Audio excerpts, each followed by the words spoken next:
Hello and a very warm welcome to the beautiful bay here in Alghero, Sardinia for the coverage of the 2024 World Aquatics Open Water Junior World Championships coming up in just a few minutes. We will bring you the boys 18, 19 years, 10 kilometers. I'm joined today by superstar commentator and 2020 Tokyo Olympian Alice Deering. And Alice, how exciting we get to watch the next generation of stars take to the water. Absolutely.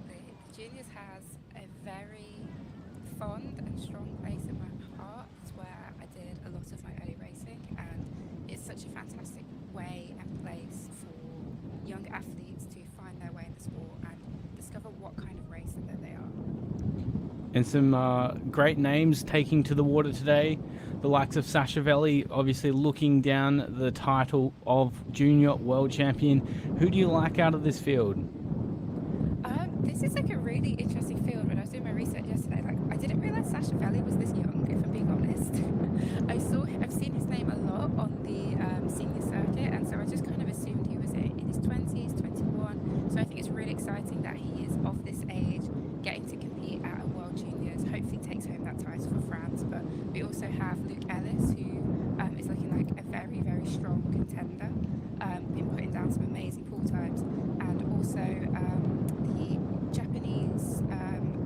Japanese boy, Kato Tsusumori.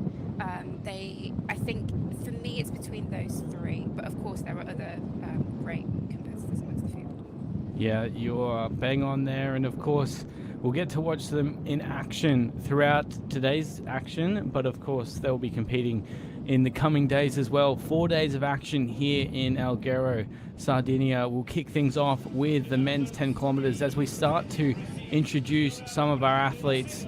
This will be a stunning place to race the World Junior Championships, and Alice, you're obviously a former World Junior Champion. What would these boys be feeling at the moment?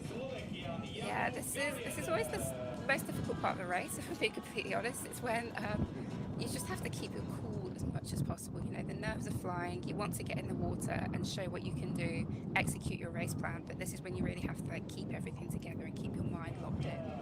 Yeah, that is bang on advice for these juniors. I'm sure this won't be the last time they're racing on the world stage. So a pivotal opportunity for them to learn against some of the best juniors in the rest of the world, as we see Xavier Collins, one of the young Australians, racing for his country, his federation, for the very first time at this level.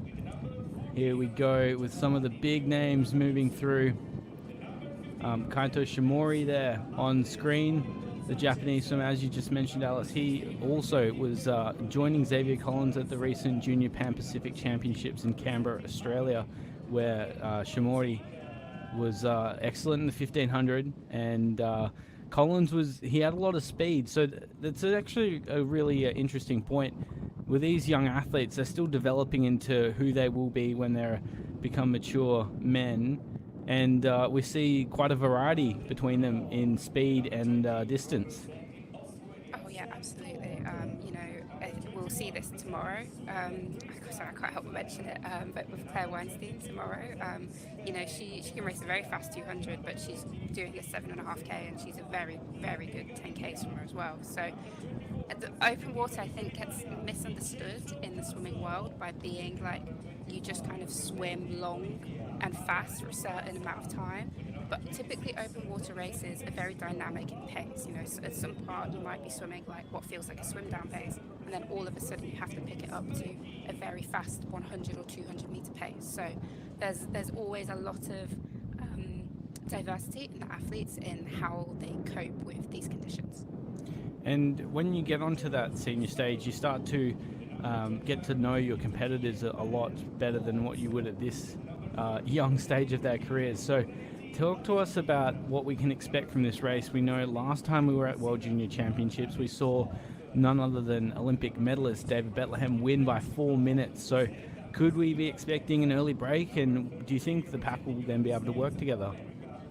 Yeah, this is the most interesting thing about junior racing. It's the thing that excites me most about it is it's it's chaotic sometimes. You can do things in junior racing that you wouldn't necessarily get away with in senior racing, and it makes for very exciting and very fun competition for the athletes and for spectators. So, yeah, we could see someone just try and go for it, and that's always fun. Like, let's see if anybody can keep up with them. Let's see who that person is, or if it's going to be a much more tactical race that we see typically at the senior races, where it's people do break away, but it's very hard to maintain it. So it's normally like one person, as we saw at the Olympics, you've got one person who leads it and really drives the pace forward, trying to drop as many people, and they do get dropped, but don't end up swimming by themselves, not by 4 minutes anyway, because that is like a crazy lead. Yeah, well, obviously a lot of talent with Bethlehem. I'm sure we'll see him pop up again at that Olympic World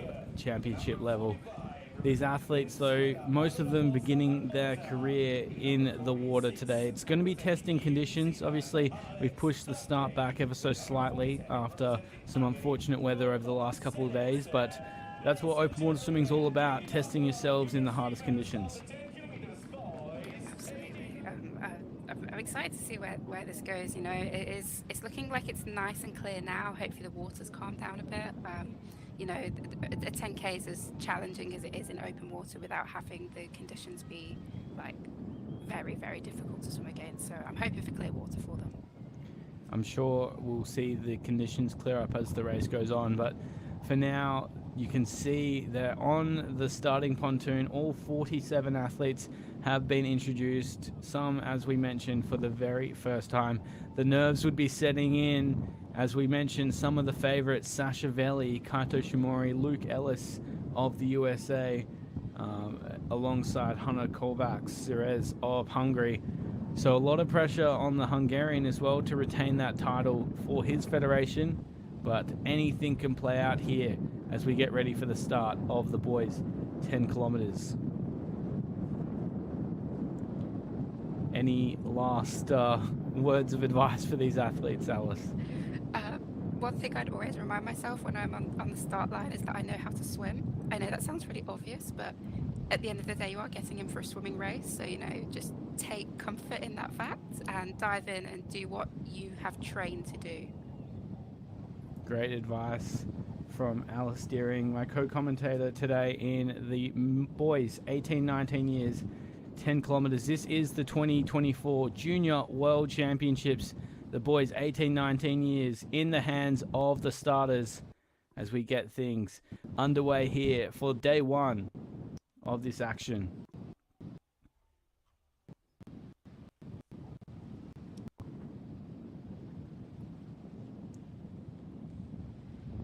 So just moments away from this start.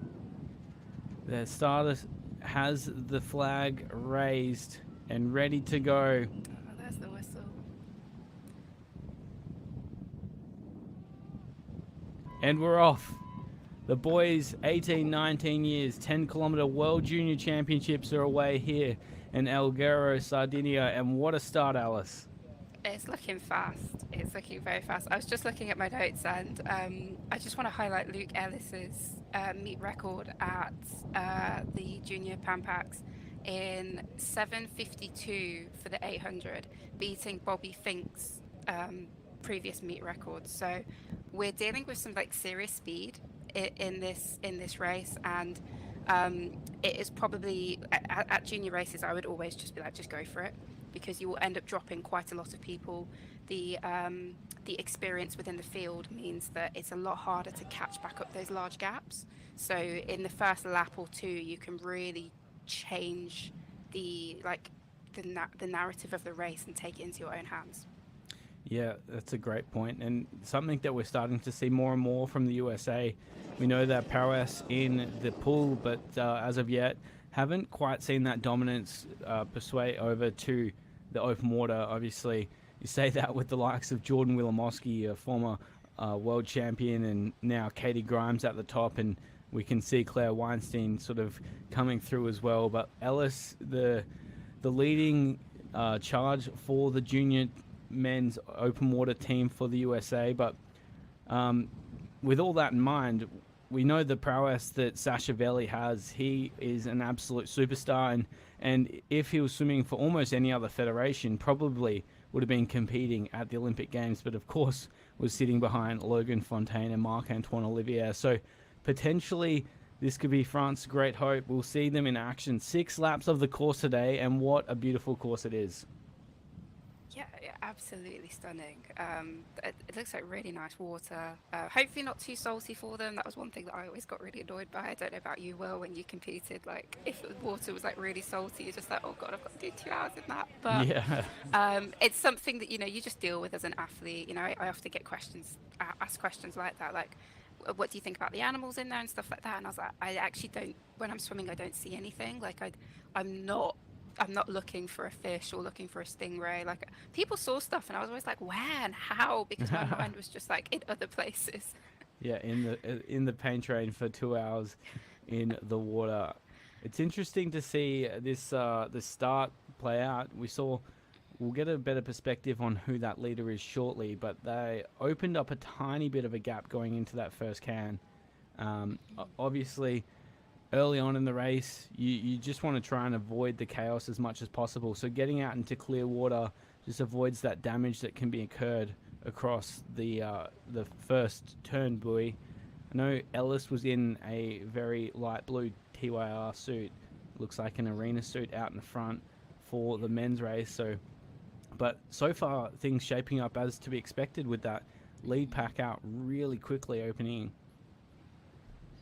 Yeah. This is for anyone below 10th or 12th place at this point. This is kind of dangerous territory because like those gaps open up very quickly, and if you haven't got someone to work with you to bridge those points, it can be very, very challenging to get back into the race. So let's see if the pace continues. I really hopefully we'll get a closer shot soon and we can see who's leading. But they're really, really taking it out. This is a quick pace, and I'm honestly not too surprised because it's probably just looking to drop as many people from the pack as possible.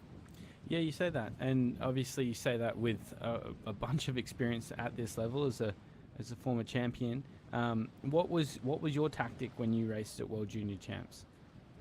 So interesting, my tactic changed as I developed as a junior. So my first initial tactic was exactly this, get at the front and go for it. And it ended up in Heartbreak in 2014, where I finished in 4th place after I'd led for like 5k of the race, and then coming into the finish, Oh no. there were 3 girls behind me, and I was just like, oh no, this is going to be unfortunate for somebody, and unfortunately it was me. So when I when I got my second opportunity in 2016 in the 10 km race, I was like, I'm not leading. And I stuck to the back and ended up winning with a sprint finish and won by half a second. So I feel like my development and my tactics helped me personally. But as we've said, we've seen so many people stick it out at the front and win from the front like that. So it's very personal for each athlete. And like I'm saying, junior racing is a really, really great way to develop those tactics and know who you are as a racer. And those tactics have also been impacted as the races developed on an international stage as well. These boys obviously would have been watching the recent Paris Olympics and seeing how the best in the world undertake their racing now. How much do you think the likes of Krzysztof Rosowski has shaped the way that open water is trending for the boys and men? Massively. I think it's really shown that it can be done from the front. And honestly, that prospect always scared me as an athlete because swimming 10k like all out from the front is really, really tough racing. That's doing this race the hard way. And it was always like, can someone do it? It was a bit more tactical than that initially, like 5-10 years ago. Whereas now you have Rosowski and you had Wellbrock at a certain stage just taking it out. And I think it's really exciting to see like the boundaries of the sport continually being pushed, and it's clearly filtering down to the junior racing, because if you want to be an Olympic medalist, that is what you have to deal with. You have to be able to do that 10k at that pace in whatever conditions you have to race in. Yeah, that's a fantastic point, and I think that's the way that the races continue to sort of develop. And any time that you think it's going to stay stagnant, it develops a little bit more. So The only thing that is a guarantee, the more you race, the more likely you are to get better at racing, as simple as that sounds. Looking at the leader Exactly. now, I think that is Sachavelli, the young Frenchman, out in Ah, front. It's okay. definitely a French cap. Yeah. So the early suggestion is Velli controlling the race. The wind sounds strong as well. I hope I can't. It's always so difficult to tell from not being in the water because it doesn't look too bad as a spectator, but when you're in the water, any little wave and any little bump feels like a like an ocean just coming at you. So it looks like it is like slightly tough conditions at the moment, and hopefully the wind dies down, so it ends up being clear water as they move back in towards land. And I'm sure we'll talk about it throughout the Junior World Championships. But of course, the wind that we're seeing here is a crosswind that definitely affects the way that the pack sets up. And the smart tactical athletes will try and use that positioning in the pack to their advantage. But it does impact on every different straight. So at the moment, they're swimming 600 meters on the long straights down the course, 233 meters across. And of course, those short, sharp spurts, as we're about to see, turn number two, will play play an impact on the field as they sort of judge in between each other. Well, what's your knowledge of like water and conditions? Because I'll be truthful, mine was never great. You get told by your team staff, you get told by World Aquatic staff, this is what you're dealing with, and I'm like, okay, cool. So I'm honestly looking to pick up as much information as I can as I move through um, this commentary because this looks tough at the moment. Yeah, well, I mean, obviously, the good thing about open water swimming is because they're all racing together at once, everyone's facing the same conditions. So if you don't take note at how the conditions play a part in the briefing, then you've always got the opening couple of laps to figure it out. But you find some of the really good tacticians of our sport are able to pick at the moments when they're going to sit in and then when they have to move forward. So the likes of Leonie Beck is absolutely exemplary at this. She knows that her biggest strength is that final 500 meters. As we get a nice shot of the supporters watching along on the beach. What a place to be racing. As we were saying, of course, the smart tacticians are able to tuck in and move forward when the conditions best benefit them, because essentially when we come to open water racing, it's who's got the most in the tank in that final stretch, and being able to use that to their advantage. So yeah, essentially it's a race of energy conservation. And if you're the likes of Christoph and you can sit at the front of the race and really maximize your efficiency against everyone else's, then that's the way that you can do it. But if you're someone like Leonie who needs that last 500 meters to make the move, then you have to use these conditions to your advantage. Yes, that's so true. And I think that's what I love about open water swimming is there's no one size fits all. Um, I mean, okay, it's a little bit different for the men's at the moment because you really just do have to deal with Krzysztof Rosowski and that speed when we're talking about the senior racing. But I think especially for the women, there were so many different ways to race it, and that always really suited me as an athlete myself. I was very happy that marathon swimming like exists, that it's an option, that it's an Olympic sport, and oh, we're just getting the leaders at the moment. There we go. So it's Veli leading the way. As we picked up early on, Casso of Italy sitting second, and Kovacs of Hungary in third. And that's not really a massive surprise. We obviously know the depth of the Italian men's open water swimming. Casso, he's raced a number of times on the world scene, but when you have the likes of Patronari at Sarenza, as the leaders of that sport, and mix it with a bunch of other world champions, it's easy to get forgotten. But for him to be sitting second, this is his time to put his name in the lights. Yes, absolutely. And again, this is why the junior racing is so great, especially in countries like France, Germany, Italy, where open water racing is so competitive. Hungary, um, it really gives the juniors a chance to make themselves known amongst their country and their other competitors. That I'm coming for these spaces. Like, don't get too comfortable. Like, we want to be here. We want to be qualifying for LA in 4 years' time, and this is a great setup to start putting yourself into contention for those spots. Yeah, and a lot of these athletes, 18, 19 years, would definitely have their eyes on LA and what that has in store.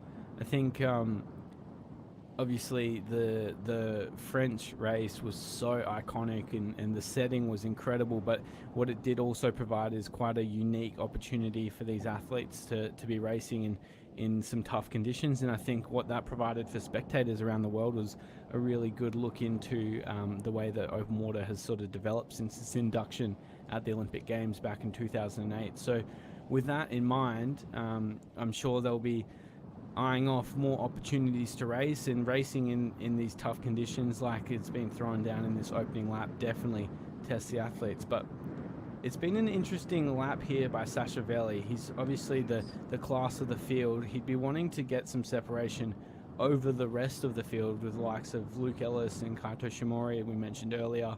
Xavier Collins, he's actually a 23.50 meter freestyler as well as a 10K athlete. So Sasha Veli and all his experiences, just wanting to sit out in front and avoid any of that late carnage if he can. Yeah, he looks really good here as well. Really smooth, really nice. Of course, worth mentioning, he won the European Junior Championships this year with an 11-second lead. So I'm not too sure on what the conditions were like off that race, but already to put down an 11-second lead at any point in a race is very impressive. So um, he must have some, he's definitely got some speed in there. But of course, yeah, like you're saying, with some very fast swimmers behind him. Um, Tiring people out as much as possible is always a very, very good tactic if you trust and know that you've put in the work. Oh, we're seeing a bit of a split here. Yeah, Sharp turn. I'm sure in this pack there's a lot of movement as they all jostle for position. And a key point as well for these young athletes, with Veli leading, is Sasha probably hasn't done too many world-class races where he's had to sit at the front, usually tucked in with the likes of Bethlehem or Logan Fontaine for that matter. So for him to be sitting at the front, siding, going into this crosswind is going to be testing. As you were saying before, Alice, around the different conditions and how they impact, as Veli would be swimming into this sort of head/crosswind at the moment. If he's not timing those head ups correctly, then he's going to have absolutely no idea where he's looking. And if you're not getting that right, then what that leads to as well is a lot of extra energy exerted on wasting those head lifts to see where they are moving forward. But they are moving at a rapid rate of knots here. This is lap 1 of 6, of course, in the men's 18, 19 years, 10 kilometers. And we are seeing a little bit of a split in this pack. Yeah, we can see a kind of a split there. You've got one or two people just stuck in the middle trying to hold on. But speaking from experience, when you're at the back and you start to see like kind of clear water in front of you, you can see white water still, but it's getting clearer. That's panic time, and that is when you really need to put your foot down and use. But like honestly, I would say all of your energy. I'd put everything into catching that up, because if you don't, the race is over either way. So if you put your energy back into it and get back on the feet of them, you get a chance to kind of recover, relax. But if it goes and you can't keep up with it, then for you, the race is kind of over. Of course, you'll still finish, you'll still compete with the people around you. But in terms of like punching into that top 10 or top 3, it's nearly impossible. And that's a great point, because a lot of open water fans around the world, especially with some of these federations not having much experience at a world championship high level meet in the open water, it's difficult for fans to understand just how beneficial tucking in a pack can be, as in swimming as it is in cycling. So talk to us about how that sort of shapes up, and why you want to be sat on the feet or the hip of the athlete around you. Drafting is your best friend in open water, especially if you don't want to lead, if you don't want to do what Sasha Veli's doing, which is the hard way of racing, as I'm saying. It's really, really tough. And as you can see, there's a long line being strung out now, which indicates that he's really putting the pace down, that you're just trying to cling onto anybody's feet as much as you can and get any white water that kind of brings the air underneath you, some bubbles underneath you, and lifts you up. And it really does make a difference in both terms of effort and speed. I personally would always, sit into packs. You get knocked about a bit, especially in packs, but you just kind of deal with that, and it's worth the energy conservation. So when it's like this and when it's a long train, that's when there's the highest risk of getting dropped very quickly. And as you can see, there's already a long train happening and then a bulking up of a pack, and there is a gap in between the long train and the pack. So the people in the chase pack, as we'll call them, are going to be trying their hardest to get back onto the feet of the person at the end of the front pack.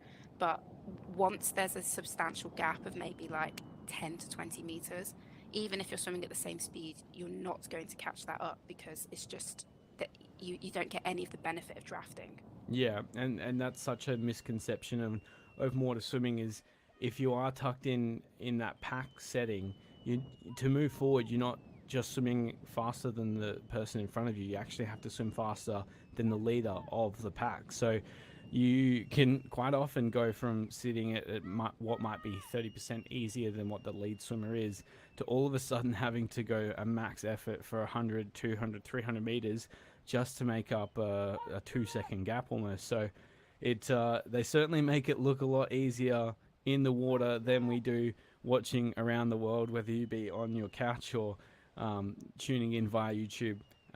These athletes are truly young superstars, and this, of course, Alice, is the end of lap 1 of 6 here in the men's 10Ks.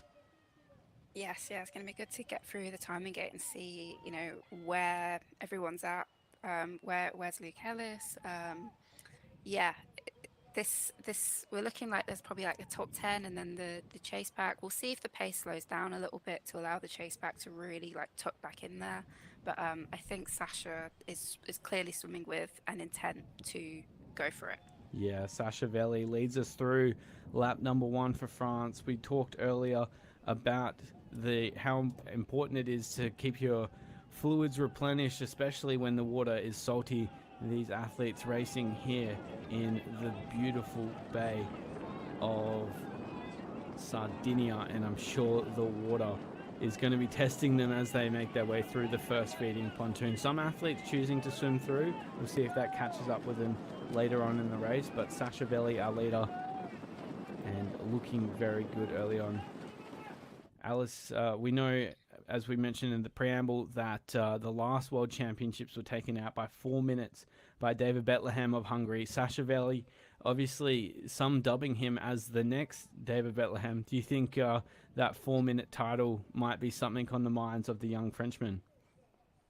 Yeah, I think, seeing someone do it shows it can be done, of course. Like I was saying with Rozovsky, there was always a big whether anybody could really like lead the race from the start in the way that he does, in the way that we've seen Florian Wellbrock do as well.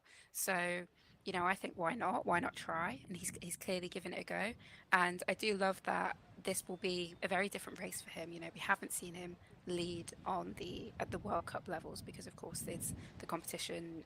You've got so many big names who are vying for those like top 3 spaces and leading the pack. So I think this is some great experience for Sasha to know what that feels like, especially as he develops into a senior athlete and starts to take on, world championship places and vying for, top 10, top 5, top 3.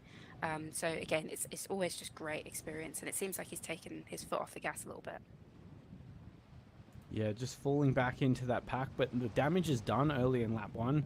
As we were talking about throughout, you saw the pack continue to expand and contract across the opening lap, stretching out into single file, and now we can see Veli just taking the pace out ever so slightly, as you mentioned, Alice, which is exciting for some of those athletes that are sitting a bit further back. They'd be hoping just for a little bit of reprieve and moving through the field as they can.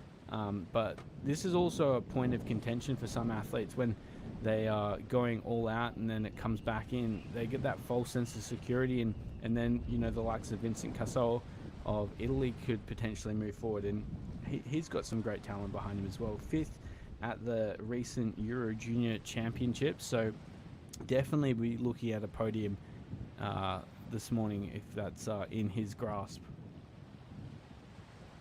Absolutely, and I totally agree with the false sense of security, because you're like, oh, I can take a breather, I can take a second, and then you're right. It's like, okay, someone else is ready to, you know, take that position and, you know, swap over and kind of work together, with Sasha and Vincenzo, you know, working together to kind of like drive the pace forward. So yes, there was a brief, maybe like 100 meters there where, you know, he was getting overtaken, and everybody else could kind of bunch back up. But I feel like the pace has just ramped right back up again, and that they're really driving it forward. Of course, this is lap 2 of 6. This is the men's 18, 19 years, 10 kilometers here at the 2024 Junior World Championships by World Aquatics. And what a race we have in store early on. A lead change in this second lap early on. The pace just coming out of it ever so slightly. And what a venue for these athletes to embark on.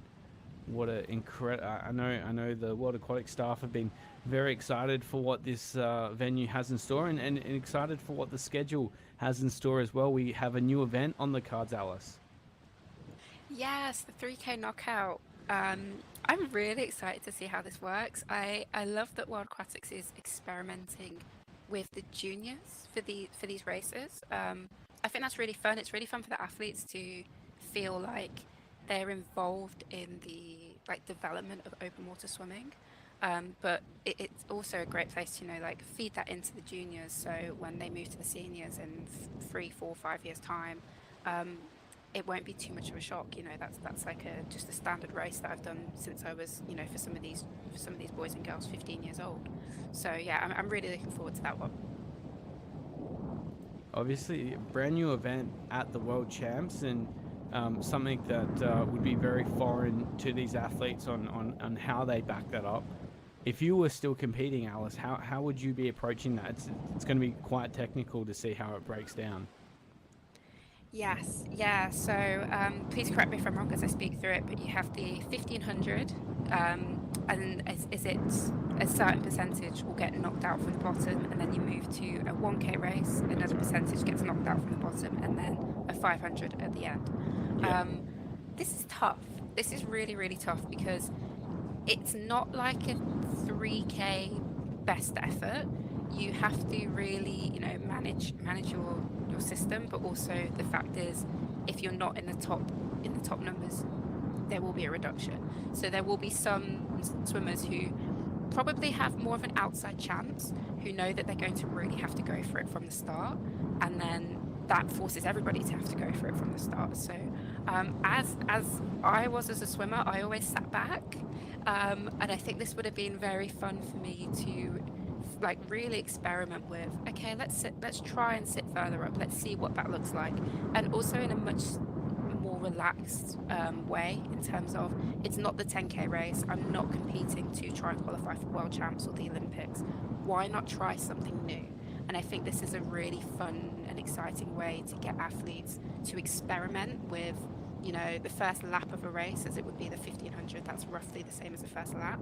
Experiment with something new and see if you can translate that into a new 10K tactic for yourself. Yeah, I think they're all sensational points, but what I'm excited to see as well is those athletes that don't necessarily believe that they could make it through the first heat, and putting all biscuits on the line early on just to see if they can take that next step, and what that means for those athletes that have aspirations of medals. If they're not on that game early, then they're going to be at risk of potentially getting beaten by an athlete that would not have a chance to take them over the 10-kilometer distance. So it certainly provides a new and exciting format, and you know, if you compare it in alignment with some of the other Olympic sports that we just saw in Paris, is very exciting to see the innovation come across our sport of of open water swimming here. Marathon swimming, of course, at the Olympics. But absolutely. Yeah, it's obviously that will be on day 3 of the action here in Alghero. Day 2 will see the younger athletes take to the water in the 7.5 kilometers and the 5 kilometers. And you mentioned earlier, Alice, one of the stars we get to see in action tomorrow, none other than Claire Weinstein of the USA, already an Olympian. Yeah, as similar to Sasha Valley, I was shocked at her age because I was just like, oh, Claire Weinstein's competing, she'll be in the 10K. And then I looked over and was like, oh, she's in the 7.5. Wow, she's still 17, you know. Olympic silver medalist in the 4x2. Swims a 154 for the 200, which I don't think there's any other women in the world, both junior and senior, competing at that speed over 200 meters. You have some very fast 8 and 1500 swimmers and some 400 swimmers, but I haven't seen a 154 long course woman. I not as far as I'm aware. I mean, that's lightning fast. We were talking yesterday about how Claire Weinstein stacked up against the boys 16, 17-year-olds, 7.5 kilometers, and she's right up there with some of the best. Of course, though, there is some serious talent in both the boys and the girls race, and I'm sure there'll be a lot of those athletes, having watched the way that Claire races at a world level, hoping to get across early and try and make that gap in the early part of the race with the young American, to see if they can hold on and potentially get up into those medals. But obviously we saw Claire race at the back end of last year's World Aquatics Open Water World Cup Series over in Funchal, Portugal, and yeah, she was dominant and certainly a scary prospect at just 17 years of age for the, 16 years of age for the USA. So I'm sure, yeah, the Star Spangled Banner is going to be shining bright throughout the championships, and if not with Claire, then I'm sure we'll see the likes of Luke Ellis, who is obviously in the water right now, swimming strongly early on. He was turning through, I believe, a lot of athletes sitting currently in equal fourth, 3 seconds behind Sasha Valley, who was our leader at the end of lap 1. We've obviously seen a leader change as they come down to the far side of this course. This is lap 2 in what is a very exciting way to kick off the action here at the 2024 World Aquatics Junior World Open Water Swimming Championships. And they move now to swim with the wind. What a nice change that would be. Yeah, I really feel like there's 2 very distinct parts of this course. You know, we saw earlier where it looked very rough, and the pace had kind of like slowed down for Sasha in the first lap, and then towards the back end of the lap they could really pick it up again and open up those gaps. So yeah, it's bunched back up a little bit, but there's still that you can still see the pace is like in there, where there's a lot of arms and heads like looking up, and I imagine connecting as well, not on purpose, but just how things work sometimes. You know, you get roughed up a little, but you know that the majority of it is in good faith. It's not intentional. And of course, the World Aquatics officials out there keeping a careful eye on these athletes. The sport wouldn't be possible without the support of our technical officials. They do a fantastic job overseeing the sport, and I'm sure if anyone gets a little bit too personal out there on the field, they'll be hearing from the officials via their whistles, and then hopefully we don't see any yellow cards throughout this race. But in the end, it is open water swimming. You can only control what you can control, and race through the rest. Sitting early on in that lap, number 1 was in 3rd position, Hanno Kovacs of Hungary. He's putting together quite a resume, the young Hungarian, taking out the World Junior title across the series, last year's World Cup Series. So the Hungarians clearly building that next generation behind the likes of Krzysztof Rosowski. Open water racing in Europe is just so like dominant. I think it's a very competitive arena. You know, even some of these Len Cups where you think it wouldn't be as competitive, you still get so many big names turning up, and you know, the top 10 ends up being a very difficult like group of swimmers to swim into. Hunor, he won the 7.5 in 2022, and he came sixth this year in the 10K at European Juniors. So he's definitely going to be looking to kind of retain that title, I suppose. I would say moving from the 7.5 to the 10K, I would say he's the reigning champion, because he can't compete in the 7.5. He can only compete in the 10 because of the age group category. So he's the, I suppose, reigning champion in a sense. And of course, with his countryman David Bethlehem, who won last year, it's like a double-edged, like, let's bring this back home again for Hungary. So be interesting to see how he gets on towards the back half of the race. Well, and they also took out the women's race at the last World Junior Championships with Bettina Fabian taking that title. So there's clearly some talent coming through, and we'll get to see that again in the mixed 4x1500 meter freestyle relay on the final day of action here in Alghero. So the Hungarians, they're certainly charging through this open water field, and you can see the investment into that sport is paying off majorly with success on that international stage. This is lap 2. We'll get an update on our leaders shortly, but you can see on those front leaders, they're not making our lives any easier by losing their caps early on, but you can tell by that the pace is hot and the conditions not making the athletes' lives any easier. No, definitely not. As you can hear, the wind is strong. It's coming across the water. There's some beautiful bouts of sunshine. Probably doesn't help the swimmers when you're trying to sight though. So waves plus sunshine equals like, where am I swimming? But it's looked fast the whole way. It's bunching back up a little bit, but even still, there are so many swimmers who have been dropped and just kind of like clinging on to this pace. And yeah, you're bang on there. You can see by these athletes that are just popping off the back that the pace keeps coming on and off in this race, which is certainly not the easiest way to race 10 kilometers. It definitely would be challenging these athletes. The conditions not making their lives any easier. We're down to a lead pack of, I'd say, about 20 athletes. We'll get a check on that as they go through the end of lap 2 in about 5 minutes time. But it's certainly an interesting way to race this 10 kilometers, but I keep going back to this. It looks like a postcard. This is the best thing about open water swimming, is it does provide these athletes with the opportunity to race around the world and experience the best the world has to offer. Yeah, I totally agree. This was the one thing that I was always really proud of open water. Of course, the sport is fantastic and it's beautiful, but getting to boast all of these amazing settings that you get to swim in, like that background of the Italian countryside.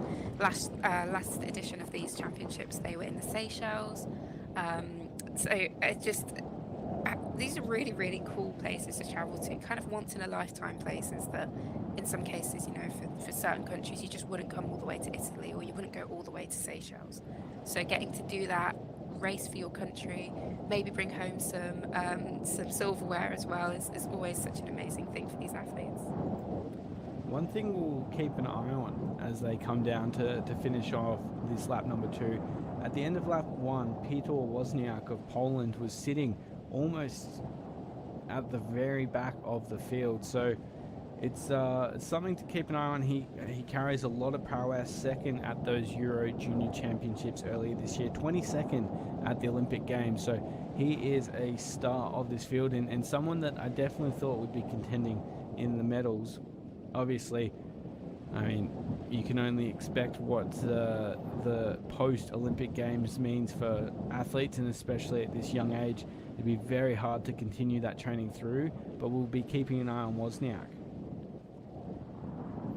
Yes, definitely. You know, speaking from experience of training through summer as a junior, it is challenging. You know, most programs, or especially from my British background, all programs stop after nationals, which takes place at the start of August.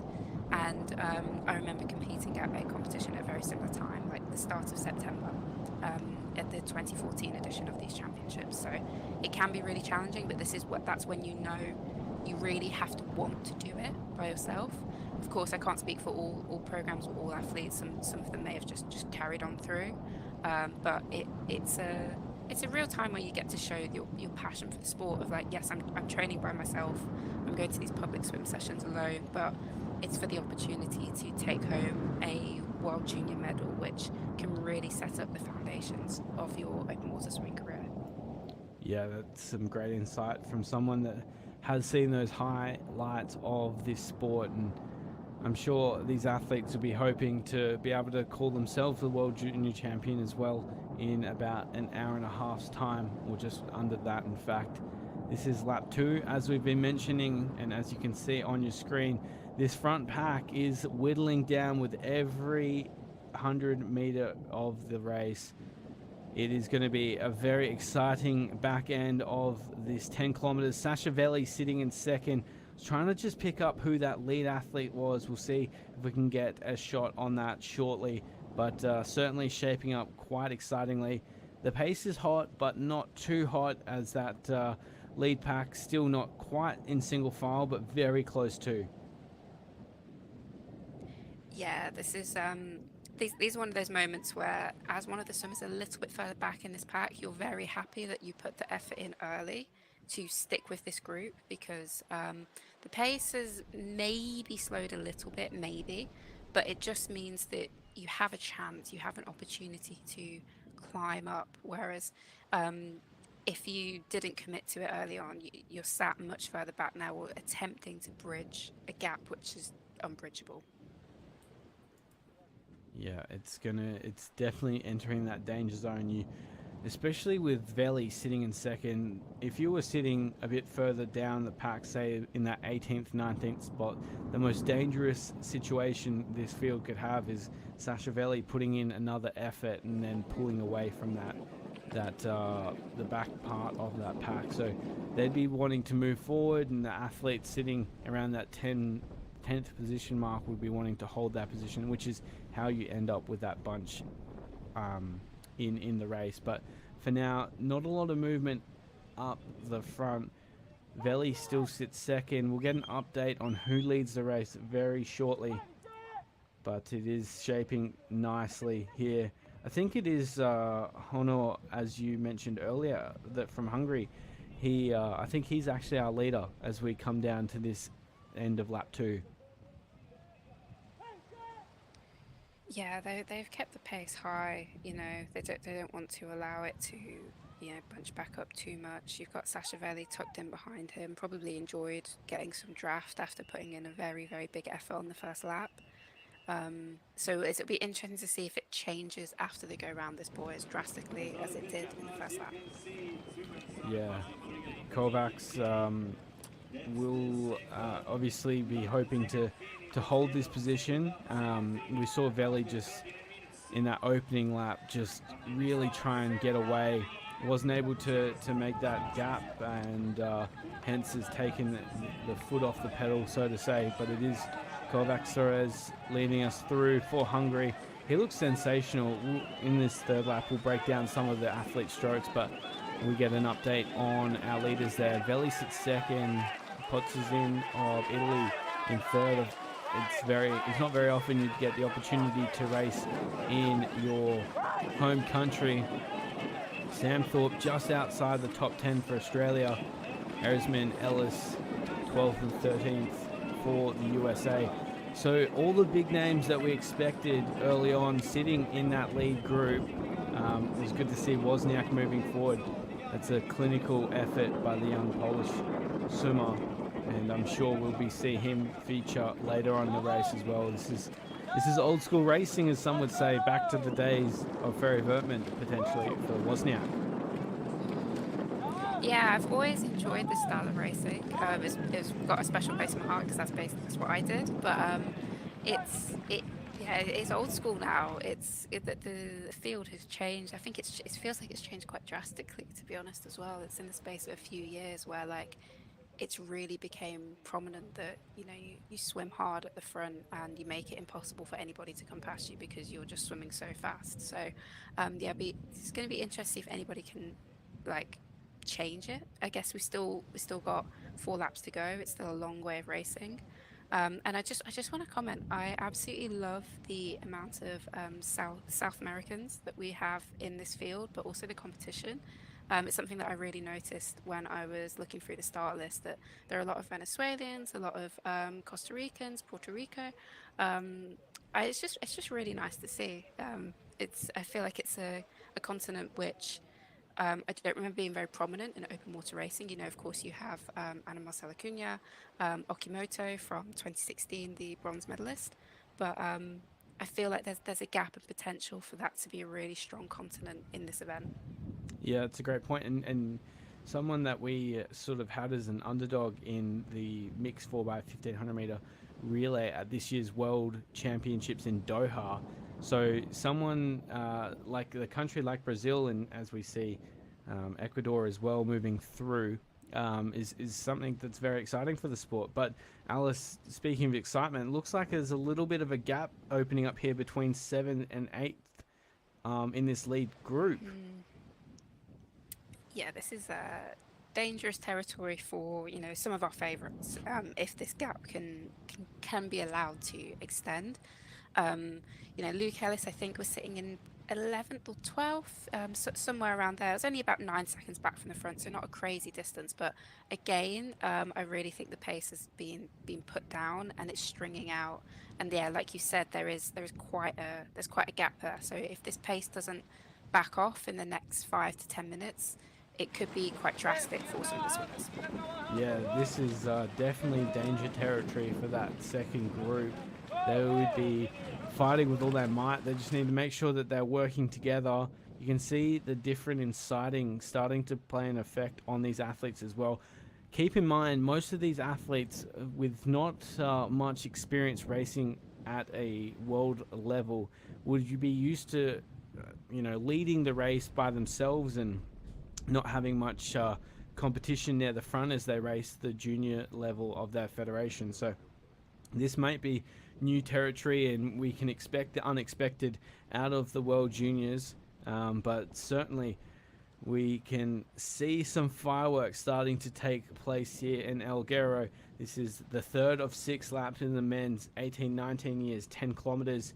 Veli sitting second behind Kovac Soares of Hungary, and we potentially could be seeing some of those early predicted favorites just sliding off ever so slightly. But Alice, I wanted to break down Sasha stroke when we can. He's got quite a beautiful stroke that propels him through these testing conditions. Talk to us about how important it is to be efficient in your stroke over the 10 kilometers and how it differs from what a potential pool swimming stroke looks like.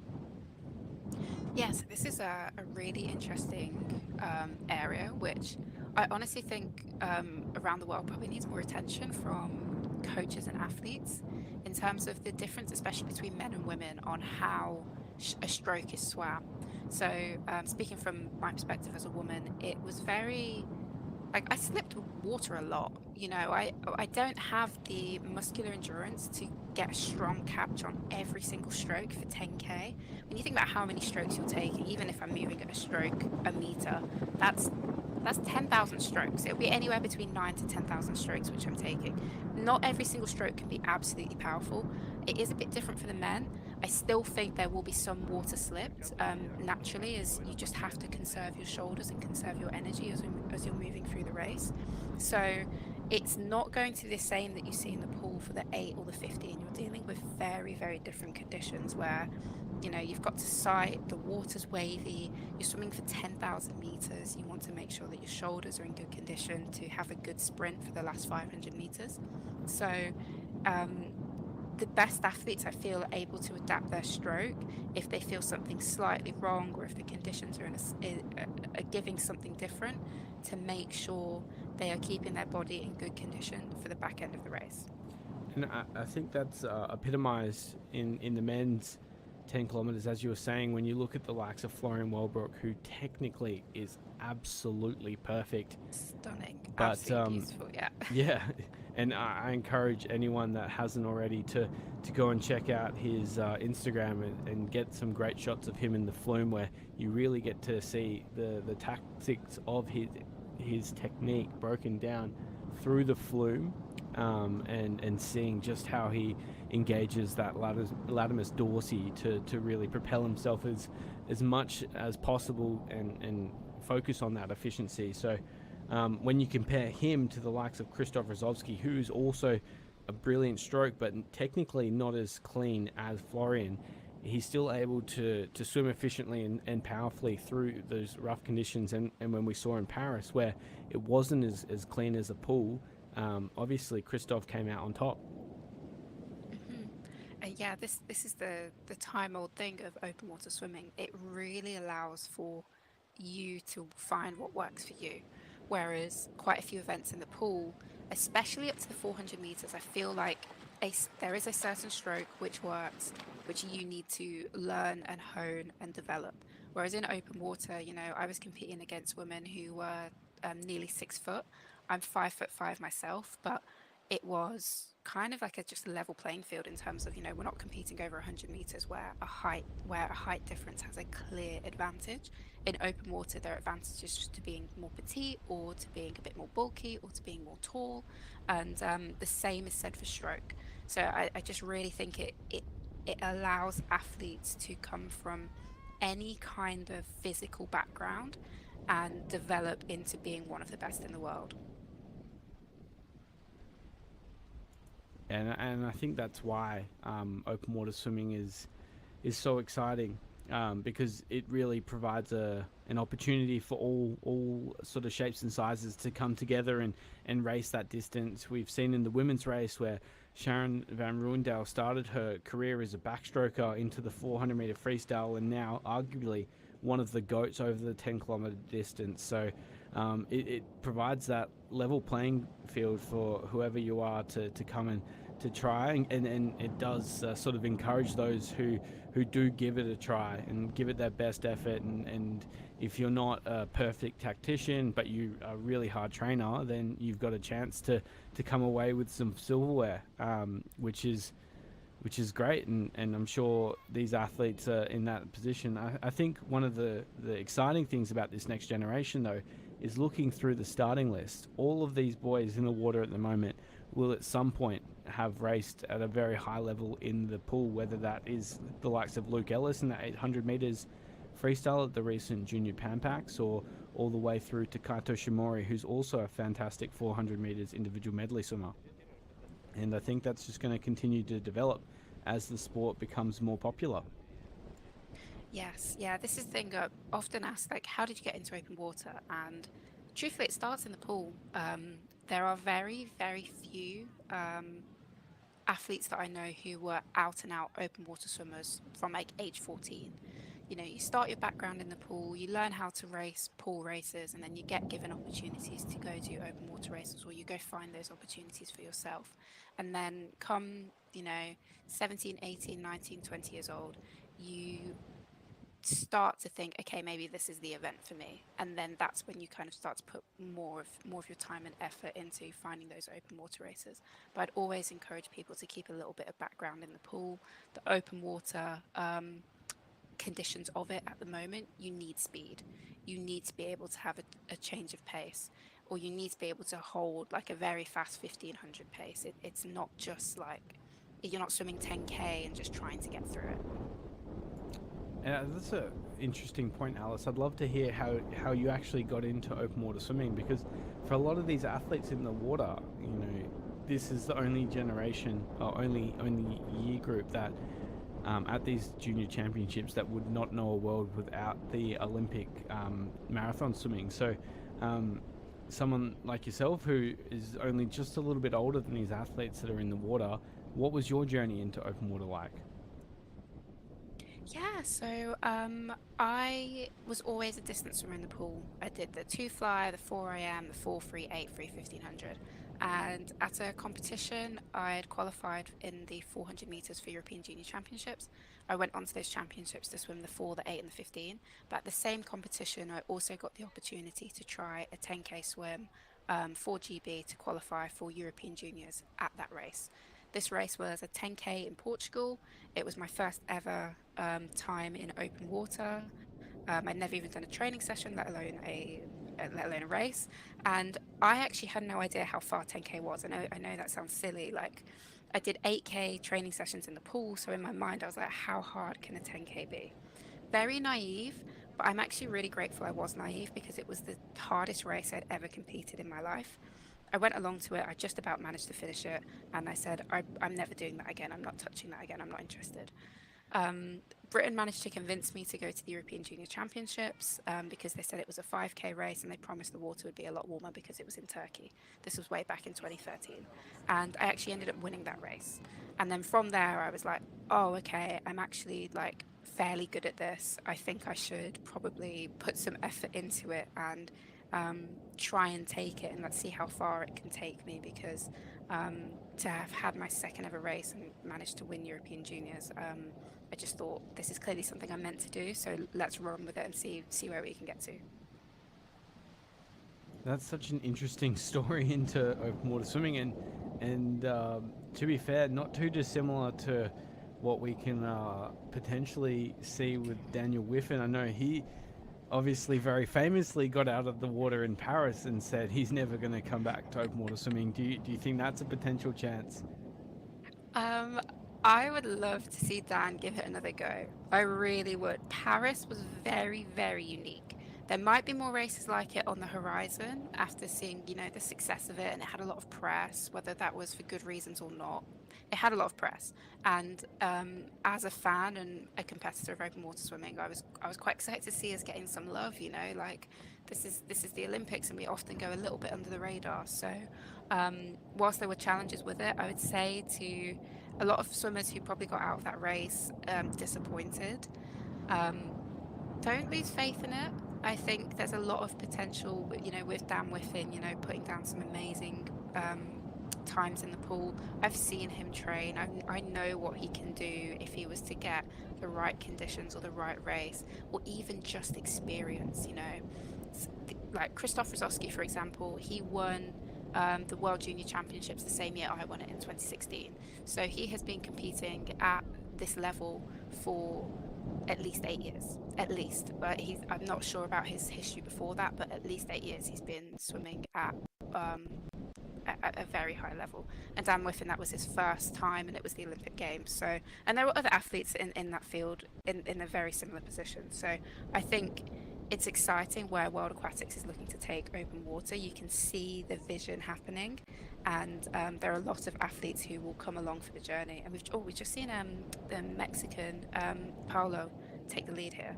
Yeah, Delegado is looking really strong. He was sitting fourth at the end of lap number 2 there, but he's made his move forward, and of course, he is a star on the rise. 12th at the men's 10 kilometers at the Olympic Games. So certainly one to keep an eye on. He's one of those athletes. His pool swimming isn't quite as proficient as his open water swimming. He's 15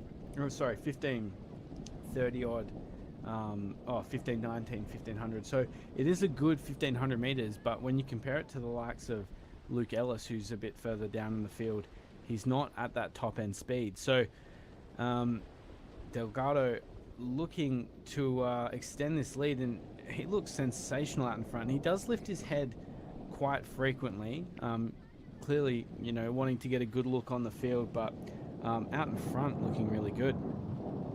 I absolutely love that he's came off the back of coming 12th for the Olympics. I think that for someone who's like 18, 19 years of age, I think that's an incredibly strong place to be sat at, and I love what he's doing here. He's really giving it.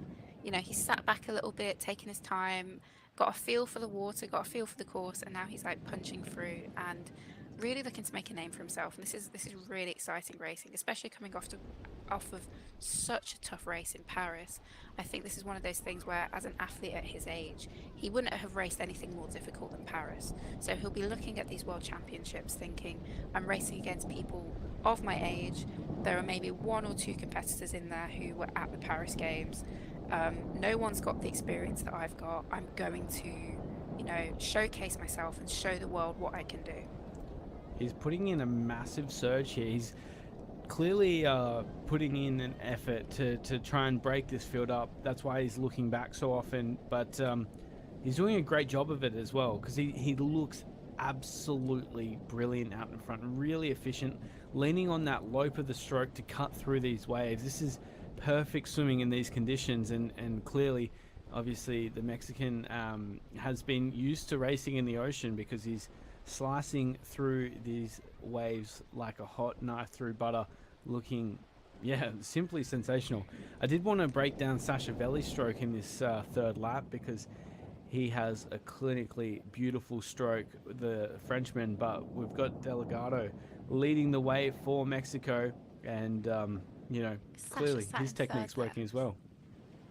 Yeah, absolutely. I'll just say on the point of ocean swimming in Mexico, very fortunate to have competed in a World Cup there in 2015 in Cancun. Absolutely stunning, amazing venue, and I'm not surprised that we are seeing a growth in Mexican open water swimming. There's some absolutely beautiful places to swim around there, and I definitely think there is a correlation, as we see with Italy. I mean, the Italian open water scene is both beautiful and very strong in terms of the competitors that they can put forward onto the world stage. So I think there must be a correlation between really, really nice places to swim and a growth in open water in those countries.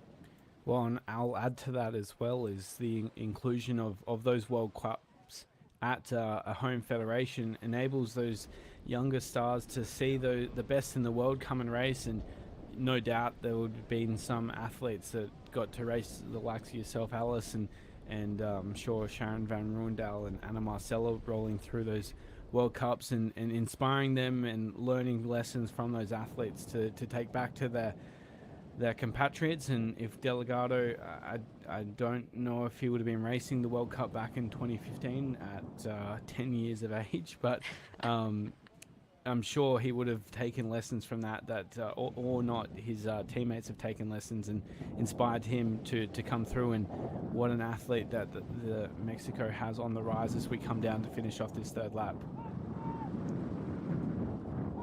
Yeah, absolutely. Open water swimming is really all about experience and who you race against. You know, it's kind of pointless getting into an open water and swimming a 10K and being like, oh, I did this time, but everyone's kind of like, okay, cool, you did that time, but who did you race against? Yeah. So, getting these opportunities, this is a really strong field. There are a lot of names. They're very competitive. It's been very back and forth with who's leading. The pace has constantly been hot. So this is making for a really exciting race and setting up for a very good last few laps. Yeah, I'm starting to get excited as we see them come through the halfway mark. There's a little bit of a gap opening up once again in the middle of this lead group. You can see the spectators enjoying the sun in Sardinia here.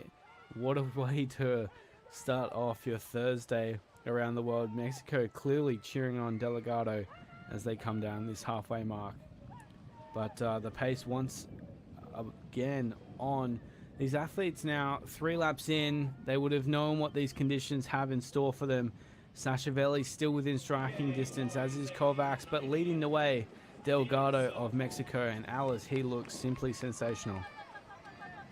Yeah, he looks really good. I'm very excited for them and for Mexico, as I was saying before. With I suppose Mexico is technically in North America, but the the involvement of countries which aren't traditionally winning those medals, it's exciting to see. And we're just seeing him take a drink here. Some people have opted not to, so it'll be interesting to see how this next lap develops. We can see that gap there from 8th to 9th, just a little over, almost exactly 5 seconds in fact. So Ellis and Potzin of Hungary, he was sitting third earlier in the race, and Ellis was in that top 10. So they have a little bit of work to do. We saw Wozniak move forward into that lead group as well. So Veli, Wozniak, Delgado among the favourites sitting in that lead group. Ellis with some work to do to close that gap. And I guess, Alice, this gets to the point of the race. As they come through that feeding station halfway in to this 10 kilometers, you really have to make some difficult decisions if you want to jump forward and skip a feed, or if you just want to stick to your routine. And I guess, could you provide any insight on how and when you make that decision? Yeah, this is always a trade-off. You know, you trade time and effort for your drink. I would say if you're already like redlining it, if you're already putting everything down and you have the option to, you know, hopefully make up a few meters whilst people take a drink and you skip it, I'd say it's worth skipping it. It's always that thing of, well, I need to be in the race. There's no point having all the energy at the end of the race if you're not in it. However, there are times when you can just feel that you could swim a little bit faster. So you take that drink and then you put your foot down after that. So you kind of get the best of both. But sometimes that's not the ideal situation. There have been many, many times where I have foregone a drink and known that in the moment and at the end of the race that I made the right decision because it was at the cusp of me just dropping off. And then you swim back onto the feet of the back of the pack. You sit there, you sit tight, and then you start to skip round people in the last lap and overtake as many people as possible. Some athletes as well carrying goos or carbohydrated sort of mixtures to make sure if they do skip a feed that they are able to still stay hydrated and fueled throughout the race. Is that something that you did as an athlete? It's something I definitely did when I was a bit younger. As I got older, I couldn't be bothered with them sat in my suit because I realised I never trusted myself to find the right time to take them anyway. I would get out of the race having them like leak down my back, and just thinking that it's not worth it. That I trust that especially when there's as many as 6 laps, you're coming around to the feeding pontoon often. There were some races where there was only 4 laps and only one feeding station, and that's when you have fewer laps, so you probably have more of a reason to take those gel packets with you. But it's very personal to each athlete. I just couldn't be bothered to feel them rubbing against my skin for 2 hours. It's always a glamorous sport sometimes, the open water. Um, and I'm sure some of these athletes, young and enthusiastic, would be opting for that. But as you mentioned, Alice, obviously, as you develop as an athlete, you start to choose some of the little luxuries that you might avoid earlier on in your career. Oh, a little bit of a split happening once more. This time the top four. So I was just doing a bit more of a read through the results at the end of lap 3, and I was about to chat through Emilie Vincent of France, who finished fourth at the European Junior Championships. He was sitting 8th at that lap 3, which was the split point, but it's split again. The top 4 now away under, I think that's Kovacs again, Kovacs Serez of Hungary at the front. Yeah, this is just giving me flashbacks of my time as a junior. This is Oh, this is how no. it goes, you know. If this goes the way that it looks like it's going to go, we're going to have these 4 swimmers probably swimming round, working together for the next 5K or next 4.5K. And unfortunately, there's only 3 medals. So, yeah, it's tough. I don't know whether someone will drop off. It looks fast. It does. Of course, it's very fast. It's strung out now. There are a lot of very strong swimmers in that kind of chase pack at the moment that we had as favourites. And so it just shows how dynamic and how challenging open water is, even when you're some of the fastest swimmers in your age group at the competition. It doesn't always equate to being at the front and leading. Yeah, I mean, you're bang on. These are the best of the best around the world for the juniors. This is the World Junior Championships after all. So, at a certain point, you have to be very, very elite to sit at this front part of the race. And I think we're seeing that play out here. I'm sure there'd be some athletes that have never been in this situation before in that chase group, and they're going to have to rally quite quickly. They're obviously on their journey to be resilient athletes, but even our leader here, and we'll try and get a spot on that quickly, but it looks like there's a little bit of separation between first to second. So if this is Kovac Serez of Hungary, he's doing a fantastic job out in front. Yeah, absolutely. He's just, yes, this is the fun thing about juniors. It's just so dynamic, and we've had a different leader every lap, and just constantly taking over. Oh, we just got some more seats of the feeding station. Yeah, moving through the feeding station there, using those recyclable water bottles. Mm. That is an initiative from World Aquatics once more in 2024. It's great to see the sustainability arm of the organisation looking after these incredible venues that we get to race in. Yeah, absolutely. Again, speaking from experience, it was always one of the things that I always felt a little bit bad by. You know, you take a drink from a plastic bottle, you drop it. There are people who like jump in the water to collect them, but they can sink very quickly. So it is great to see biodegradable bottles being used. It's a really great collaboration, and in the same light, there's also people who jump in the water to collect them, and then they are reusable, so they are taken around to the next competition for athletes to use again. So there's a sustainability cycle for the whole thing. Yeah, I'm sure there wouldn't be a short list of people that want to do that job to jump in this water and collect the bottles. Sign me up. If it means get to swim in this water, but I'd rather be collecting the bottles than trying to fight through this race and hold on to this lead. Like Kovacs Cerez, I believe, is just extending his lead over the field with every stroke. I really hope that this is the young Hungarian out in front, because he's done a great job through this straight, whoever it is. Yeah, this is incredible swimming because it was already fast, and then to just be like, okay, no, I'm going for it. Let's put in some effort and really put it down. Yeah, I think it is Kovac. We'll hopefully get some clarity on that soon, but it looks probably I'm going to call it the top four is tied up here unless someone drops off the back. The gap that has been established now between the top four is a very long way. There's obviously quite a large gap happening between first and second, but in terms of the top four, unless someone drops off or someone has an amazing sprint to get back up there, it is going to be very difficult to swim into those medals now. Yeah, and I'm sure it will be exciting. We saw, and we've talked quite frequently about European Junior Championships earlier this year, Sachavelli taking out that race. He won by 11 seconds on that day, and sort of came to fruition in that last lap. So we know he has a great final surge in the race. He's sitting second currently in the French cap. So he's still within striking distance, and there's a lot of talent in those chase groups, so potentially we'll see some movement around there. But for the lead, it really does look out in front with Kovac Cerez. But Sachavelli trying to put in some big strokes to catch up that lead.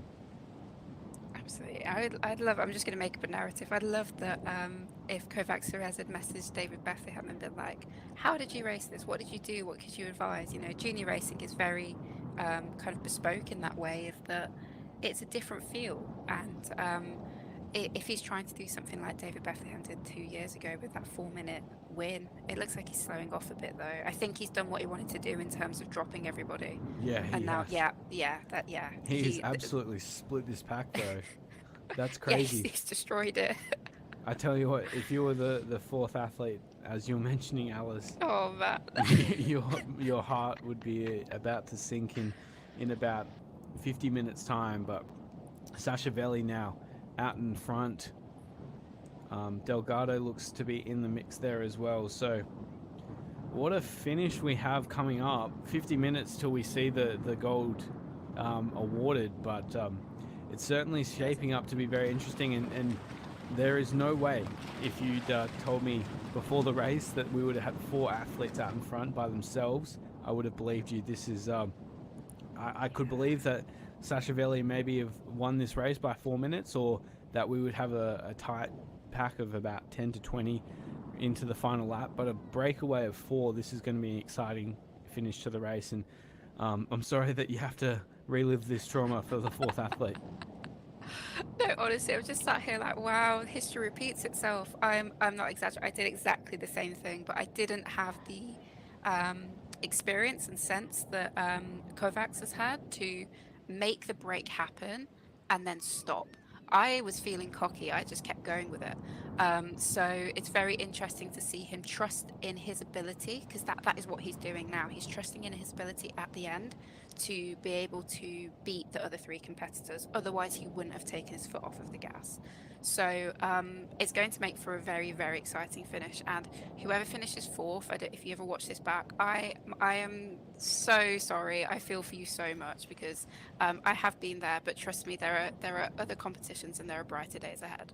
Well, that's exactly right, and I think that's a key point for all young open water fans around the world. Is you never lose in open water; you can always learn, and that's certainly a great point to hear from yourself, Alice, as you've gone through what these athletes would experience, and being able to recognize your mistakes and learn from them, and come back and you know stand on top of that podium is a special achievement. But put yourself in the position of these athletes at the moment. Sasha, he obviously knows that if it comes down to an all-out 50-meter sprint, he wouldn't be the fastest athlete in the water.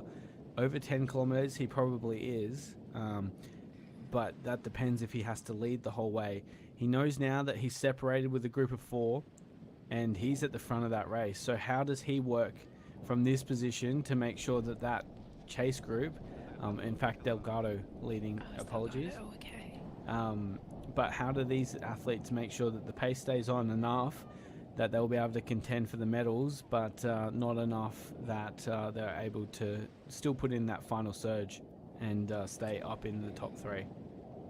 Yeah, this is where you play to your strengths as much as possible. So we've seen Servac drop back into the pack.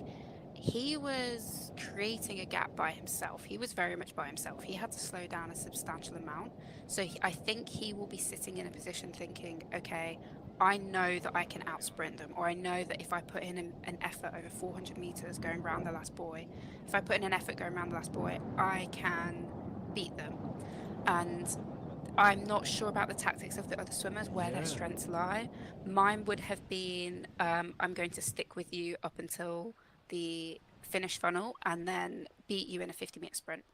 So it's very personal to each athlete, and it's going to be so interesting to see how this goes. No one wants to lead at the moment. No one wants to lead. This is so interesting. This is, come on, boys, work together. Yeah. Don't let them catch back up. That's the worst thing. This is the thing, right? You don't want them to catch back up, because one of you is going to be unlucky. But taking the odds of making all of you unlucky is not worth it. So we see Servax saying, okay, guys, I'll do it. I'll take it on. But you have to deal with my pace now. So it's kind of like, be careful what you wish for. Yeah, this is interesting racing. I think that's Veli leading 37. Oh, is it Veli? Oh, okay. Yeah, he's lost his cap, unfortunately. But Casso is in there as well for Italy. So, yeah, clearly none of them wanting to do the work, which is, I mean, to be fair, is what we see from these inexperienced athletes. And it's also interesting because we have Italy, France, Mexico, and I believe Hungary represented in this top 4. So potentially, and this is a pretty wild statement, but they're hoping that they have 2 of their athletes from their federation in that lead group. But I wouldn't be testing a world medal off this. But Casso takes the lead now. Yeah. I understand this, because you do not want to put all of your effort in and drag everybody through to the finish and then get touched out. It's tough, it's heartbreaking. But at the same time, please don't play with this kind of lead. You have a very, very beautiful lead. You can just see Servax checking that it's not changing, that I think he's willing to have to do the effort again to make that break happen again. But just like, be thankful that this lead has happened, and then keep moving with it. Don't try and do too much, because I think it's believing in your energy and believing in your prowess as an athlete that you can swim through to the end. They're coming up to having about 3.5k to go. That's not that far. There's a lot of effort that's gone into it, but trust me, the programs that these boys will be on are very strong and would have prepared them for situations like this. So it is kind of that fear and that inexperience that makes them kind of pass between each other, constantly looking back, not wanting to lead because they don't want to commit all of their energy. But I would say when you're in these situations, you do have to commit and trust in yourself, and it's going to hurt. I promise you it will hurt, but it will be worth it at the end. Well, it's certainly interesting tactics. I'm not sure I've ever seen it before where they're all sort of eyeing each other off. Especially, you look at the top four here, and at the moment we have Vincenzo Caso of Italy leading the way. He's out of this top four. He's the only athlete that hasn't sat in the top four the entire race. The furthest he dropped back in this race was seventh, and that was at the end of lap two. So Delgado was fourth, then first. Veli was sitting first, second, and second. Caso second, seventh, and third. And Kovac Cerez third, first, and then fourth. So clearly they're not afraid to sit at the front of the race. So I'm not sure entirely what they're afraid of leading this breakaway group is. But I'm sure this is the exciting thing that Junior Worlds provides for us. Maybe they were watching your tape, Alice, from 2014 and hoping to make sure that they weren't leading. Yeah. Yeah, absolutely.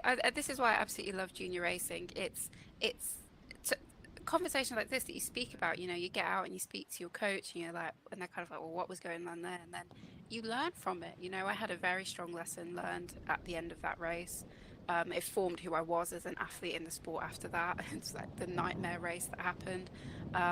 Even for these athletes here, I think they're still like, it's still fast swimming, you know.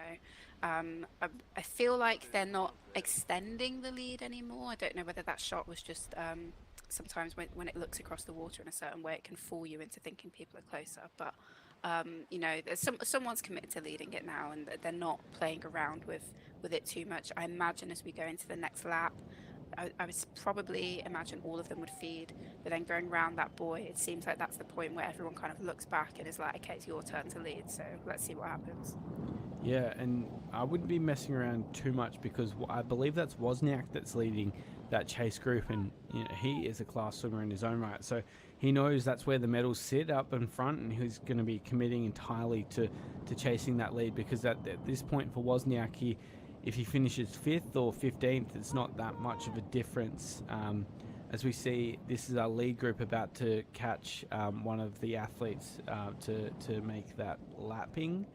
Our chase group is sitting really dense. It's still holding that about top 20 athletes within it, but Caso of Italy leads the way. Delgado, Veli, and Hanna Kovacs Cerez of Hungary sitting in that top four.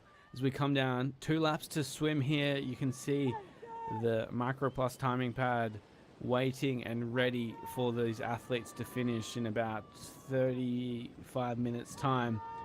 But I think we still have some drama ahead of us, Alice.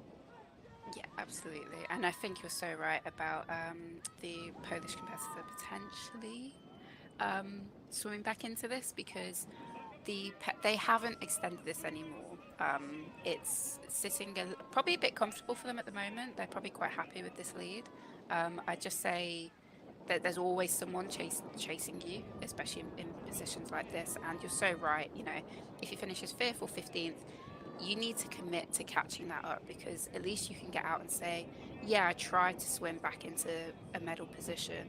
Whereas if you say, I just tried to compete to finish 5th as the highest potential position, you'll regret it, basically. You'll regret not trying to get back onto those medals. So there'll be a lot of effort from this chase pack to get back onto the feet of these boys. And what as we come through this timing gate, what do you think is an uncatchable gap here?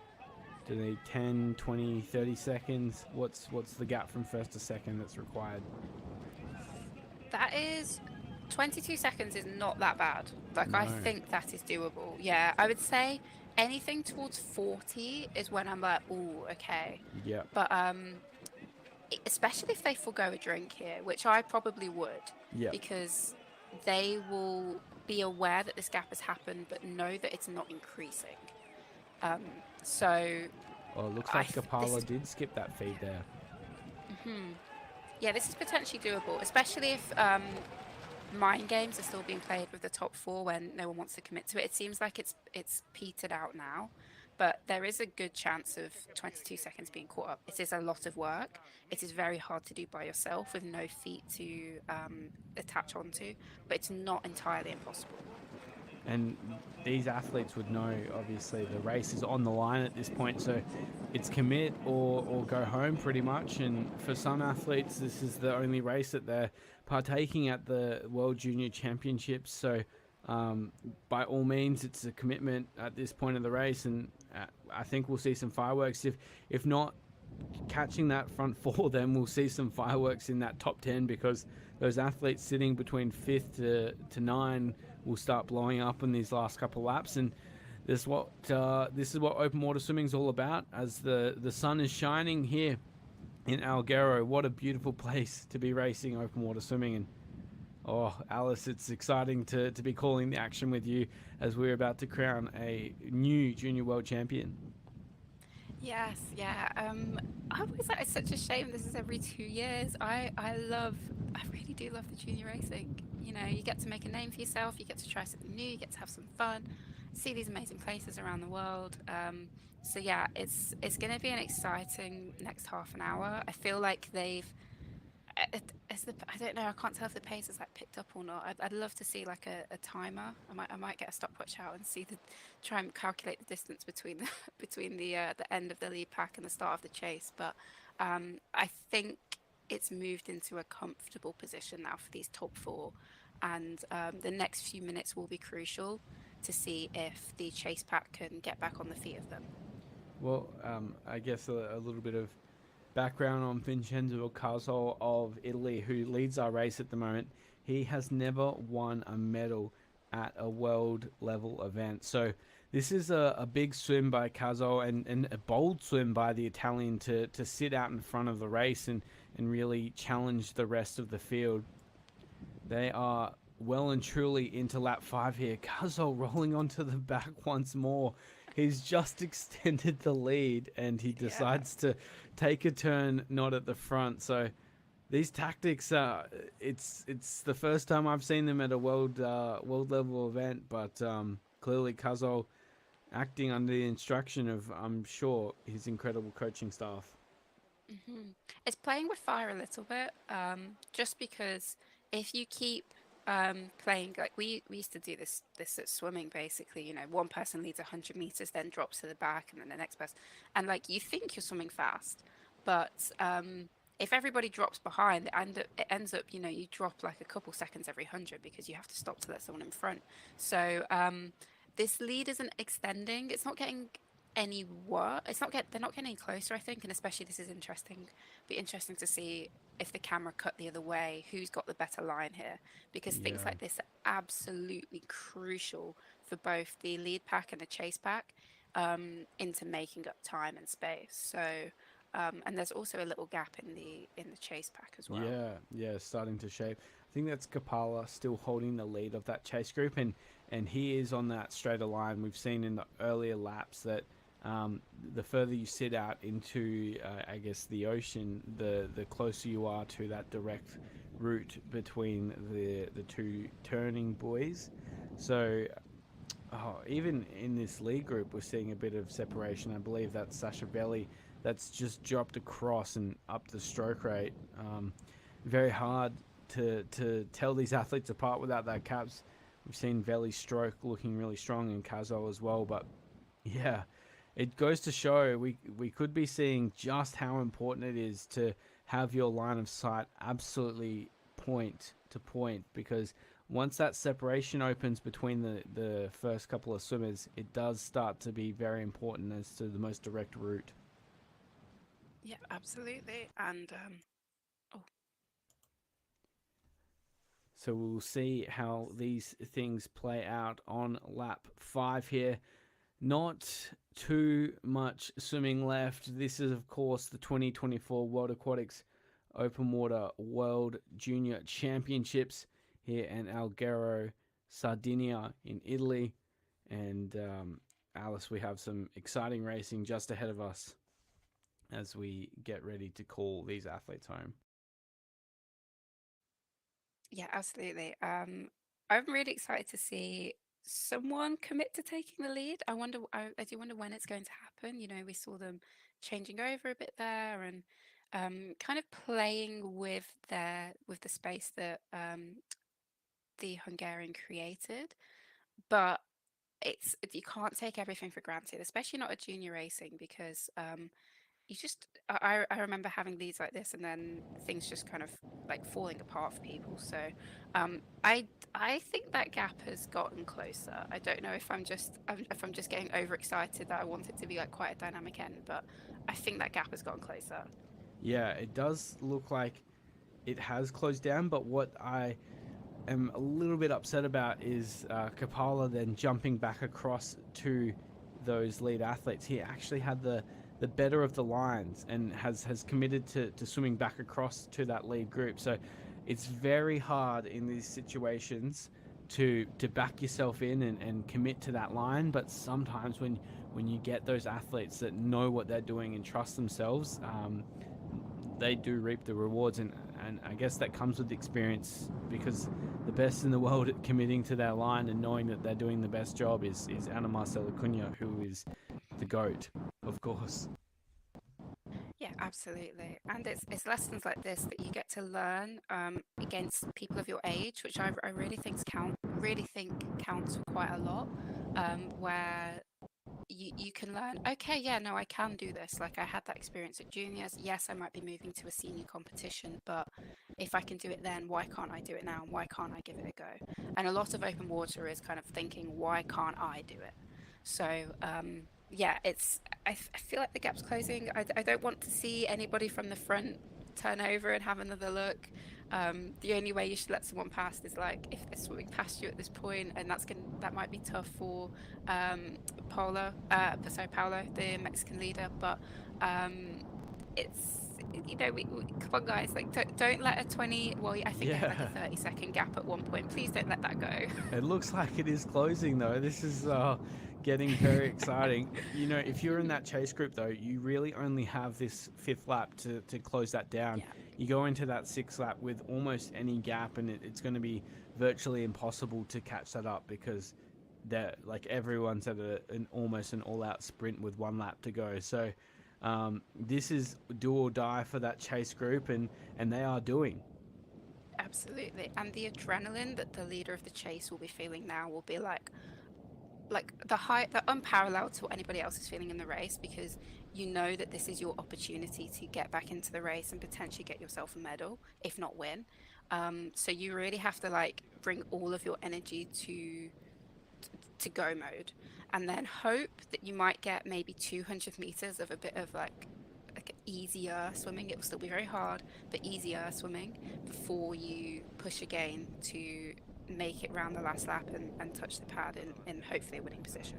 Yeah, so put us in that situation of Kapala, who's leading that chase group. Is if you're able to jump onto those feet, would you just sit in for a bit, or would you try and use that momentum and that sort of enthusiasm that you were referring to drive yourself forward in that race?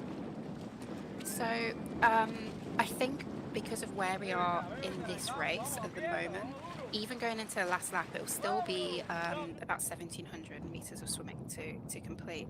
So I think I would personally sit in and work to just skip round a person by a person each, like whenever I feel comfortable, whenever a gap opens up that I'm comfortable to move into to get onto the next person's feet, I would just continue finding someone's feet until I'm in front, and then I would only aim to be in front in the finish funnel. And I think this is how I won Worlds in 2016. I was maybe in 10th or 12th place going into the last lap, and then was just like, okay, I need to overtake as many people as possible now. Managed to get myself into third position, thought let's try for second, managed to get myself into second, and then okay, I was like, okay, I need to try for first, so I tried for first. So this gap is definitely closed. I would be feeling very excited. You have to keep concentrating, because I think what he's managed to do here is create better lines and like really commit to swimming fast. So it's going to be an interesting like last straight into the timing gate. and I can't see anybody feeding going into this last lap. There's no point. There's a lot on the line for everybody here, for the lead pack. You know, even if the chase pack don't catch up, there's still only four of you. You don't want to waste any time feeding. It's not going to help you. And for the chase pack, you need to catch up. So there's no point feeding. It looks like there's a bit of a gap opening up here as well with the lead two athletes.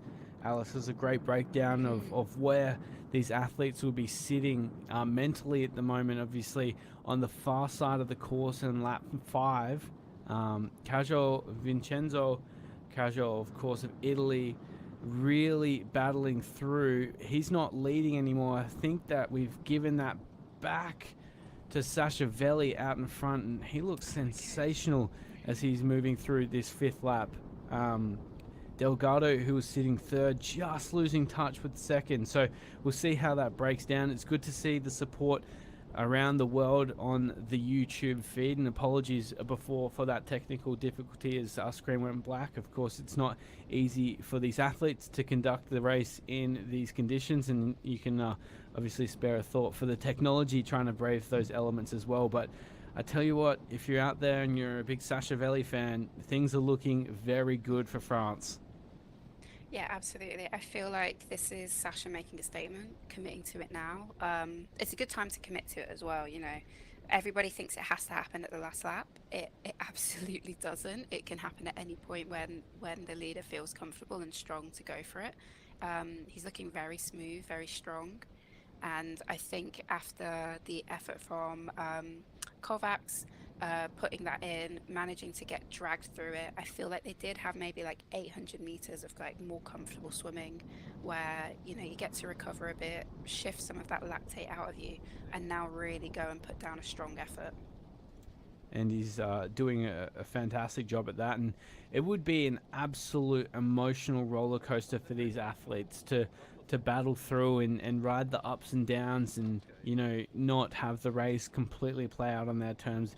Velli, he's used to dominating these junior races, and he's out in front once again. So to see the likes of Delgado, who he's probably only raced maybe a handful of times and only at World Cup level, is definitely tough to play on the mind. But the top 3 well established, and Alice, I can't see the medals coming out of that top 3. Delgado of Mexico just holding on ever so slightly to Cajo of Italy, and Velli holds the lead with Kovac Cerez with a bit of work to do.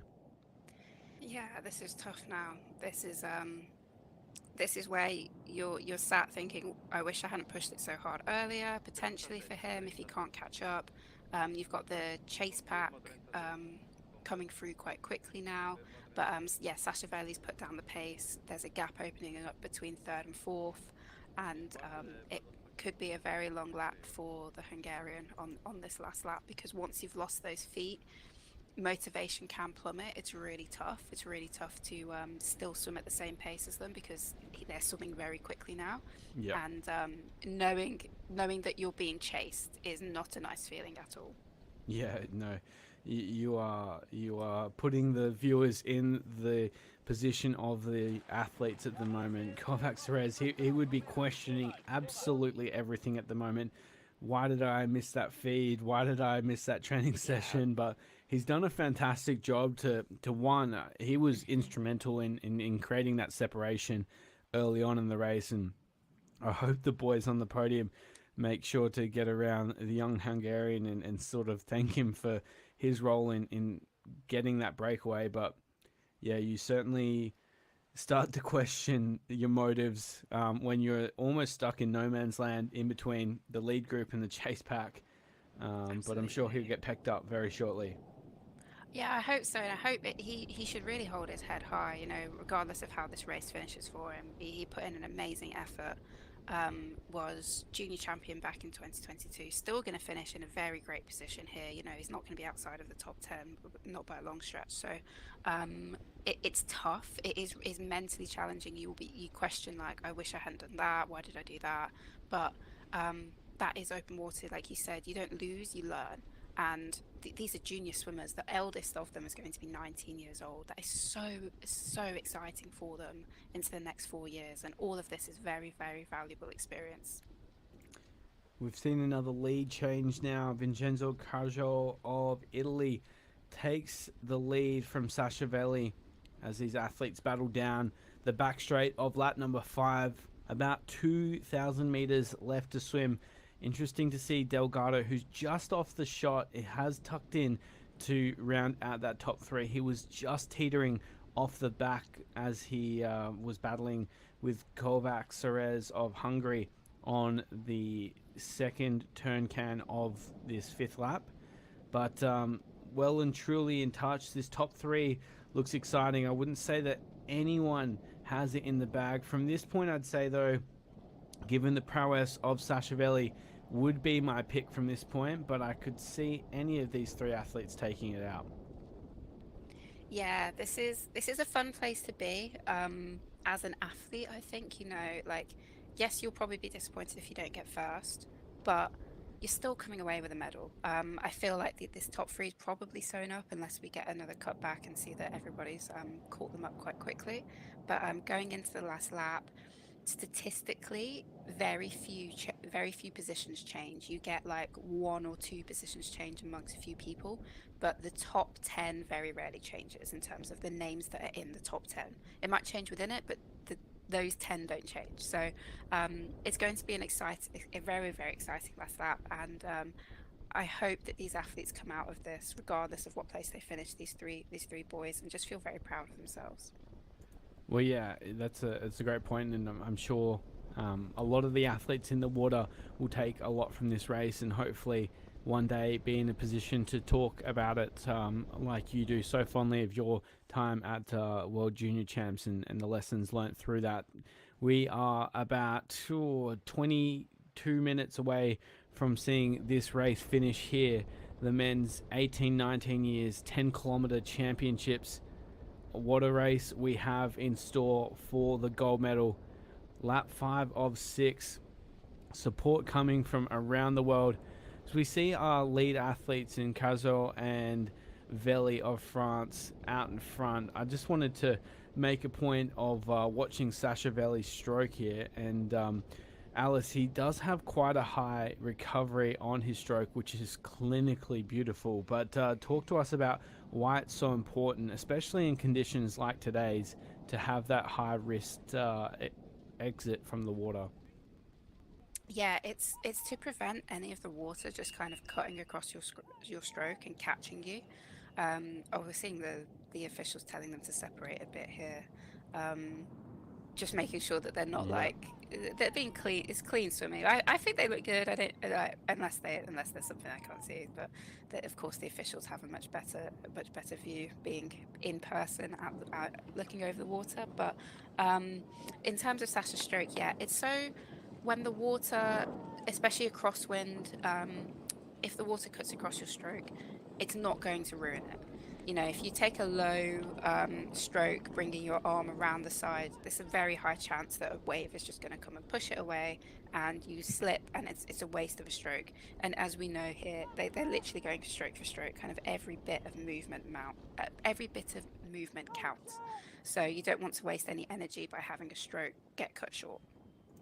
Yeah, it's a great point. And contrary to what a lot of athletes get taught at a young age as they do those technical skills in the pool, the high elbow recovery always emphasizes the drills such as finger drag, etc. It's not as relevant for open water swimming, and that's why you can see someone like Sashavelli out in front. He has a very high recovery, and that's essentially to say as efficient as possible, as you said.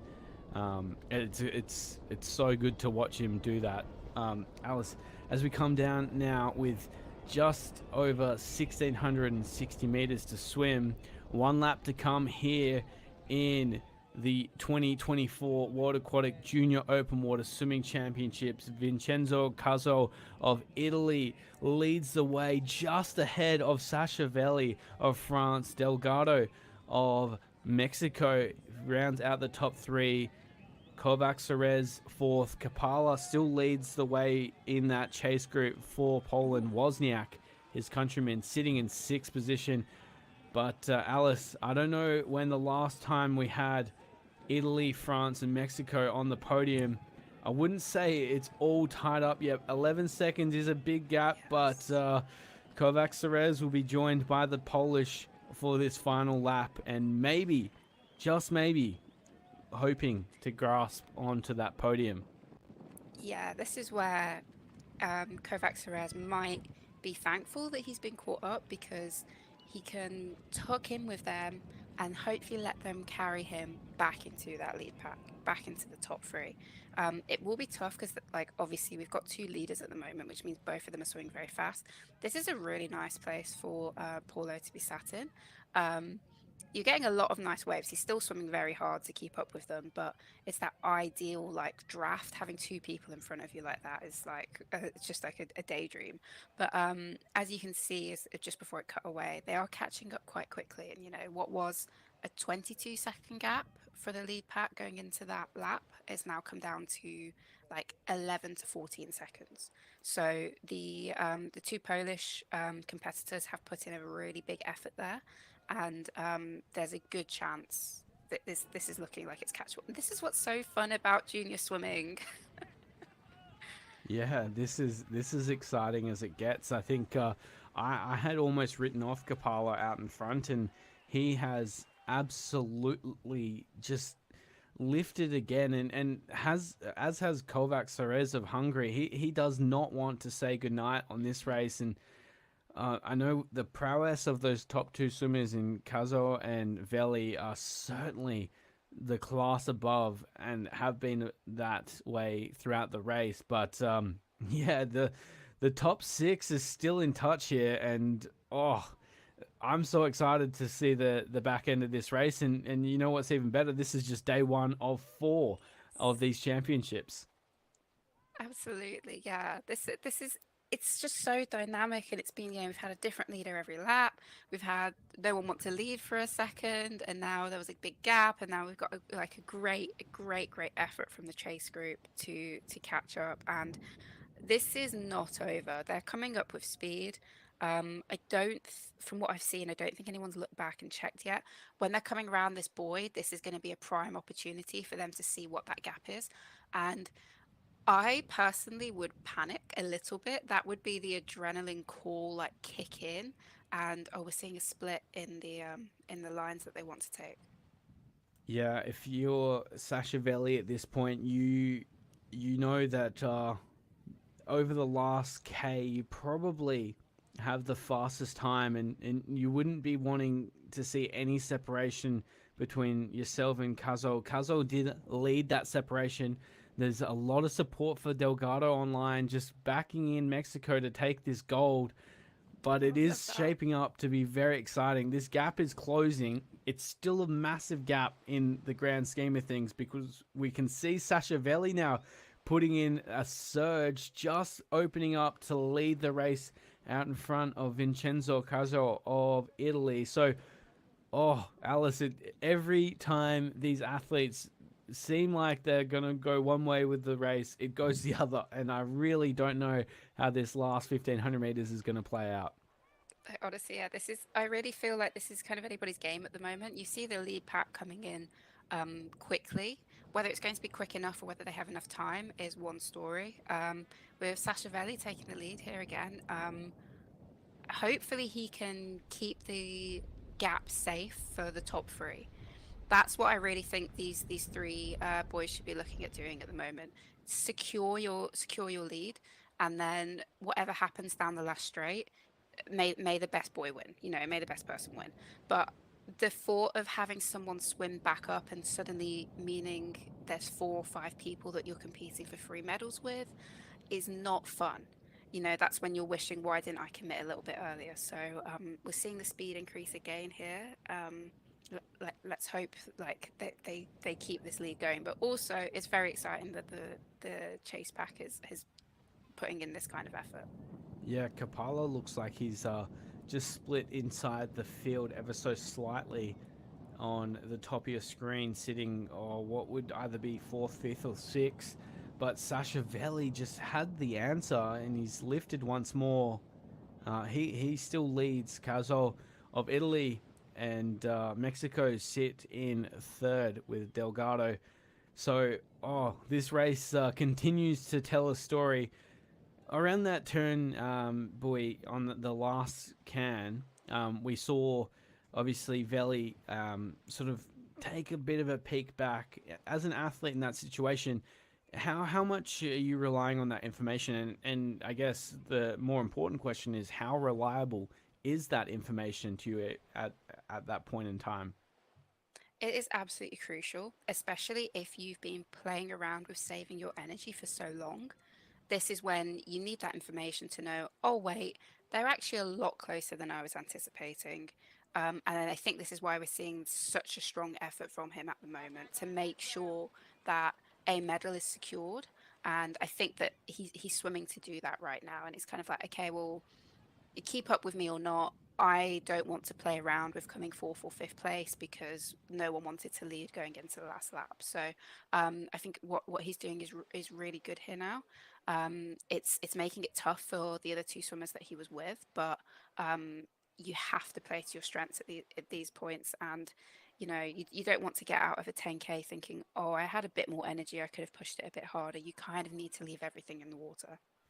And he's certainly doing that here in the last lap. He has opened a gap from second and third. This is, of course, Sashavelli of France out in front, leading a straight line of athletes now. The top six in alignment with the first place swimmer, and the gap is opening with every stroke. Sashavelli looks simply sensational. This is a common scene now to see Veli out in front controlling these junior races. One day we expect this to be the scene on the senior level as well, but France once more represented at the top of the podium here. Sashavelli leads with about 1,500 to swim. Alice, throughout the race, we've talked about how deep this field has been from a worldwide perspective. At that last lap, we saw Italy lead France, Mexico, Hungary, Poland in 5th and 6th, Portugal, Estonia, Brazil, and Hungary again in that top 10. So it's great to see that depth across open water swimming worldwide really start to develop. And although France is leading, which is what we've been sort of accustomed to see, there's certainly some challenges on their way through. Yeah, absolutely. And I think as this is like the newest swimming event that we've seen at the Olympic Games, it's only going to get more and more people going, oh yeah, there's Olympic medals in this event. I'm accustomed to swimming far distances. The 1,500 feels a bit short sometimes. Let's go give it a 10K a go. And it's tough. It's tough racing. You won't get it on the first try. But if you really have to persevere with it, and you get out, your hip flexors hurt, your head hurts, your tongue is like shriveled on your mouth from the salt water, but you will get back in next time and you'll do it all over again. And it's so fantastic to see so many different nations taking part in this competition. That is such a great point, and what we like to see, especially as we see the innovation come once more into open water swimming. Of course, we've only just recently welcomed the 4x1500 meter relay to international competition after significant development over the last 10 years. Is now an expected and exciting race at the World Championships. We now welcome the 3,000 meter knockout race, which is going to be very exciting to watch on day 3 of competition here. But for now, the moment belongs with Sashavelli, and I believe will belong to Sashavelli over the last kilometer as he comes down to the far side of the course. This is lap 6. The bronze and silver still in contention here. I'd say Kapala of Poland now moving into what looks like a very comfortable 4th position. He has a tall task ahead of him to catch Delgado of Mexico, who still sits in 3rd behind Vincenzo Caso of Italy. But what a performance that was on the back straight of lap number 6 here by Sashavelli.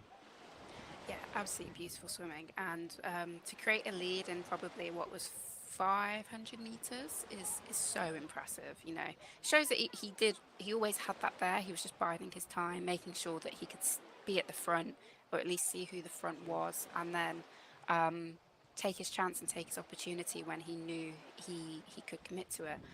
It's fantastic to see Delgado in there. I'm really excited for this for Mexico. I think it's really nice to see a diversity of nations on the podium. Like France and Italy are two very, very strong open water swimming nations. We see them time and time again winning medals and giving some of the best athletes in the world to open water swimming. So it's absolutely fantastic to see a different country like Mexico coming through and placing themselves in there. And also for Poland as well, because I don't know of many Polish athletes or open water swimmers. So it's great to see all of this talent coming through from so many different nations, as you were saying.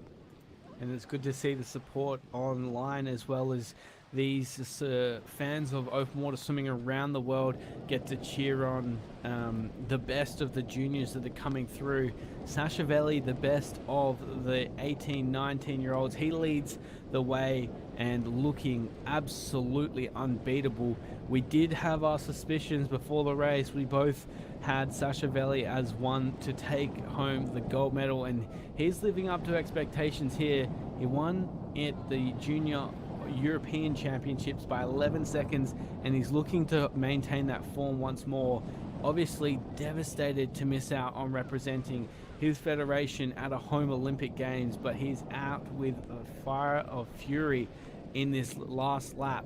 He wants to take home the World Junior Championship. It's not going to be the same gap that we saw at the 2022 World Championships, where we saw, of course, David Bethlehem take that gold. But I tell you what, Alice, the prospect of Sachavelli is equally as scary as Bethlehem.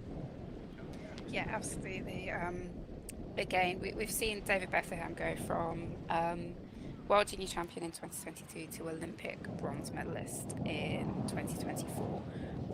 Every athlete lining up on that start line would have, I hope, would have seen that, kind of know that story and go, why not me? Like, why can't it be me, who translates within 2 years to winning a medal of that caliber and of that grandeur? So, as we've been saying, I just think it's such a fantastic place for athletes to get some really good racing in and to make a name for themselves. And we're seeing Sachavelli here, just having a little look back, making sure that nobody's coming too close to him, that he should still keep pushing home. There's no reason to back off this now. You might as well. It's kind of like a victory lap at this point, enjoy those last few strokes. It's really, really special to win, to take a race by this and win like that, as he would have experienced at European Juniors. And we start to break down the young career that Sachavelli is having. He came 12th back in 2023 World Championships in Fukuoka in the 10 kilometers, 1:53.14 his time. So he was obviously just a little bit off the likes of our gold medalists in that race, and obviously our medalists finishing in 12th position, but certainly one to look forward to the future. You look at David Bethlehem, who is leading that way of that next generation, but he's been in consideration for that number 2 spot for a number of years. He's had some tough races at the world level, a couple of DNFs at World Cups, but when you see the talent, the raw talent and speed, and match that with this incredible technique and very efficient stroke, it's hard not to get excited for the young Frenchman. Yeah, and this is absolutely the case and story for open water swimming. You are going to have bad days in the office. Like, you are. It's kind of inevitable. Some days there'll be a DNF. Some days it will be I finished 60th or whatever. But especially for these juniors, when you get out, you write down notes. You take your lessons from it, and it's all valuable learnings for the next race. So when you're in a similar situation, you can think, okay, well, last time I reacted like this and it led to this result. Let's do something different and hopefully get a better result. And that's often the case with it. So the future for a lot of these athletes is very bright. I think this is some very fun racing that we've seen. I've loved commentating on it, and I'm looking forward to seeing him touch the finish pad and take home the gold for France. It's not often you see the pre-race favorite that comes away with the gold medal. And the expectation on Sachavelli would have been absolutely enormous. There's a lot of pressure from the federations to come away with that top medal, and Velli has delivered here on day one. He's probably about 5 minutes away from the finish as he comes down this final straight, and looks, simply sensational. You can't fault it. He's really being able to soak up this moment. He would feel sensational swimming in one of the most beautiful places in the world, and that's difficult to say when, of course, the last World Championships were held in the Seychelles, and continue to provide great venues to race in. As you can see what it means for the Mexico team as they welcome, or get ready to welcome home, Delgado, who's in a battle for those minor medals. The race sitting though with Sachavelli out in front in a well-deserved moment for this young Frenchman. Yeah, absolutely. And so just on the point of him unfortunately not being able to compete in Paris, and like you said, he would be good enough to race at the Olympics if it wasn't for the fact his country was so competitive at the event. One thing I now realise as a junior, I'm very happy I took the time to be a junior, and I did still do senior races. I got opportunities to do World Cups, but I remember vividly in 2016 I got the opportunity to do either the European Championships or the World Junior Championships, and especially because of my experience in 2014, I chose to do the World Junior Championships, and I'm very happy that I took that time to enjoy being a junior. And I really hope this is what Sasha's feeling at the moment here, because there won't be many races like this where you get to swim off and have clear water going into the finish, as we see with the men's races at the senior level. It's tough, it's competitive. You've got Krzysztof Rosowski, you have all of these amazing athletes, David Bethlehem, really driving the pace forward and making it a very, very tough and challenging top 10 to even get into. So it's moments like this where you can really just look back in true fondness and be like, okay, yeah, I did that. I committed to this race, I won the race, and I had a really good time going into the finish. And yes, he's going to be in a lot of pain, but I'm sure he's going to be elated at the end. That is some great insight from a former junior, well, still current, of course, junior world champion. You can never take that title off you once you've got it, and Sachavelli is about to experience that as he comes down with about 200 meters to swim. Alice, what a race he has swum. What a crowd that he has welcoming him home as well. Is this how you expected things to shape up? What were you thinking? Oh, I mean, I did think that Sachavelli was going to take the gold, but it's provided its excitement throughout. As I was saying before, it's not often the favorite becomes the champion, but Sachavelli has risen to the occasion throughout the trials and tribulations of this moment. This man owns it.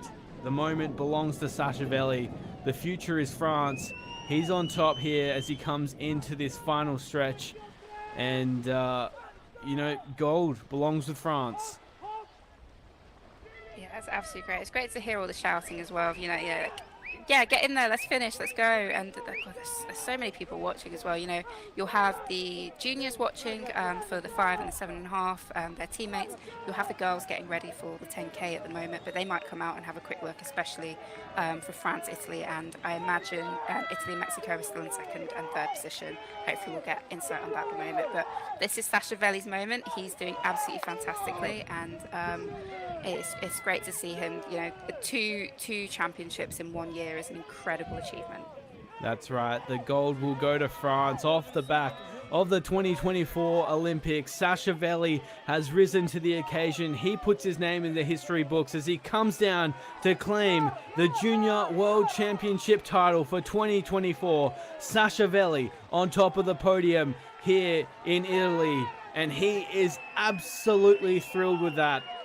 As we move back for the medal race, we see them about to come into that final stretch. Sachavelli watching on.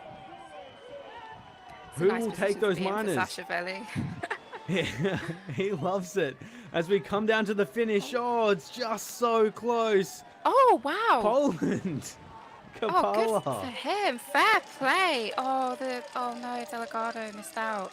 Oh, Um, oh, Wozniak, in Wozniak, he fact. came second at European Juniors in the 10K this year. Like, clearly a fantastic swimmer.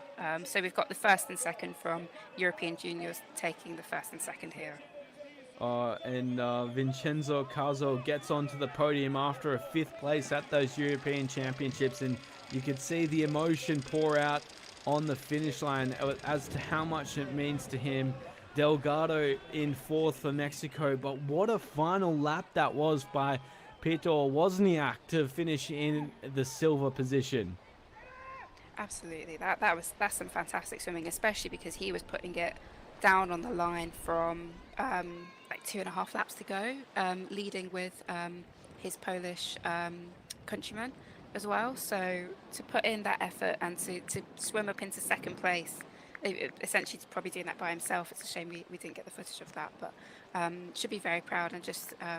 I was a big fan of hopefully the Mexican boy getting onto the podium, but I know this is a very bright future for him, and I really hope that himself and Mexico, keep this momentum going because it's really exciting to see.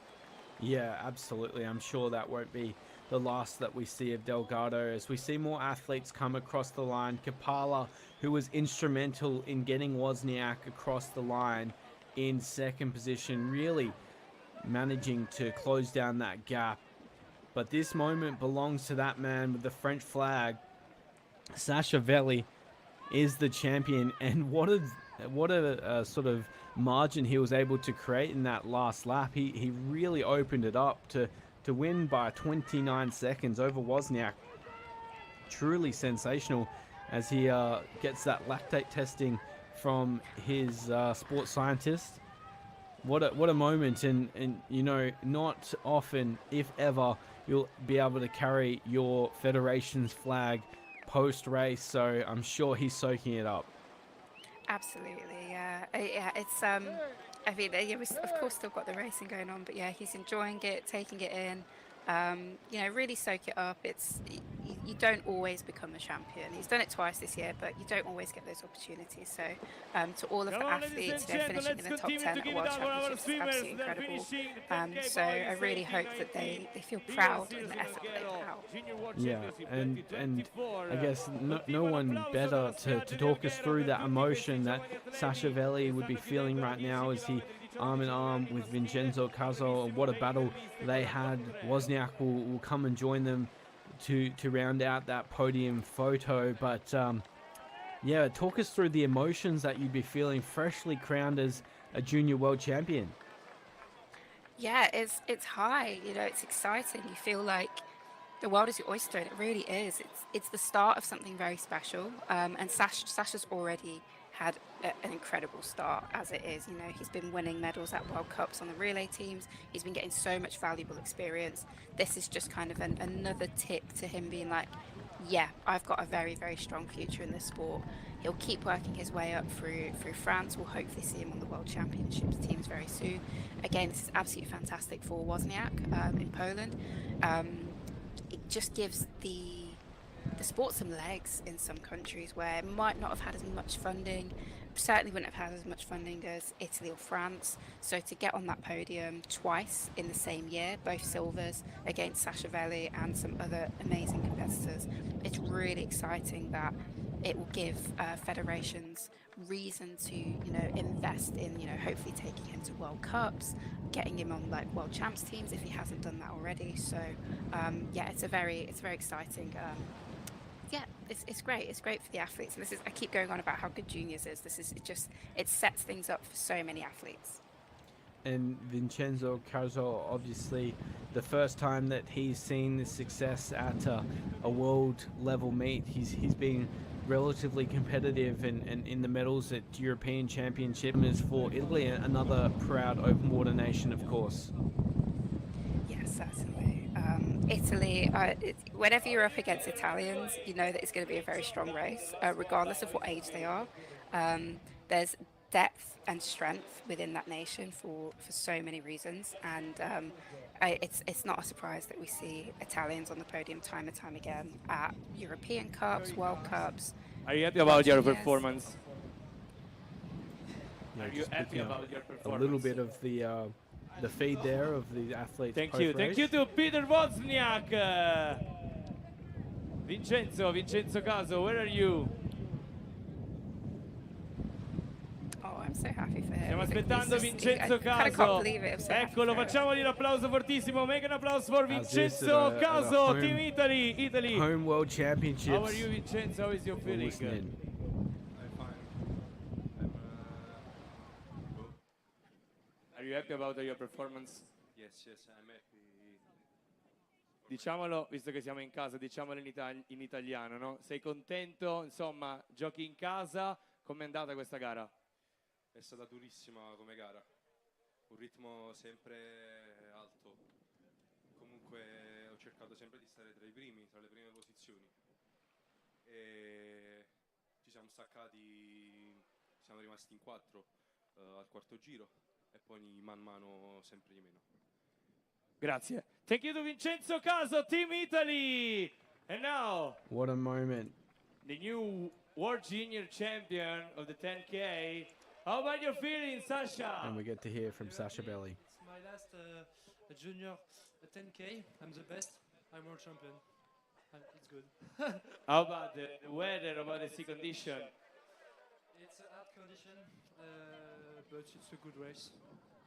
Do you like the place? Do you like to stay here in Sardinia?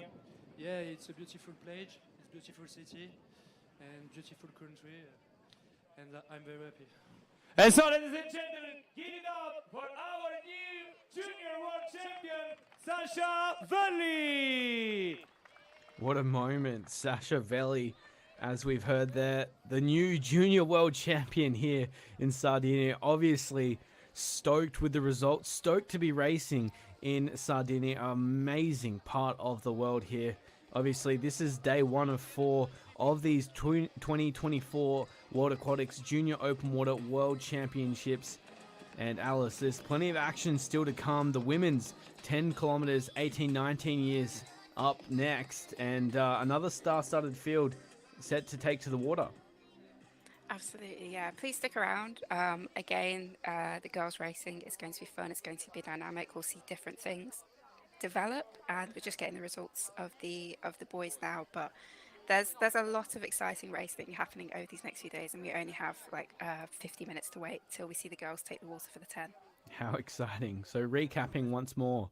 Sasha Belli on top. Wozniak of Poland gets second. Vincenzo Caso holds on for third, rolling through the top 20.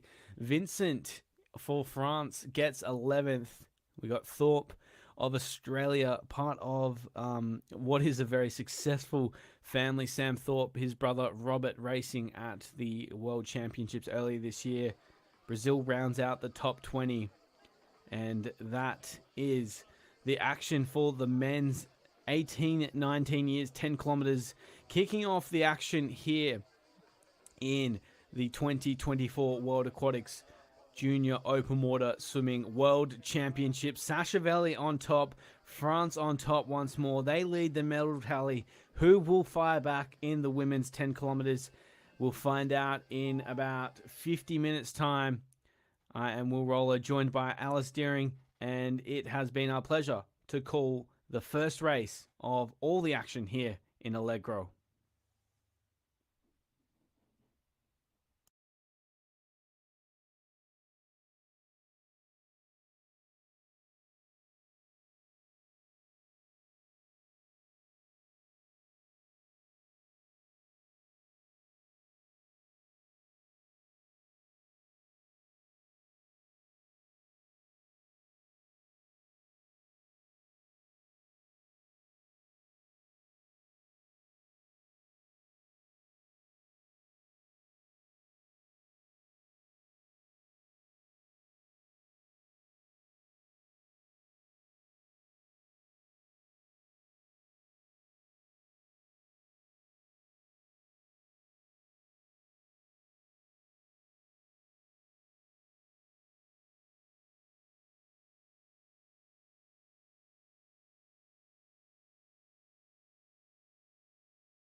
will make sure that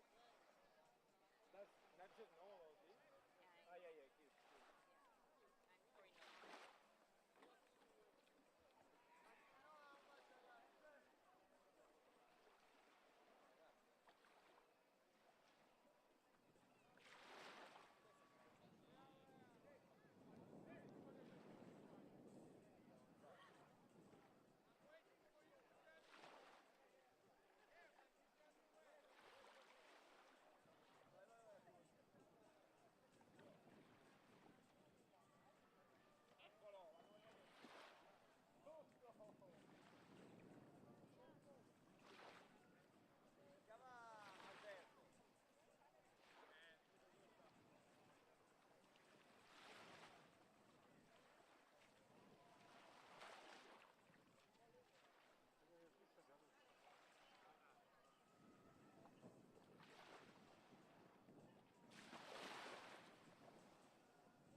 welcome back to the action here at the 2024 World Aquatics Junior Open Water Swimming World Championships here in Sardinia. Alghero has played a beautiful setting to the opening race in the boys 18-19 years 10 kilometers, and we welcome back the action for the girls 18-19 years 10 kilometers. And once more, I am William Rollo, joined this evening or this morning, tuning in around the world at this incredible venue, joined today by Alice Deering, Junior World Champion, Olympian from 2020, and now my co-commentator as we get to call the action through the girls 18-19 years 10 kilometers. And Alice, what a star-studded field we have once again. Yes, yeah, I'm really excited for this race. It's going to be a really good one. There are a lot of the girls who have competed at Junior Pampax, European Juniors, competed 2 years ago at the World Juniors in Seychelles. So I think it should make for some really good competition. You are bang on there. The European Junior Championships earlier this year was a telltale sign for the boys 10 kilometers race. We have the champion and silver medalist racing once more again in this event as we start to welcome out our athletes. Do you expect to see similar once again, that France potentially taking home 2 golds on the opening day? Yeah, I think Clements Coco Rando can take a lot of energy from seeing what Sasha Veli's done and think, okay, yeah, like our country's obviously dominant at European Juniors. Why don't we dominate World Juniors? So I think she'll be coming into this with a lot of adrenaline, a lot of confidence, because you really can take a lot from watching your teammate and your fellow countrymen go on and do incredible things in the water. That's a great insight. And also, you add to that, obviously, both Clement and Sasha Veli, who would have just watched a home Olympic Games as the GB athlete who came through the system back when, obviously, the London Olympics were a big talking point in 2012. How does that play on the effect of these developing athletes? Yeah, it really adds to a lot because, even being British and going over to Paris earlier last month, the excitement that was around France was really infectious. It was really nice. And, France have had a tough couple of things because of politics and things like that, but there was really like a joint movement and a joint momentum. And we're seeing the same with the Paralympics at the moment. So I think it's one of those things where, like, athletes, especially at this age, getting a home games, getting to watch them. Yes, you would have loved to have been competing there, but that can't always be the case. But looking forward to LA and to Australia in 2032, there's so many exciting opportunities for you to take that chance.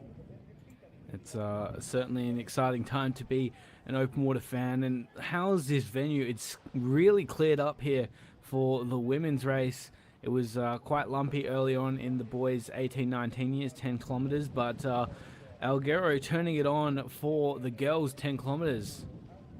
Yeah, absolutely. This is always the case with it's got kind of a coin flip of whether you want to be the first race that goes or the second, because the conditions normally change at some point. We're dealing with outdoor venues. The wind might pick up, it might die down, the sunshine might come out.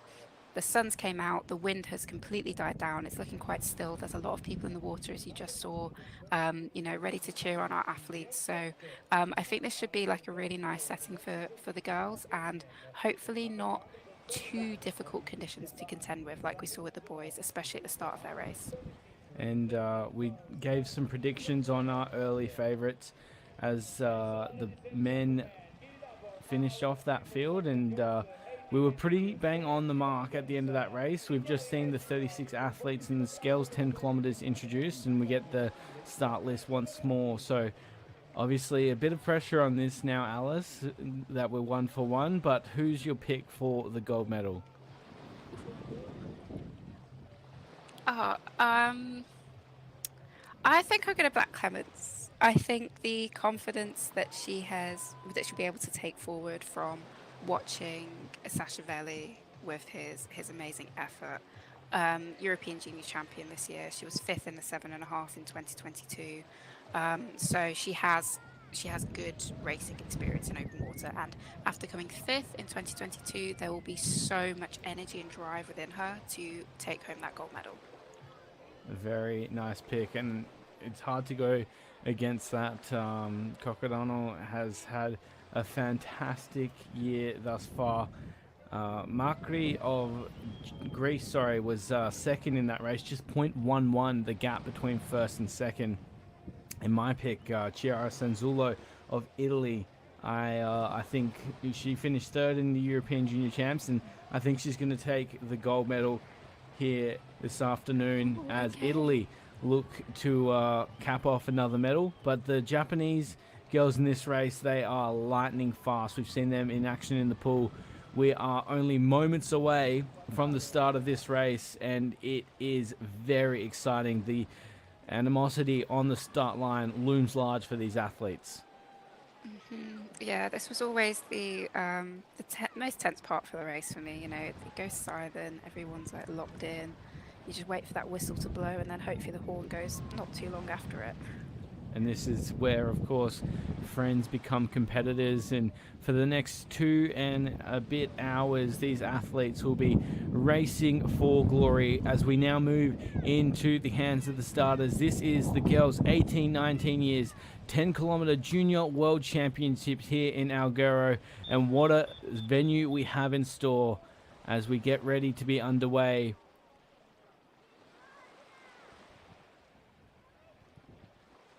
The flag is raised and the athletes are off here.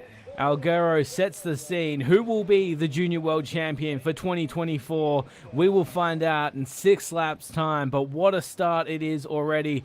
A mad dash through the opening 50 meters, and Alice, all that expectation comes to fruition here. What will we see? Already sitting a huge lead, someone's really going for it at the front, and causing the group to kind of veer off in that direction. I'm not sure whether it will get corrected or but already looking fast. You know, we saw a fast race with the men's where it kept like kind of bunching up, drawn out, bunching up, and then eventually got drawn out to the point where it was just 2.5 laps of very, very fast, like hard swimming. So it'd be interesting to see if any of the girls try to replicate that. How's this start though? There's a little bit of a gap even opening up through the early stages, and my coach always used to say to me, you can never win the race off the start line, but you can certainly lose it. And it's interesting to see this play out. Obviously we know there's some athletes in the field that have lightning speed over that 200 meters distance, and I wonder if they're just leaning on their speed to get around this turn can in first position, or if they are seriously trying to lead from the very first stroke. Yeah, this is the interesting thing, you know. If you put it down, if you know that you've got the speed, and you know if you can hold that for maybe even a kilometer, it can already drastically change the shape of the race and put you into a secured top 10, as we saw. It's similar to the men's race, we saw that those kind of conditions happen within the race. So yeah, we're already seeing this get drawn out in a decent way. Let's see how long it sustains for, and I'd love to know who's doing all this work. And Alice, one of the things that a lot of people that haven't raced open water wouldn't know is, unlike the races in the pool that say the 1500, where you can build into your race or you have that set race plan so you know exactly when you should expect your heart rate to increase.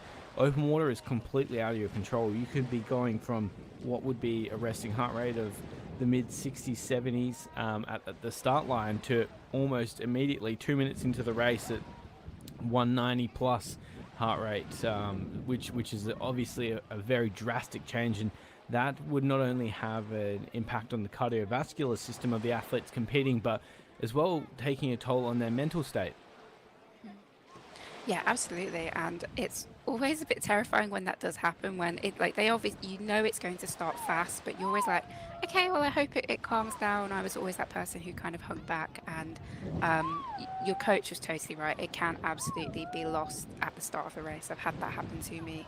I've had that happen to me before, and it is kind of devastating that within the first 3 minutes of the race, you're behind people, you can't get in front of them. Yes, you have the speed to be able to keep up, but you can't actually utilize it because it's like a wall of people in front of you.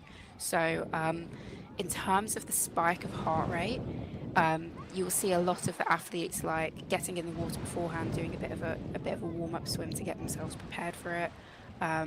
Jumps on land, skipping rope, keeping the body warm, keeping it ready for this eventuality, and we're seeing it more and more often. So I think as the sport progresses and science progresses with it, we'll see hopefully some important and exciting data as to how athletes can cope with this. I think a good point that you've raised there is the athletes, really using this opportunity to learn how to race at this level. And it's something that we talked about throughout the boys 10 kilometers is this level of expertise is something that is quite foreign to a lot of athletes, and many of them would have qualified as the best age grouper in their country or federation, and continued throughout their development as a young athlete to be at the top of the sport. So for some of them, when they've dived into the water and not been able to control the way that the race is played out, would be a very unfamiliar situation. So I'm sure they would be battling through these early stages of the race, but they have 6 laps to figure it out, and I'm sure, as we saw in the boys, whatever we expect to happen won't happen, and it will take some drastic turns throughout this 10 kilometers. Early on, though, that lightning fast start hasn't eventuated into a gap, and in fact that front pack looking quite comfortable. It is obviously very fast, but no distance in between those top swimmers. Yes, yeah, this is when you're leading. That she'll probably get a chance to look back at some point, maybe go around a buoy and just get a scope for what damage she's managed to cause to the pack. It is still quick, so even having to swim like 2 next to each other or 1 behind the other indicates that some people are kind of like really trying to stay on this pace. I can't see it being sustained for the whole thing, but it just indicates that there's whoever is doing this, there's some intent. Hopefully we'll get a closer shot soon so we can name her. Yeah, they've done a fantastic job leading out early. It looked like it came from that front part of the pack, so there were some great swimmers in amongst that mix, and when we can get a close-up on the number or the cap, we'll be able to specify the athlete and give them the respect for leading out early. In the boys race, we saw the winners and the medalists all sit relatively high up in the pack. That, of course, with the exception being the silver medalist in Wozniak, who came from very deep early on to come onto that podium. Obviously, Wozniak holds the title of being an Olympian already, so he's an esteemed company to be able to do that. So expect to see our eventual medalists looking to sit at the front of the race. Yeah, absolutely. Junior racing has more chance and potential for swimmers to swim from the back forward. Typically mistakes like being dropped at a World Championships or an Olympic Games or a World Cup are very heavily punished by the fact that you cannot break back into that pack. We saw Wozniak do it expertly well, managed to swim through and get himself on the podium after having to bridge about a 30-second gap. So it is very doable at a junior competition. I think that's why it's so exciting. It's very dynamic. The positions are constantly changing, and it's about athletes finding a feel for themselves as a competitor in a kind of lower stakes environment where you're competing against people in your age, but it's still highly competitive.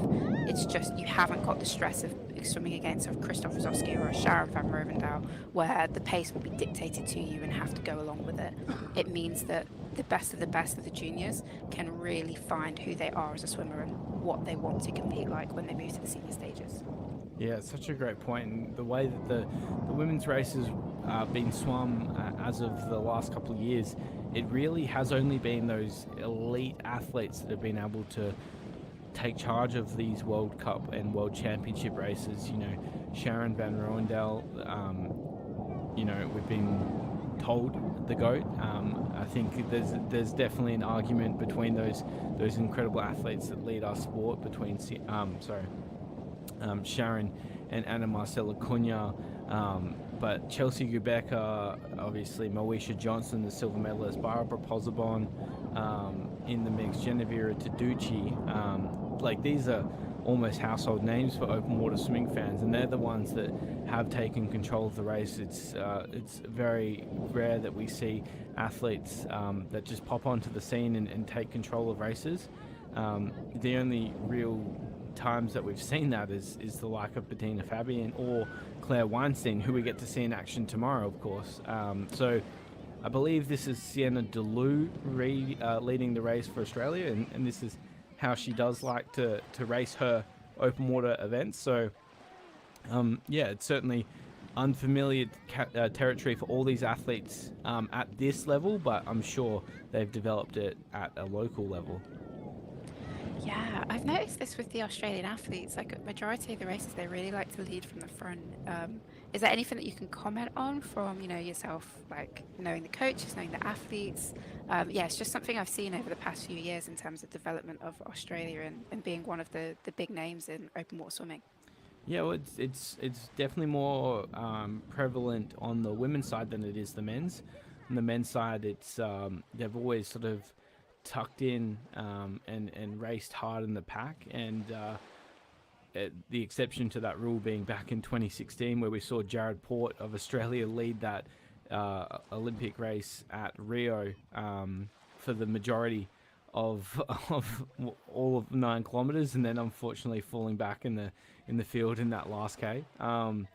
But certainly on the women's side, with the likes of Chelsea Gubecka, Karina Lee, Moesha Johnson now, and Maddie Goff, who's also been prolific in that scene, they do like to sit out in front. I think potentially the reason for that is you just avoid a lot of the chaos that comes from the pack, and when you have such great depth at a national level and you're always trying to fight through selection to make the World Championship teams and therefore qualify for Olympic Games, you have to really go out there and get it for yourself. You know, there's no friends on the local stage, and I think that's what's led to them then building that to the international stages, having to do it at such a high level locally. So I wouldn't say that there's been any rhyme or reason to it, but it's clearly made an impact on the younger swimmers as they've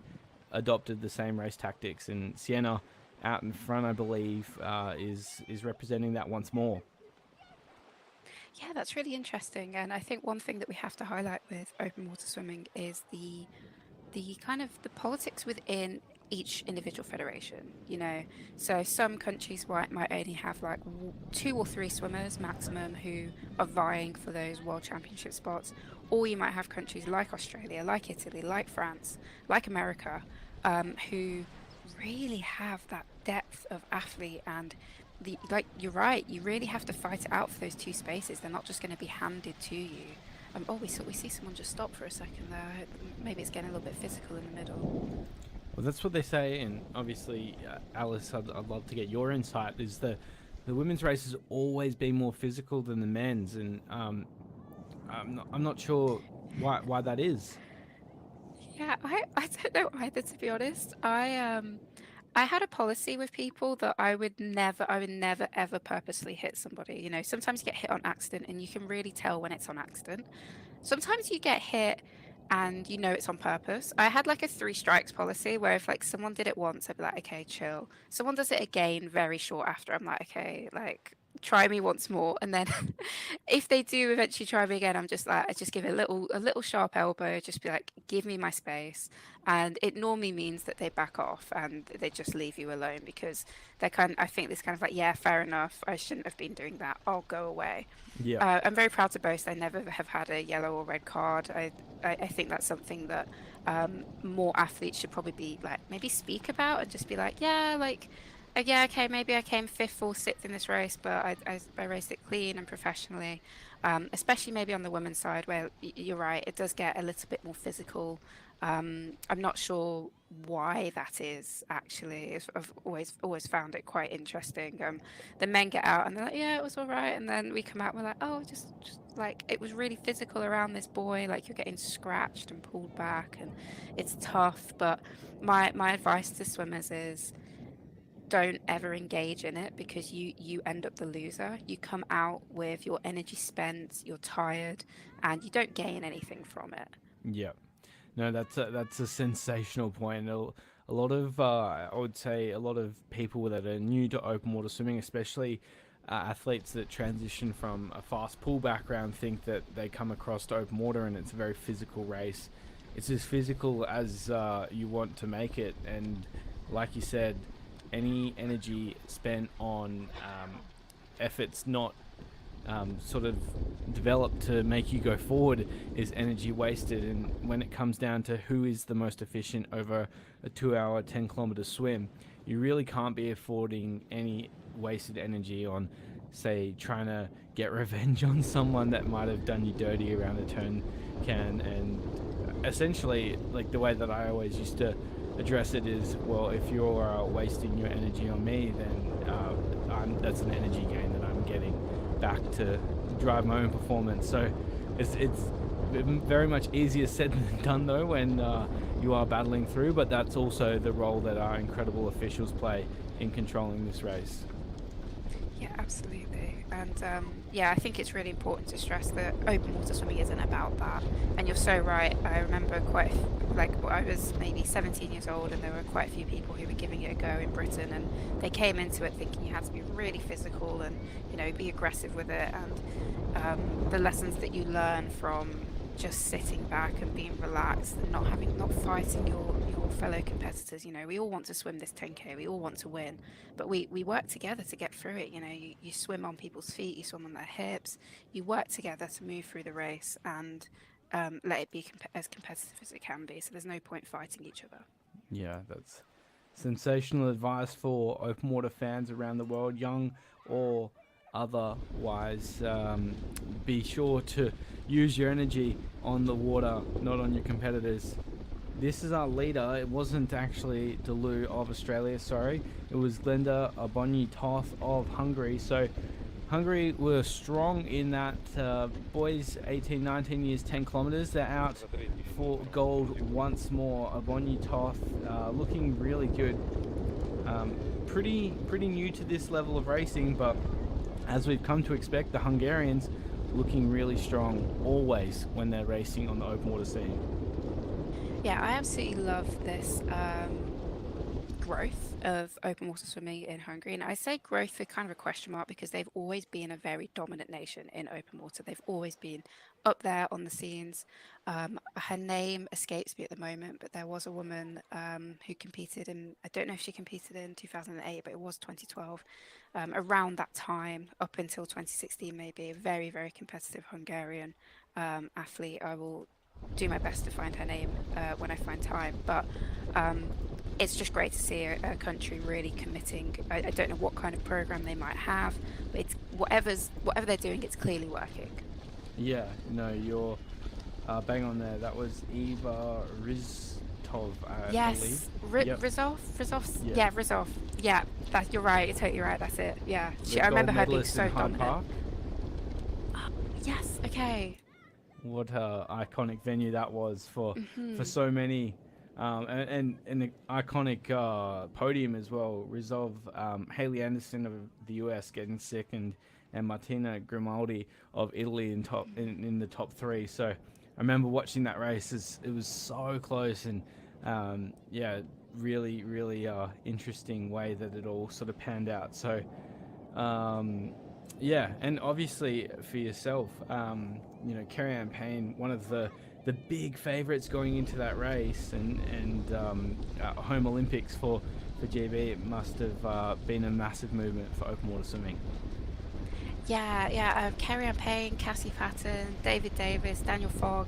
These were all like names that I just kind of grew up like looking at and being like, wow, these are some incredible athletes. Like doing fast times in the pool, swimming at Commonwealth Games, Okay. swimming at the Olympics in the pool as we saw Daniel Fogg do as well. So it's just, yeah, I think having the talent up there really can like feed down and it gives opportunity to up and coming athletes. You know, the funding that Kerry Ann and Cassie Patton and David Davis secured with their medals in 2008 got me to opportunities where I was able to race in Argentina at my first World Cup in 2014.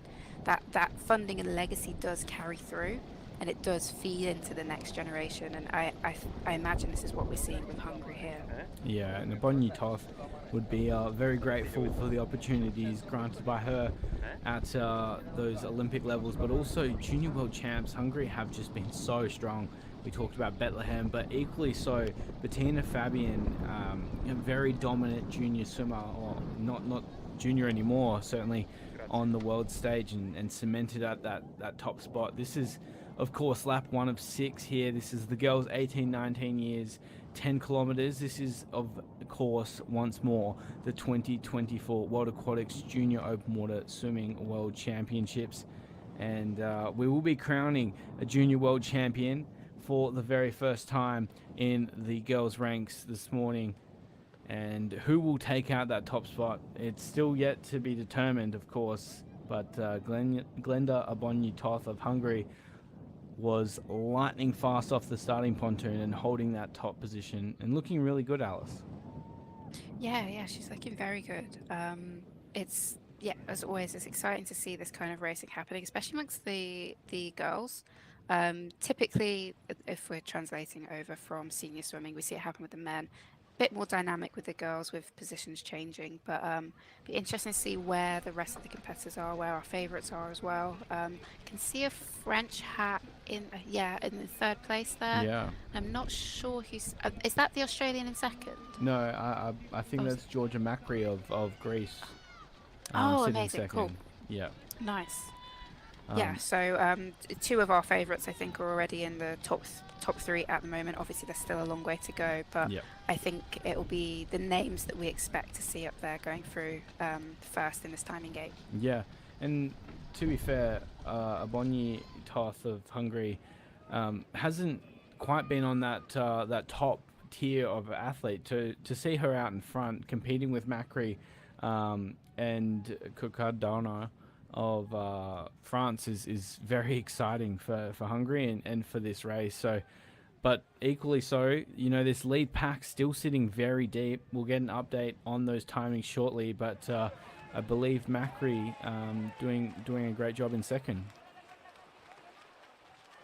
Yeah, I love to see this. I love to see an athlete who we probably didn't expect to be leading it. It shows that she has got into the race and is willing to put everything on the line to give herself the best chance of going away with a medal. And seeing a tiny little gap open here around the turning buoy. I'll just talk about the turning buoy quite quickly. It's a great opportunity for the leaders to really stretch out the field because you get round very quickly with clear water, no one to get in your way, and then all of a sudden everyone behind you kind of has to bunch up around it, and this is what we've just seen here. There's a stringing out of maybe 8 to 10 athletes, and then a little gap, and then the rest of the pack. Yeah, that's a great depiction of what these athletes will be going through, and equally so that back of the pack would be a little bit nervous. And we've talked already about how much you want to conserve your energy, and in these situations, it's really important if you're one of those athletes at the back of the pack, not to panic, not to get too invested, understand that it is a long race and you'll ebb and flow, and that's where you see some of the best athletes in the world get unstuck, and the difference, I guess, between what is good and what is great in terms of experience. And I remember last year on the World Cup circuit in Golfo Oranci, Oliver Clement of Germany was a minute behind the lead pack of 7, which was it was a lead pack of 6, which was created by none other than Gregorio Patroneri, and he methodically moved through that race, got himself back into that lead group, and was able to get onto the podium. And I remember watching that race and thinking, this guy is going to be an absolute superstar. Here we are, a year and a half later, and he's got an Olympic medal. Yeah, that was. I remember watching. I didn't watch that race, but I was watching it from my phone with the timings, and I just couldn't believe what I was seeing. I think that is one of the best open water efforts that I've ever seen from an athlete, to really come from behind like that. The mental strength, the fortitude that takes, let alone the physical strength and skill that you need to catch up the best in the world. And yeah, it was he's clearly been a star in the making for a few years, and a very well deserved Olympic medal. And I'm sure that is not the end of Ollie Clement. He is a young superstar, just 21 years of age, I believe. So he'll be a name to keep at the front of mind for years to come, and especially on those flatter courses that I expect to see a bit more of going forward. He's gonna continue to hold that German legacy that Florian Wellbrock has started to really create his own sport out of, when we have those 10-kilometer pools. The Florian Wellbrock is always going to be the favorite for that race. But looks like that gap that we saw open up on that just through that feeding zone is starting to stick here, with only, it looks like 8 athletes in that lead group. Yeah, this is dangerous territory for these girls behind. And especially you can see like a smaller pack of maybe 3 to 5 swimmers just behind them. They'll be working tirelessly to get back on the feet of the leaders. But unless they work together, it can be really challenging. And this is where people ironically like to get physical. And I'm always like, why are we getting physical when we're all working towards the same goal? I'm not saying that's happening now, but just from my experience. So my advice is always to just work together, work towards it. Don't sit on someone's hip. If you want to draft off of them, sit on their feet. Sitting on their hip creates so much more turbulence for the swimmer. When you're all trying to catch up, you kind of all need to be singing from the same song sheet and work towards getting on those feet of the lead pack. Yeah, that's a sensational advice, and something that we didn't see in the boys 18, 19 years, 10 kilometers. They didn't really have much interest in working together, and in fact a lot of them turning back and seeing what that chase group looked like. So it ended up working for our winner, Sashavelli. He had the speed to come over the top. I was just looking back at some of the footage as we went through that feeding zone to see what caused the gap, and Abonyi Toth actually skipped the feed on that first lap and has got herself into this breakaway group of 8 swimmers. So that's the risk that you sort of have to take at this level, and we'll see how it sort of shapes up here, but definitely a bold strategy. Yeah, absolutely, and I like it. I think it's smart. I think at the start of the race, you would have only had a drink as you walked out onto the feeding pontoon anyway. So she's only gone without a drink for half an hour at the moment. It'll end up being maybe 50 minutes by the time she gets the next feed. I would say the next 3 feeds for her will be crucial in making sure she gets those in. But when you've created such a gap, and you can maybe afford for the pace to slow down a little bit, for you to get that drink in, it works out perfectly.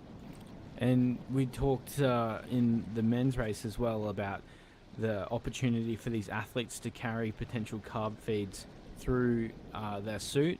It's definitely not the preferred method of racing, but when you've got world championships on the line, you can potentially make those moves and try and feed from your suit. I haven't seen Abonyi Toth roll over and take those carbs in, so potentially running a bit of a risk, but of course this wouldn't be unplanned. This would have been something that they've trained for and known when the moment comes they want to be able to strike.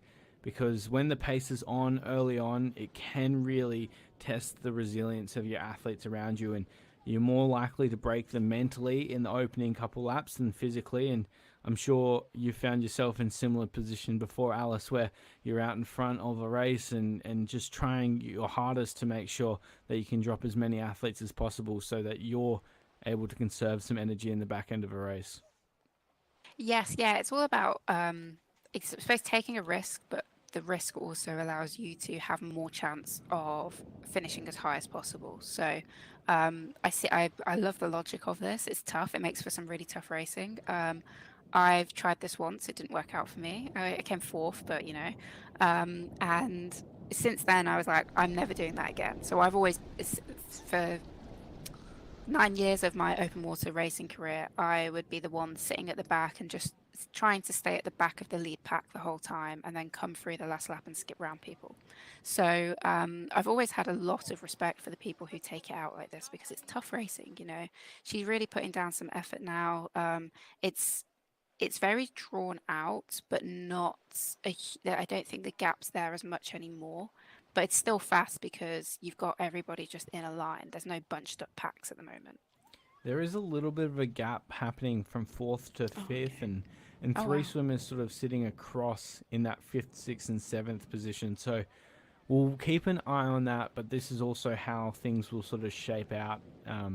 I think the most dangerous position that you can be in an open water race is not knowing which athlete is in front of you and somewhat knowing the capabilities of those athletes, because if you are swimming behind someone that then falls off the pack, you're really in a world of pain. You're not only having to swim around your competitor in front of you, but you're having to swim around and catch up to that lead group. So at this level, of course, not many of the athletes will know their competitors because it's mainly the first time that they would have raced against these athletes. But I tell you what, the top three looks in good health.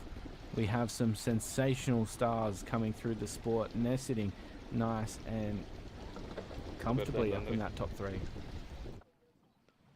Yeah, you're so right about the potential of getting dropped and then being behind someone that can't keep up with the pace, because the moment they drop off those feet, you're already slowing down, like you're already decelerating. So to get around them and then to bridge the gap which has been created in front of them is tough. And yeah, you're right. We've seen a gap opening up here. This race is progressing quickly, actually. Like already being very dynamic and very exciting. It's good. If you're an athlete in the water, say you're the likes of Misa Okazunu of Japan, who was sitting sixth after lap number one, and you thought, no, it's a pretty quick pace, it's salty water, we're racing in the afternoon here in Alghero, the temperature's up. What were the chances that you were thinking that someone would skip a feed on that opening lap, and how quickly do you have to adapt as an athlete in that situation? I always took the first lap and last lap. I'm always like, very high chance that people won't feed. That was always my logic, because I was never too stressed about feeding on the first lap. So my logic would be, I don't think other people will be too stressed about it. But yeah, you're so right. It probably did throw the pace off a little bit. It was probably a little bit of like, oh, it hasn't slowed down going into the feeding pontoon. And then as we came round that top end buoy, you did see this gap start to solidify. So it is a difficult position to be in, because you're suddenly looking up, taking your drink, thinking, oh gosh, okay, I need to catch this back up. Let's go. The pace is already fast. You might have already been swimming at like a threshold pace. You might not want to push it harder, but it's always worth pushing it harder to stay in the mix in a group like that. It looks like this lead pack has somewhat solidified into that top seven. We'll see how it plays out. Eighth is just a body length in behind. It's certainly not an unsurmountable gap from 7 to 8, but the race certainly on that line for the chase group. It's a quick opening lap. They went through there about 20 minutes, 25 seconds, so around about that 2:03, 2:04 marker. If they can maintain this pace, I'd say they probably will slow down ever so slightly on this second and third lap, and then start to ramp things up in the second half of the race. for those who weren't watching the men's 18, 19 years, 10 kilometers, we talked about the new event proposition and what that means for open water swimming. This field equally is exciting in that 3K knockout elimination race. Obviously, we're seeing early on Abonyi Toth of Hungary has some speed. Do you think Abonyi Toth could potentially take home a medal in that knockout? I'd love to see it.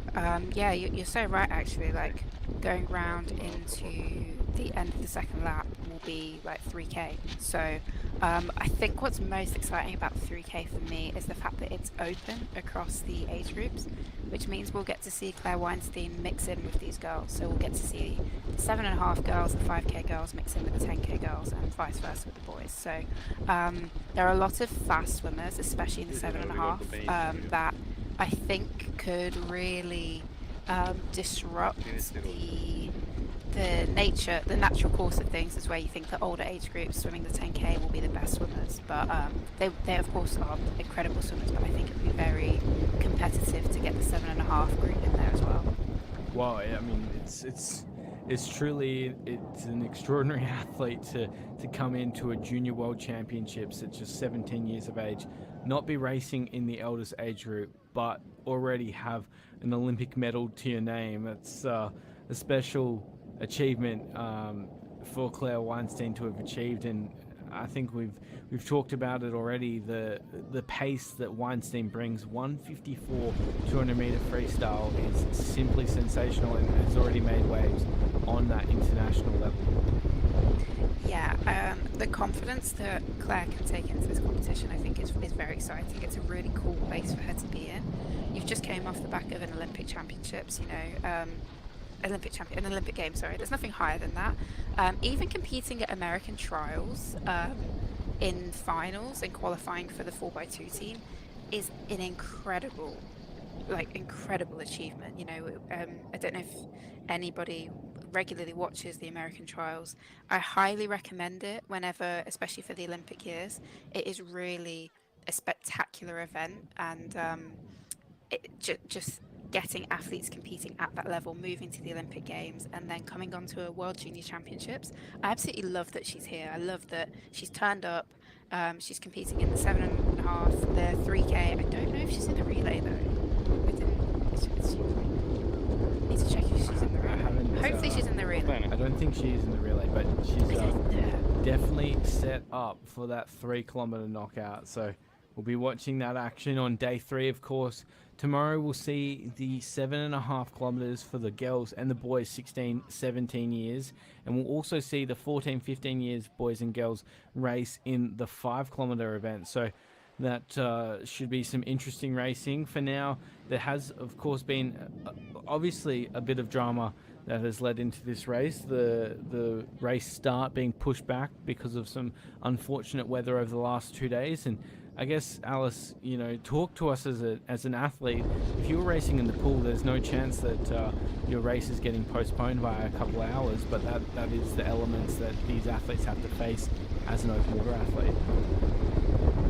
Yes, yeah, this is something that the athletes most likely woke up this morning, had a message from World Aquatics to their team leaders that the race had been postponed, and that's something that you have to deal with as an athlete. And you might have had the best plan for the morning, but if you can't translate that to the afternoon, then it's useless. So one thing with open water that I'd always recommend to anybody who's in it is just expect the unexpected. Don't have anything too set in concrete. Like, if you're like, I'm certain I'll be doing this at this time, chances are you might not be. You see races delayed by a couple minutes, sometimes it's a couple hours, as we've seen today.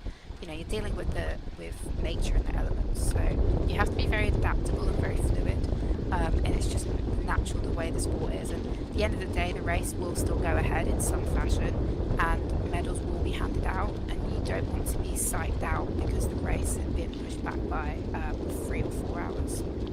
I think that's the best thing about open water racing, as well as all these athletes will be facing the same situation, and you really just have to be who's the toughest and the best prepared for the race that's at hand. So as we look back to our lead athlete, it's still the Hungarian in the Bonyitoth leading the way. Her countrywoman in Vivian Yet sitting just behind Misa Okazunu of Japan moving forward, and still sitting in that mix for second is Georgia Macri, our early second place swimmer from Greece. Macri, of course, fresh off a pretty solid performance at the Junior European Championships. Wouldn't be accustomed to Okazunu's race style, but Okazunu has been impressive in the pool and open water. She raced at the Australian titles earlier this year in Busselton, Western Australia, and was very strong at those champs. So I'd say Okazunu with that very high stroke rate and that black cap sitting just to the right of your screen will be featuring in the back end of this race. But this lead pack now developing into a lead group of, I think, 11. Yeah, I'll just add to Okazunu as well. She came 4th in the 1500 and 8th in the 400 at Junior Pampac, so she has pool speed in there as well, which I think is really crucial for races like this, especially at the junior end, where you might need to drop in like a very quick 200 or 400 meter burst to get back on someone's feet or to stop someone from extending the lead. So it'll be exciting to see what she can do with that, and yeah, see how she progresses through it.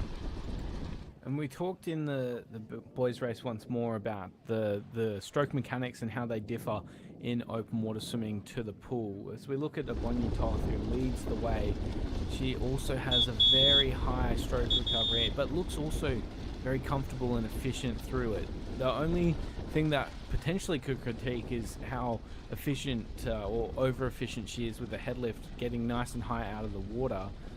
Potentially wasting a tiny bit of energy, but makes it look very comfortable and naturally a part of her stroke. Yeah, I'd say she has an absolutely beautiful stroke. It's not a typical stroke we see for distance women nowadays. I feel like it's one of the old school distance women strokes that we saw maybe in 2008, touching into 2012 a little bit, but since then it's kind of all, well, from how I trained anyway. I think it depends on your height and the way your body is. Me being more petite and the girls that I trained with at Loughborough being more petite, we were kind of all about stroke rate. We ended up having like quite short strokes, not as pretty to look at if I'm being completely honest, but it gets the job done. But again, this is what I was saying with the men's race. I love the variety of strokes that you see amongst the competitors in open water. So you've got a Bonyithov who has this long, like, beautiful stroke. Not that the other girls aren't beautiful, but they're a bit shorter at the front, getting less distance with their pull, but still swimming fast, still swimming the same event, and still being competitive. Yeah, that's a great point. And similarly, you almost see some federations mirror each other's strokes. I know if you look at the Italian ladies, they all look very similar in how they compete and have that high cadence that you were mentioning, Alice. Do you think there's anything to that, as we were talking about earlier, the Australians matching each other's racing styles? Do you think that some certain federations match each other's stroke, and is there any rhyme or reason to that? Yeah, this is interesting. I think it might not be on purpose, but it might come down to things like how much pull paddles do you do? How much pull with a band do you do? These are like very common open water drills that I did, and that eventually just mean that you end up having like a tempo swim, because to swim with just a band, you do have to have a high stroke rate. And I know from what I've seen of the Italians at training and at competitions, they do a lot of paddle work, a lot of pull work, and I think that's why the stroke has probably naturally developed into that for them. That's a sensational point, and that further to that, obviously, with open water, relatively new in an Olympic sense to the international stage.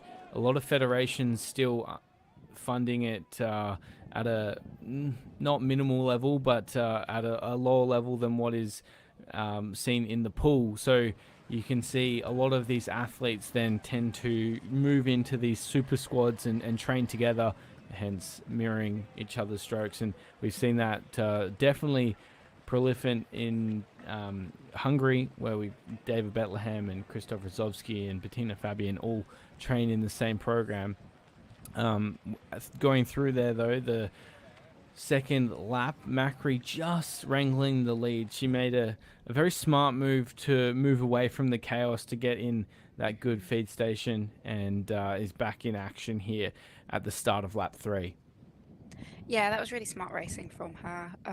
Grabbing the bottle, moving out to some space, and then carrying on swimming, because it is chaos in the feeding station. It's where a lot can be made up and lost, and being smart and efficient with it can really pay dividends, as we're seeing for her. So there's a beautiful overhead shot there from our drone, seeing that incredible blue water on display. And although the conditions look absolutely magnificent, especially if you're watching from around the world on your couch, it certainly is throwing some challenges to these athletes. The wind is still very high, as I'm sure you can hear through your speakers, but more importantly, because it isn't a 10-kilometer point-to-point race, these athletes having to contend with different conditions every single straight that they move from.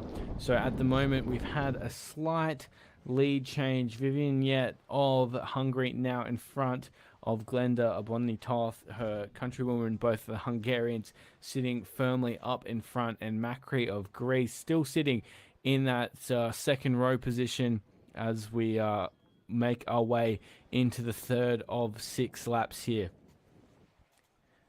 It's shaping up quite nicely. That lead pack well and truly formed now, swimming in quite a traditional sort of V format, like we used to see in the men's 10 kilometers, when it was primarily a 7.5 kilometer, not easy, but easier swim, and then a 2.5 kilometer race. So it's good to see the traditional format of open water racing return, Alice. Yeah, definitely. Yeah, this is how it typically normally is. It's not too uncomfortable for people sat in the middle. You've got a French hat there. I don't want to call which swimmer it is, because we had Clements and Valentine swim through pretty much in exactly the same place. But I think she's sat in an absolutely beautiful position. She's getting basically sole draft of, I think it's French. Yeah, it's French. She's getting sole draft of 3 people in front of her. It will feel very nice for her, and we've got Vivian Net leading it now. So it's exciting to see that the lead is changing. It's showing that it's competitive, that the girls aren't afraid to take it on. And a similar fashion to what we saw in the men's race, we're seeing a lot of not new federations, but maybe under sort of recognized federations coming to the front of these races. Hungary leading the way certainly it's a familiar sight, but saw at the end of lap number 2 there, we had one of our Finnish athletes in Kasvio sitting firmly up in that lead area. So it's good to see Finland represented in an open water race, and not often we get to see those athletes near the front. Yeah, I agree. I think that this is what's so exciting about junior swimming, is that it's really kind of anyone's game. Obviously, we have Hungary, Greece, France, Germany, Japan, Italy, the classic swimming nations up there. But Finland is typically a place for sprinters, if I'm not too mistaken. So it's great to see her getting that opportunity to come race against the best in her age group, get some valuable experience, and hopefully we'll see her on world stages for years to come. We've also got 2 Japanese athletes in that lead group, with Okazuna, who we discussed earlier, joined by Miku Kojima of Japan. That lead group sitting about 12 deep at the moment. Stuhlmaker of the USA rounding out that pack at the end of lap 2. So we'll see how it plays out here, but it has a lot left to play out in this women's 10 kilometers, and a junior world title on the line. That means a lot for these athletes, and it means a lot for these federations. As we've talked about, there's plenty of funding associated with performance at an international level.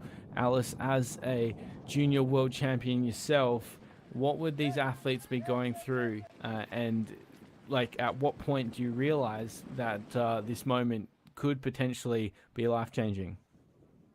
Yeah, this is huge, and I feel like juniors really needs its respect for many reasons, but also for that it really paves the way for a lot of athletes to get noticed by their federations, get on funding, get opportunities to go and swim at World Cups, and cement themselves as a future name for their nation. So for me, becoming World Junior Champion in 2016 was a life-changing moment for me. It's something that I was able to get onto a higher band of funding because of, but also when going to sponsors and telling my story, it's something that I can claim for my life, that I was World Junior Champion in the 10K race.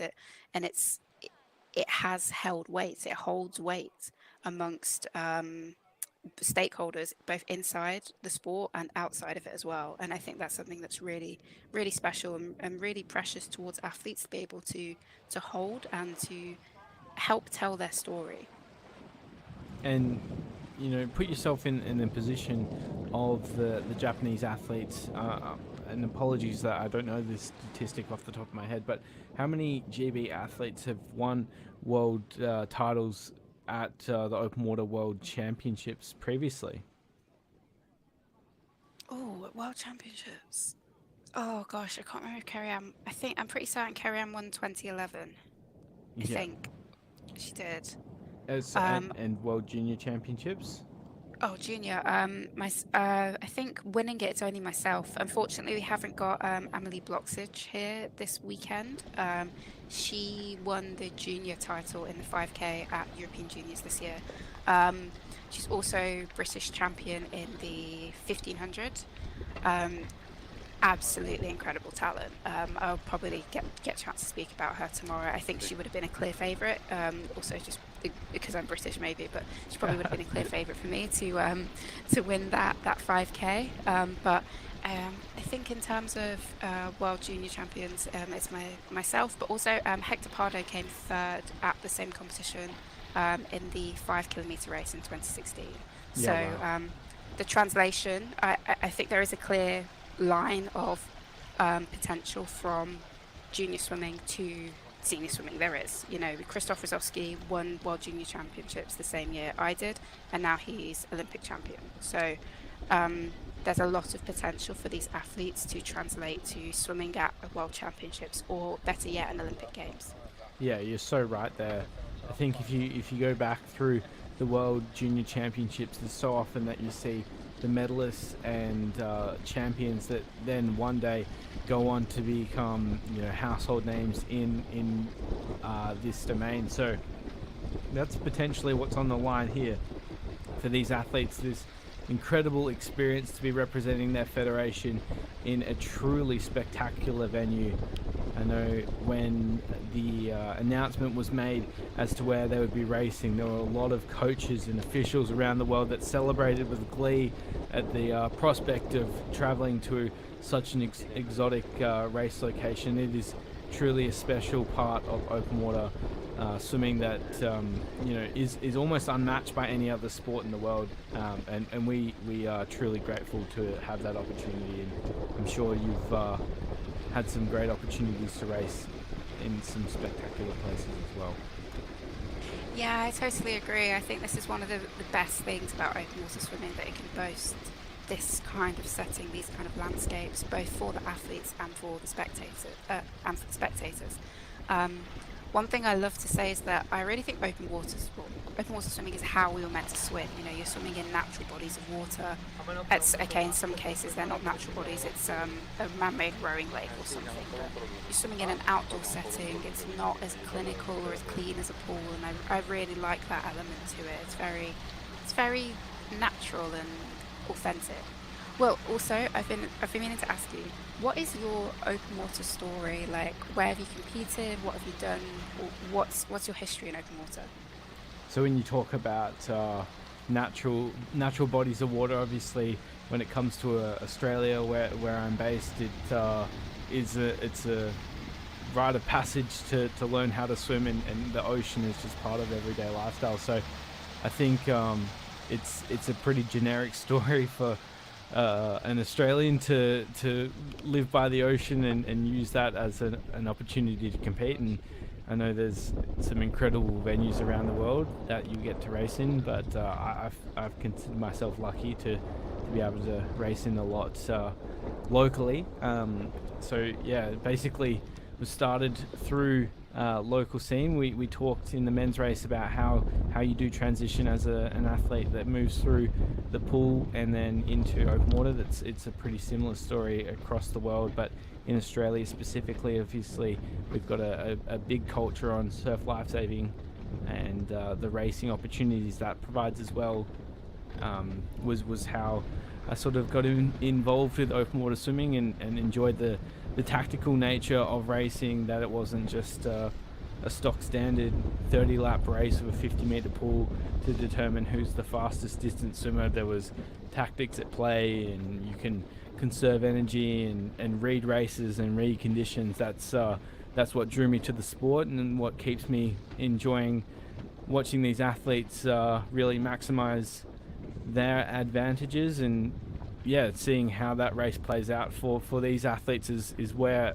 I got started in the sport, and knowing that you might not be the fastest over 50 or 1500 or the tallest or most technically proficient, but you still had a chance to win these races. And that's why it's so exciting for me, and I'm sure that's a story that a lot of people around the world resonate with. I love that. Thanks for sharing. And yeah, I've been fortunate enough to race in Australia, actually in Perth, and it's just stunning. One thing I will say though is we swam in this river. It was in 2015. Yeah. And it had these jellyfish, and which is something we can talk about in a second, I suppose. It had the ugliest jellyfish ever, and I think it made it worse that they didn't sting. So Yeah. I was just like, you're not even gonna hurt me. You're just ugly and in my way, and just yeah. Yeah, Perth is known for many things, but the Swan River, where you would have raced, is not the top of the list. It certainly isn't this incredible venue that Alghero is hosting for us. So whilst there's a lot of things to be proud of, the jellyfish certainly don't make the top of that list. So apologies that you had to go through that, but I guess it is a good testament to what these athletes and yourself and also other former open water athletes have had to battle through. It's not always the glamorous Sardinia out there that's playing host to these races. Yeah, absolutely. Sometimes you end up in some not very nice venues, and it's kind of the give and take of open water swimming. I will say the World Junior resume, I suppose, of venues has been, I'd say, pretty exceptional. It had Balaton in 2014, Horn in 2016. I feel like it went to Mexico or something in 2018. I can't really remember. 2020 obviously wouldn't have happened. 2022 Seychelles, and now here 2024 Sardinia. So I think it's got a pretty good rep. I don't know if they've already announced where the next competition will be, but I remember when they announced it in 2014 or 2016. Sorry, I was a little bit jealous because I think it did go somewhere very nice. Not that the Netherlands wasn't nice, but you know. Yeah, talk us through racing the 2016 Junior World Championships, because you mentioned Krzysztof Rozowski is one of those names that was one of the headliners, but even working through some of the other categories, there was some incredible races that competed. The likes of Andrea Manzi finished third behind Krzysztof Rozowski, worked down Martin Roditi, who finished fourth at the Tokyo 2020 Olympics, finished in seventh in that race. So very much a rite of passage for most of these athletes to go onto this stage and prove themselves, and then use that as an opportunity to move forward. But what was it like racing there, and similarly, what would it be like for these athletes, knowing that most of them at this meet are the next generation of stars?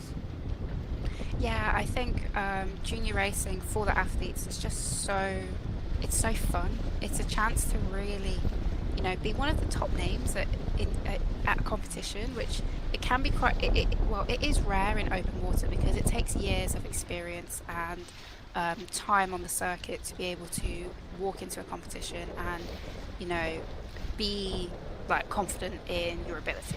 Like, if we're being completely honest, you should always be confident in your ability, but of course, when you're up against the best of the best, the Olympic champions, the world champions, you're going to know that you have to make a name for yourself. Whereas at the junior competition, it really just gives you a chance to shine amongst your peers. And I always have very fond memories of racing there. It's good, it's fun. There's a nice nature to it. It's kind of like a trial out for everybody. Like, some people give junior open water a go and realize that they actually really don't want to do it and they want to commit to the pool, and it allows them that space to fail and then realize, okay, I don't want to take this any further. Let's go to let's try and qualify in the pool. It's made me realize I want to be really good at the 1500, which is absolutely fantastic to see. So I think it is very, very important for athletes if they do come through the junior pathway. Some of them don't sometimes. Florian Wellbrock, I think he did race at junior racing, but wasn't placing on the podiums. I feel like that might be his story, or he never medaled at a junior meet, but he's still like Olympic champion, world champion, amazing time in the pool. So I'm not saying it's a direct correlation, but you can see a lot of the names from it. A lot of names at the top of the sport at the moment come through this junior pathway, and as the junior pathway has been strengthened and fortified over the past few years, I think we will see more. Yeah, it's an exciting time for those that are watching around the world, of course, because they will get to say they get to watch the likes of these athletes that are making their way through. Macri sitting in third still for Greece. This lead pack into 13 at the moment, so it is looking very strong. Only 3 medals on offer, though, as we come down to finish off lap number 3. There's about 300-ish meters left in lap 3 till we get to the halfway point. Still Niet of Hungary that leads the way. Abonyitov sitting strongly up in that sort of second, third position at the moment as well. So the Hungarians leaving it out on the table early on, much like we saw from Kovacs Savez earlier in the boys race. There's potentially a bit of tactic talk in between the two races there, and I'm sure their federation coaches would have had them ready to race. Mm-hmm. Yeah, it'll be interesting to see if anybody wants to kind of extend the lead at this point. It's a little bit early to maybe put something down, but maybe towards the end of the next lap, or at that point, you'll start to be looking around and thinking, there's probably a few too many swimmers that I want to deal with, especially if I'm at the front and I maybe don't have the strongest sprint finish. So there might be someone who looks to take this on from the front again. Yeah, it's certainly interesting to see the way that the race plays out, and a lot of these athletes, as we mentioned earlier, would be on a different trajectory through their careers. You asked me earlier, Alice, about my background, and previously, I joined the sport aiming for the 10 kilometers after trying to make teams in the pool, and what I found is I really did enjoy those longer races than 10 kilometers. So the 10, the 25, the 20 kilometers, the mega races that roll through the circuit. And previously, obviously the Ultra Series ran, and a lot of these athletes would have had their eyes on that. You look at the likes of Caroline Jouis of France, who was a superstar over those ultra marathon distances, that then came back down to the 10 kilometers and really has established herself as one of those stars. These athletes now would be eyeing off that 10 kilometers for a world stage race, but of course they've always got that one eye on those longer swims like Lex and Jean or Capri Naples to potentially go and extend themselves over that 10 kilometer distance. And really does suit some of those athletes like Macri, who has that high cadence and just needs to build out stamina. Yeah, I've never done a 25. It was far, far too far for me personally. I wouldn't But I recommend it. always, yeah, no. But I always very much respected it because you're swimming 2.5 times the distance of the marathon swim. So yeah, of like calling yourself an ultra marathon swimmer is such a cool flex. But what I did notice was, especially at the European Championships, you'd get a lot of people enter the 25, and they were the people who were winning the 10. So the fact that you can swim a 25k means that a 10k will feel comfortable to you at a certain level. You know, for me, the 10k was only the ever furthest I'd swam. So every time I got in to swim a 10, I was swimming the furthest I'd swam again. Whereas if you've done a 25k, proportionally for you, it means a little bit less. And I think even having that mental, like, I've swam a 25, so a 10k won't feel too far, is a really valuable thing to have in your tank if your mind and body can cope with the 25. I personally know it wouldn't offer me, but I really respect anybody who takes it on because it's an incredible feat. Yeah, it certainly tests you mentally and physically.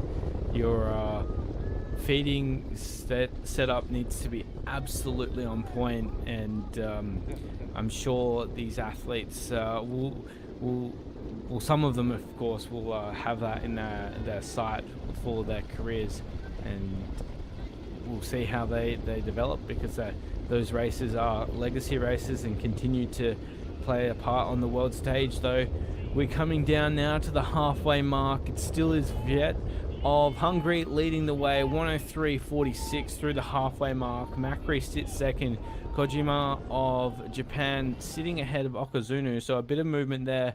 We expect to see a Bonnie Toth. In fact, there we go for 6, and your early favourite sitting in 5th, Alice. Yes, yeah, I think this is fun traditional racing for open water in terms of you've got a pack of maybe like 13 to 15 athletes where it's fairly comfortable for them to stay at this pace. You know, we've seen it bunched up in the V shape, like you mentioned before. This means that the medals can come from anywhere. I think it's too early to be able to call who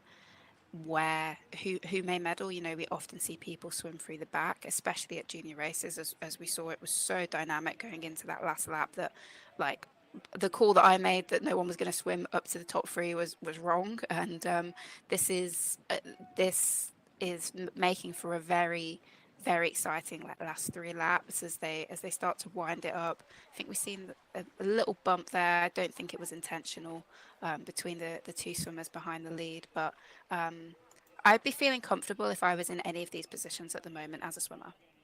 Yeah, there's certainly, all of this front pack is in a sniff for the win. The pace is hot, but it's not too hot that these athletes that are sitting a bit further back are still definitely within striking distance. If we look back to the European Junior Championships as anything of an indicator of how this race could play out, we saw a separation between the top two for that win.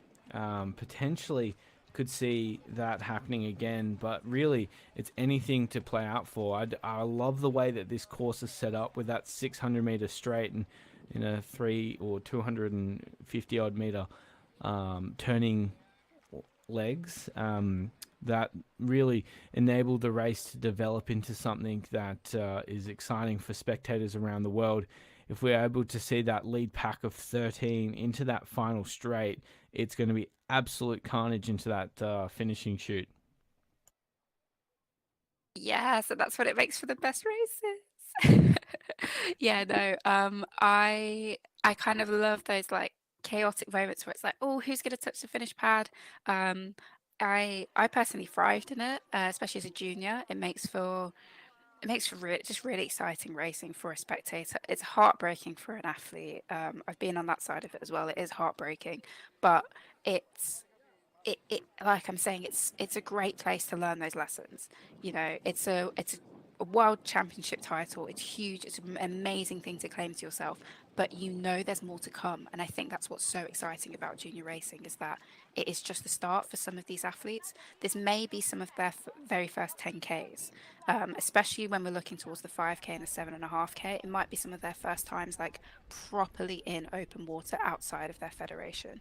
So it just that it allows for an exciting ground for these athletes to grow and nurture on. And when you do get into the mix of, you know, there's three of you swimming in a line going into a finish, there will be lessons learned from it. And yes, some people will lose out and be upset, but you will always learn lessons. And I love that you said that earlier, and I think it's so true for open water.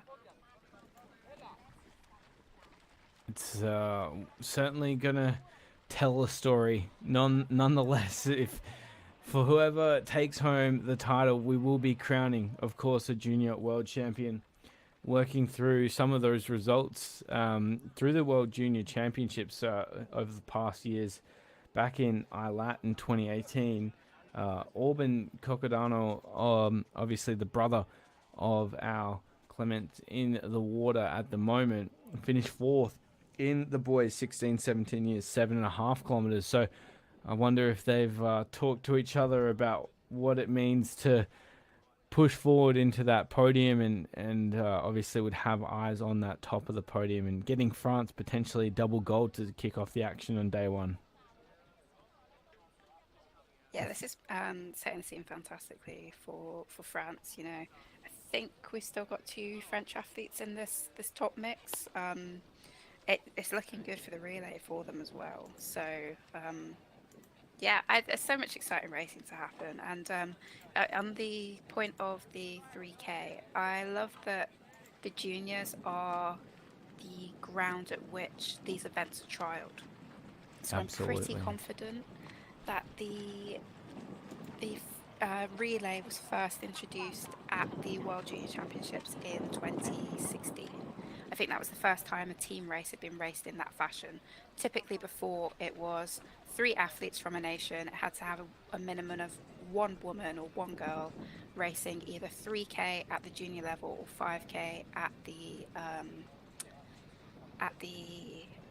senior level, sorry. So to bring in the relay, I think that was the first time it was brought in, and I just love that the history of trying new things at the junior races is continuing. I think it's really smart. It's a really smart way to do it from World Aquatics. Well, and also we've seen the chaos that comes from these junior races, so it makes a lot of sense to trial out an event like that in this setting and see what comes of some really exciting racing. And we'll obviously bring you more detail as we get closer to day 3 and that 3-kilometer knockout race. And you know what I'm also excited about is it gives those athletes that might be representing the smaller federations an opportunity to win multiple medals at a world championship event. And potentially, even if you don't have 4 athletes to represent your federation, it gives you another chance to race at the highest level without requiring the depth that is required to race those high level relays. So I'm sure we'll see some incredible racing in that race, and I'm sure we'll see it in the relay as well. We've seen already the Japanese men strongly represented in the men's 10 kilometers, and once more Okazunu swimming really strongly alongside Kojima, who's currently sitting alongside Georgia Macri of Greece in those top 3 positions. So there is a great opportunity ahead of these athletes as we come through the back half of this race. And yeah, you can bet the house on the medals coming from this lead group, but to which athlete is yet to be determined. Yeah, and I'll just comment for the rest of the pack, the rest of the swimmers that are in this pack. This is when a 10K can really feel like a marathon. Like you really can feel the distance when you're potentially swimming with 1 or 2 of the swimmers if you're lucky. You're hoping that you find someone at some point. It makes you well aware that you are swimming in an ocean and that the gap and the distance is substantial. So yeah, just a shout out to those athletes who will be going through that at the moment. It's probably not the race that you wanted, and that's okay. Like I'm saying with this competition with junior swimming, it's the start of something very special. I hope that if you do stick with open water swimming, that you have a better race next time. Learn from this, soak up what you can, enjoy the environment. You're still competing for your country at an amazing level, at an amazing competition. That's some great advice, and I hope those athletes are listening back to the action here, and also using this as an opportunity to learn what the best athletes in the field are doing.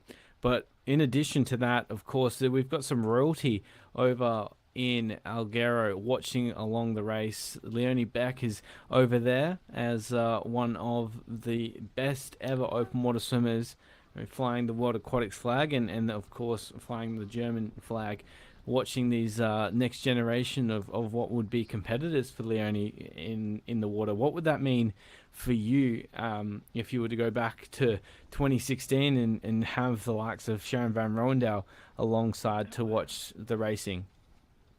Yeah, that would be so cool. I actually swam that race in her home country as well. So, but yeah, I think it it highlights that this is a big deal. You know that you've got people coming out to watch these fantastic girls getting in racing. A lot of them have came through the 7.5K 2 years ago, and I guess they would have had the 5K in 2020, but unfortunately because of COVID, that wasn't possible. So it, I love the like basically open water is it's a community. It's a community of athletes and of coaches, of support staff who really just want to see the sport in its best light. We support each other. Yes, we're competitors when we get in the water, and we were talking about it being physical, but it's there's a camaraderie amongst the teams that I remember many times people would come to GB to ask for our scissors or a tape or something like that, and it was never like a no, go get your own, like that's your problem. It was always like, yeah, here you are. Can you just make sure you bring them back? We need them in the next 5 minutes, and it would get returned. So it's great to see that this kind of movement of community and of camaraderie is still well alive and showcased by Leonie being there. And correct me if I'm wrong, Alice, but for a lot of these athletes, it'd be the first time that they're on the international stage together, and you see each other at World Juniors, but then you start to develop those bonds as you get on the world circuit and then race World Championships and Olympic Games against the same athletes. So it is quite a tight-knit community. Yes, definitely. This is the thing with open water. Like, you will get maybe one or two new names pop up a year if it's a very like fresh and exciting year, but it takes like 3 or 4 years for an athlete to really develop in the sport and become, to start punching into the top 10 or punching into the medals. It does take time. So you see these people around a lot. You see them potentially being further at the back, finishing like 30th or 40th position at a World Cup. And then within 3 years' time, they're into that top five. And they have time to get to know people, to get to talk to people. You make friends on the start line. You're all in this together, and I think that's what's so special about it. I have competed at like one or two international pool competitions. I competed at European Juniors and European Championships, and the vibe there is just different. It's a different kind of energy. It feels a little bit more tense. There's less of an upbeat vibe to it. Of course, you're already in a swimming pool, so that I think that makes it more tense naturally. Yeah. But also amongst the nations, there's less camaraderie, I should say. Yeah. Yeah, yeah. I mean, certainly a different vibe to when you're in a pool to when you're rolling out on the beach here in Alghero, in where I'm sure it sometimes feels almost criminal not to being in your casual bathing suit as opposed to your racing suit. So, yeah, I can certainly empathize with that. But you're right, and it's added to that, of course, is the work that's required to race at this level, and I'm sure a lot of these athletes can empathize with the commitment that is required to race the 10 kilometers, and to be able to sit near the front and not only do that but do it often 5, 6, 7, 8 times a year across the World Cups and Lane Cups, and the pinnacle event for each season. It does create these incredible friendships and lifelong companionships, but it all starts here at the Junior World Championships for most of the athletes. And with the title of World Junior Champion on the line, I'm sure a lot of these athletes would be hoping to take that home with them, and then remembering that as bragging rights for years to come. But at this point, the race runs with Vivian Yet of Hungary. She sits out front. We've had Hungary lead the entire race in almost, and this is, of course, lap 4 of 6, so still plenty to play out here. 13 athletes leading the way, and Alistair, I really don't know who to pick as the favourite at this point. No, I'm not making any calls. It's too early. I think it's going to be one of those that comes down to the last straight, potentially even the finish funnel.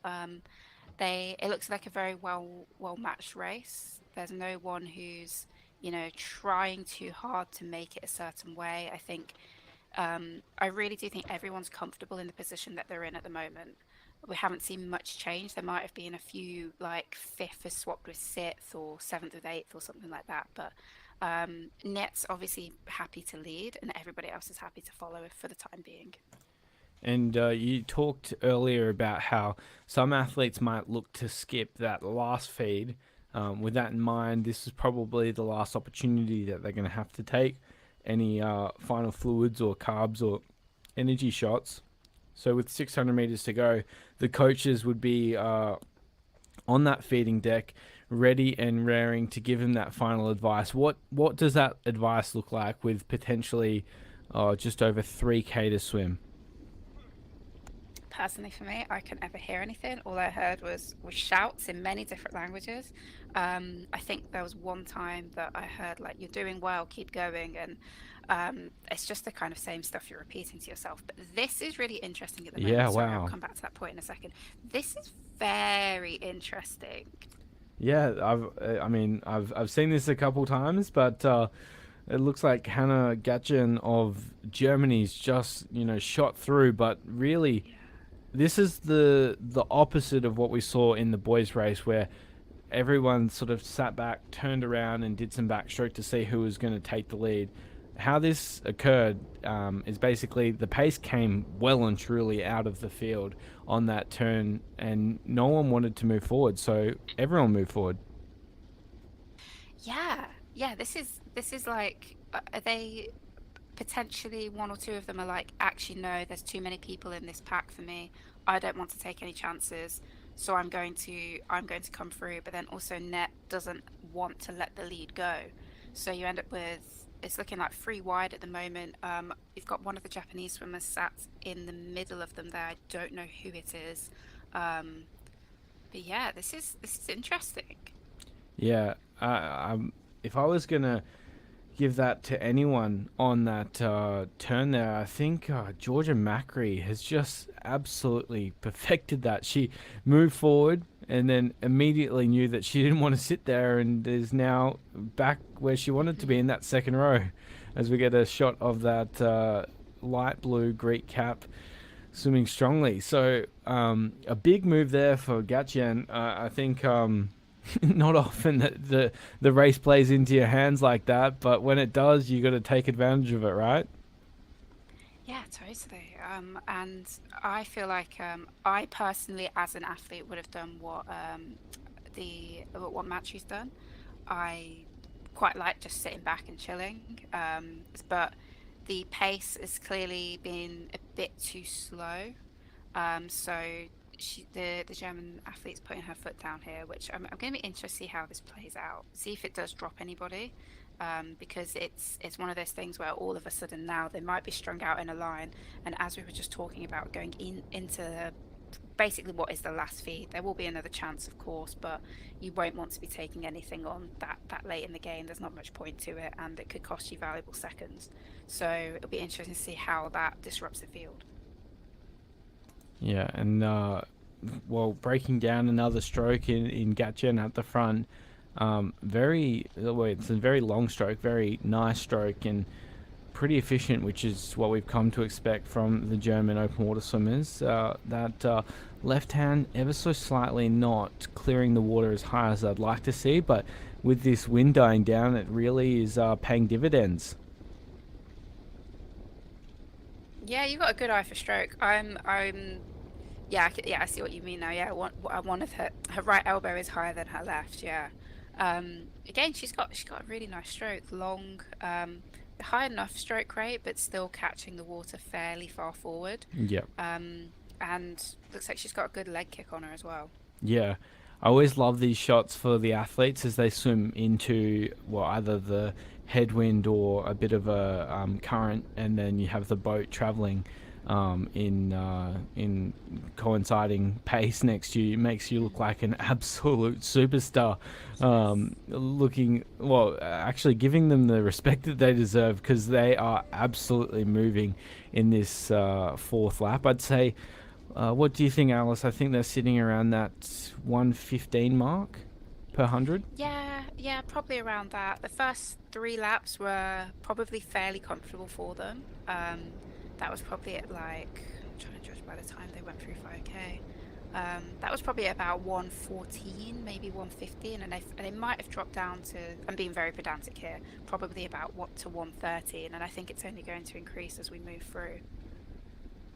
Yeah, and that's typical of what we've seen from the women's race as it's developed. Oh, a big kick there from Gatchen. She's might be a bit sick of.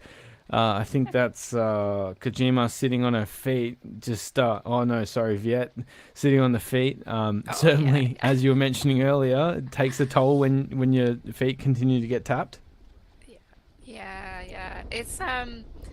It's one of those things. I always, if someone was in front of me, I did try not to touch them on purpose. I'd kind of sometimes end up with their feet basically in my face because my hands are going wider, just because I didn't want to annoy them too much. But that was just my take on it. It's open water swimming. Your feet get touched, you get scratched a bit, you get pulled back a bit. These girls will all be well accustomed to that, and it's just a condition of the race most of the time. Yeah, but certainly doesn't, like, no matter how long you race for, you can never get used to someone touching your feet. It definitely plays on the mind. But it's definitely unique, yeah, because especially when you're leading, it's just that reminder. Oh, they're there. Like, especially if, like, I don't know if she's trying to create a gap. I don't know if that's the kind of effort she wants to put in, but if it was and your feet are constantly being touched, it's very disheartening. Yeah, so disheartening and humbling is when you put in a big surge and then someone touches your feet. And you're like, oh yeah, no, it really brings you back to earth, and you're like, okay, not now. I'll save myself for later. That's what I always did. Yeah. No, I didn't actually mean to get away at that point. You sort of try and tell yourself the different mind games that's required. Absolutely, yeah. Anything to keep your ego up. It is a mind game. These 10Ks are mind games. I used to always play a game with myself on if I was sitting in behind someone, I'd let them get not a gap, but just maintain contact, and then every now and then I'd say, all right, time to touch the toes and move forward, just to play mind games back with them. And I'm sure that's what's going through their minds as they come through now. This is the end of lap 4. So we have seen a couple lead changes. Abonyi Toth now back in front. I thought that was Vivian Yet, but no, Abonyi Toth back on top. Gatchen sitting second, Macri third, Kojima in fourth, and Crocodano of France in fifth. And what a star-studded lineup we have there. Yeah, there's like a lot of unique nations, which means a lot of these girls will be roommates with each other. That's just, it's the nature of it. You can pretty much put money that the pairs of nations here, you're roommates with each other. You might be fortunate and get split up if they put the 7.5k girl with the 10k girl or something like that. But it's just the case of it. I always have very good memories of all of the roommates I've been with. It was very chilled vibes, very friendly, nice, and then you get in and you race and you're nice to each other afterwards as well. That's I think that's a nice way of conducting yourself. I have heard of some stories of some athletes falling out with their roommates and Oh no. roommates slash competitors, and it's tough. It's not easy, you know. You end up psyching yourself out, attempting to psych them out. So my policy is always just try and be chill and nice about it. Whilst you all want to win, it is swimming, and you know, we shouldn't try to put everything in our lives on the line just for those one moments and conduct ourselves in a way which we wouldn't be proud of. And you certainly also use your federation for the most part to help you as a sort of colleague and foe out there on the race course. So it's always good to keep those communication lines open so that, you know, if you need someone to help you move forward, that you've got your federation mate with you.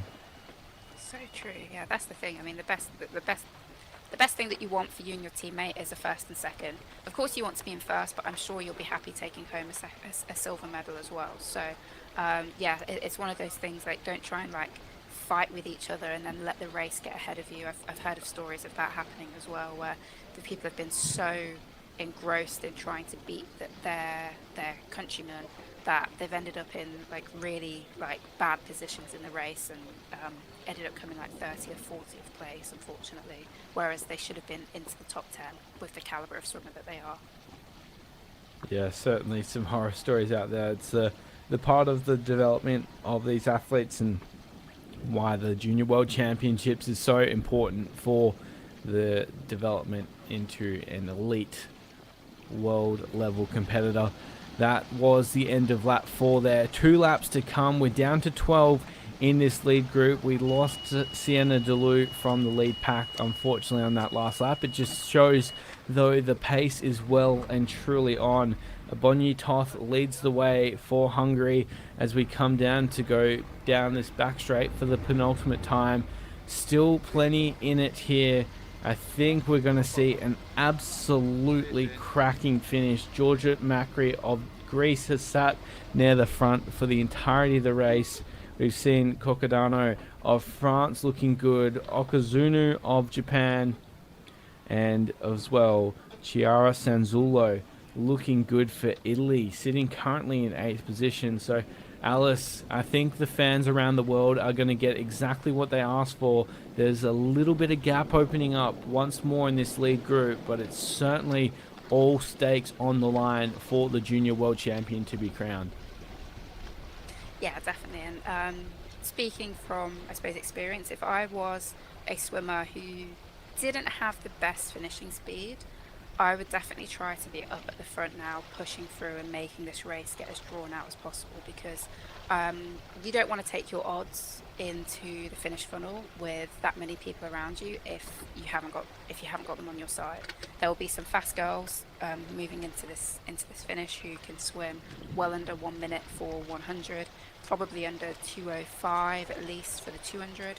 So if you're not touching those speeds, if you're more of a long methodical metronomic swimmer, you want to be creating those gaps in the next like 10 minutes ideally. And almost on cue, as you said that, we had a new leader, Alice. So you're very good at predicting the way that the race is playing out. Miku Kojima of Japan now takes the lead. So the first time that Kojima has really strung things out, she did just take a quick look over her shoulder to see what's happening behind her.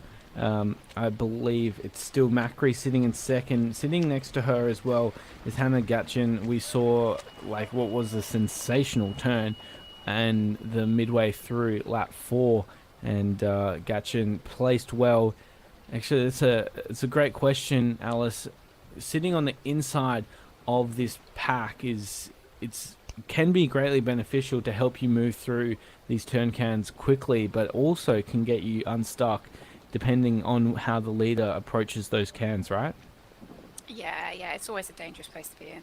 I always took that risk. That was one of the few things that I was happy to take the risk on, is because if I'm sitting further back, I kind of need to always swim the shortest distance and the fastest line. So I would always get myself on the inside where possible. even though you end up getting like dragged back a bit, sometimes you time it just right and you can kind of skip sort of under it. Like obviously you're still going round the way, but as the buoy hangs over the water, you find that sweet spot and go under it. It's a little bit dangerous because if the buoy is quite big in some cases and ends up being one of those massive triangle ones, it's actually really hard to get around it, and then there's bodies over the top of you, so you have to be very careful. But with a pack like this, it's because it's not too many swimmers. There aren't too many bodies in front of you or coming behind you.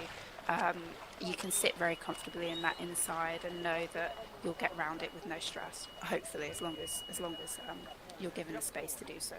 But obviously, as an athlete that would potentially be sitting out on the outside of the pack, they know that the advantage lies on the inside. They'll be working directly against you to make sure that you don't get a better turn.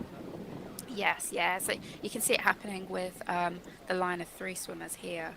I'm not sure which Italian it is, but she will be looking to shift over as she goes into the buoy, and sometimes you just kind of have to give them that space if they're going to take that strong line and just sit in behind them. In a situation like this, it's probably not worth fighting over because you're all sat in a comfortable position. The pace isn't crazy fast that you're all clinging onto it. You're all sat in a bunch, so you can afford to give other people room in situations like this.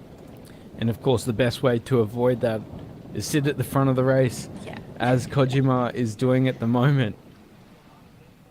Yeah, definitely. Yeah, I mean, yeah, no one's going to fight with you at the front, so yeah, go for it. And just a note on Kojima, she came 7th in the 7.5 in 2022, so she's used to being at the front in packs like this, and clearly looking to improve on her result from 2022, which is fantastic to see. Yeah, and a continuation of Japan's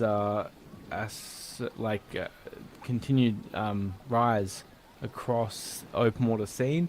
Obviously, Abina has really started to, lodge that name on the world stage for Japan. Abina, representing Japan strongly at both the Paris Olympic Games and in Doha earlier this year at the World Championships, and I think Kojima alongside Okazunu will continue to hold that legacy, and we'll see them in action as well tomorrow, the young Japanese swimmers. And for what holds in store for the rest of this race, Kojima potentially looking to get on that podium.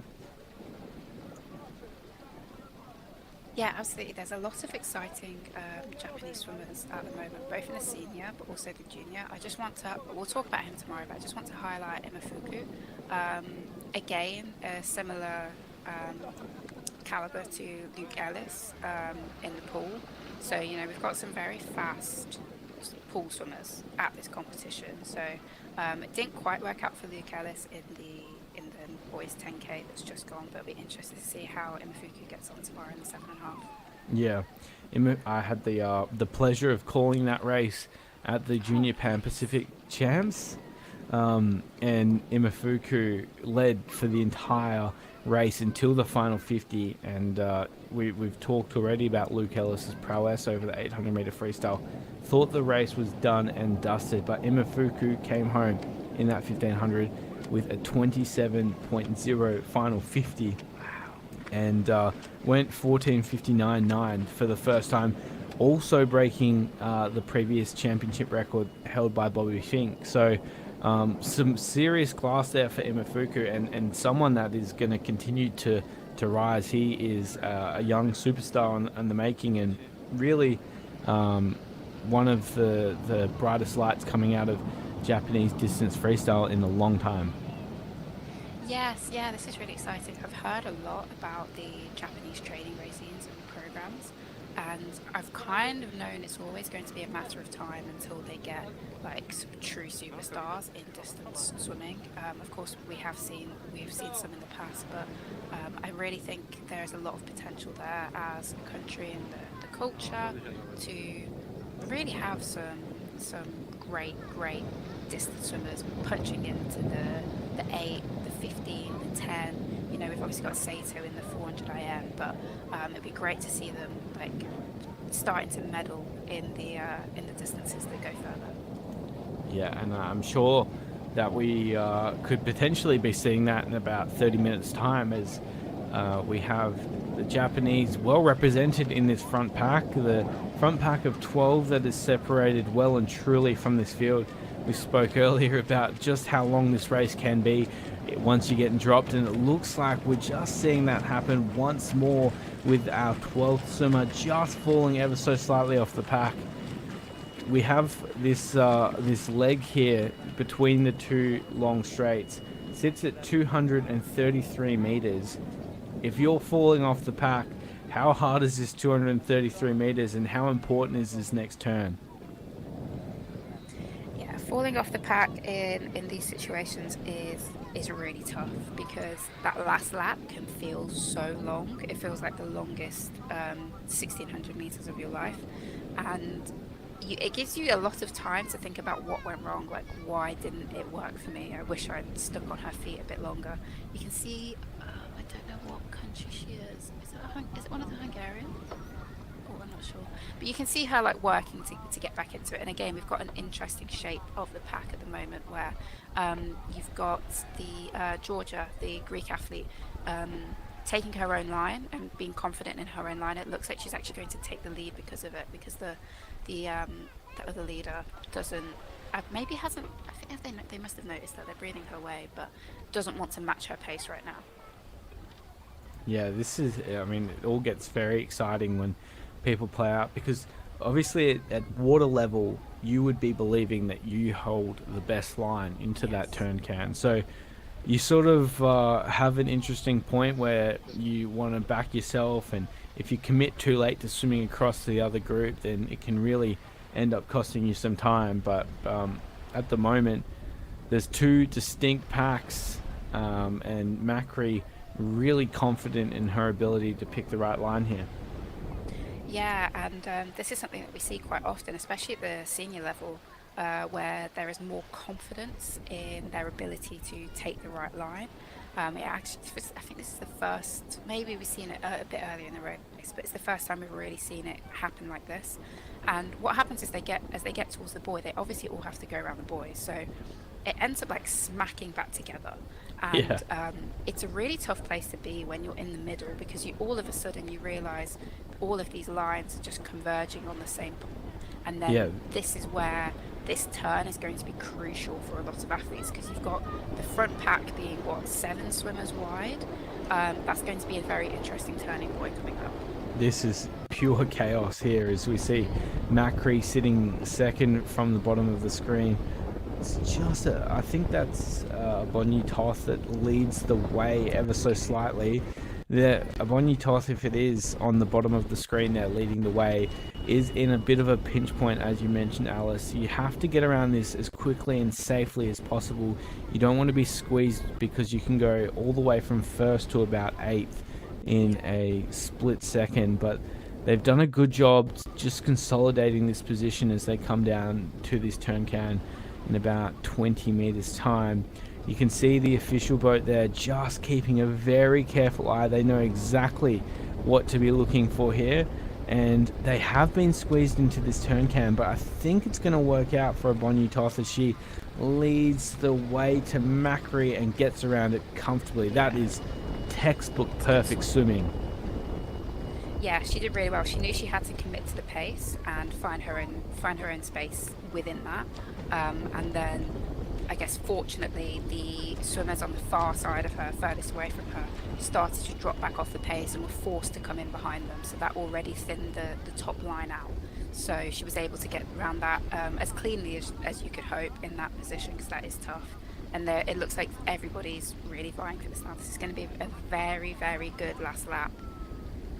Yeah, you almost wish this was the last lap, so you could see them all in this fresh position, be able to battle out the last 600 meters. But potentially this could be forecasting what we can expect in the kilometers time, or 1.6 kilometers time, sorry. Another lead change once more, as we see these athletes make it down the back straight of lap number 5, about to go past one of the athletes getting lapped. So certainly a difficult position to be in getting lapped by the leading swimmers. And you know, you've only got 30 minutes post the finish of the first athlete to finish your race. So certainly, as we've been saying throughout the coverage, not a loss but a lesson as to what is required to compete on this high stage. And apologies earlier, I said that Sienna Delou of Australia had fallen out of that front group to make it a group of 12. She is still sitting in there, so there are 13 athletes competing still for these medals, and the top 10 of course, because that is a trigger for funding for some federations as well. So there is a lot on the line here as we get ready for the final lap.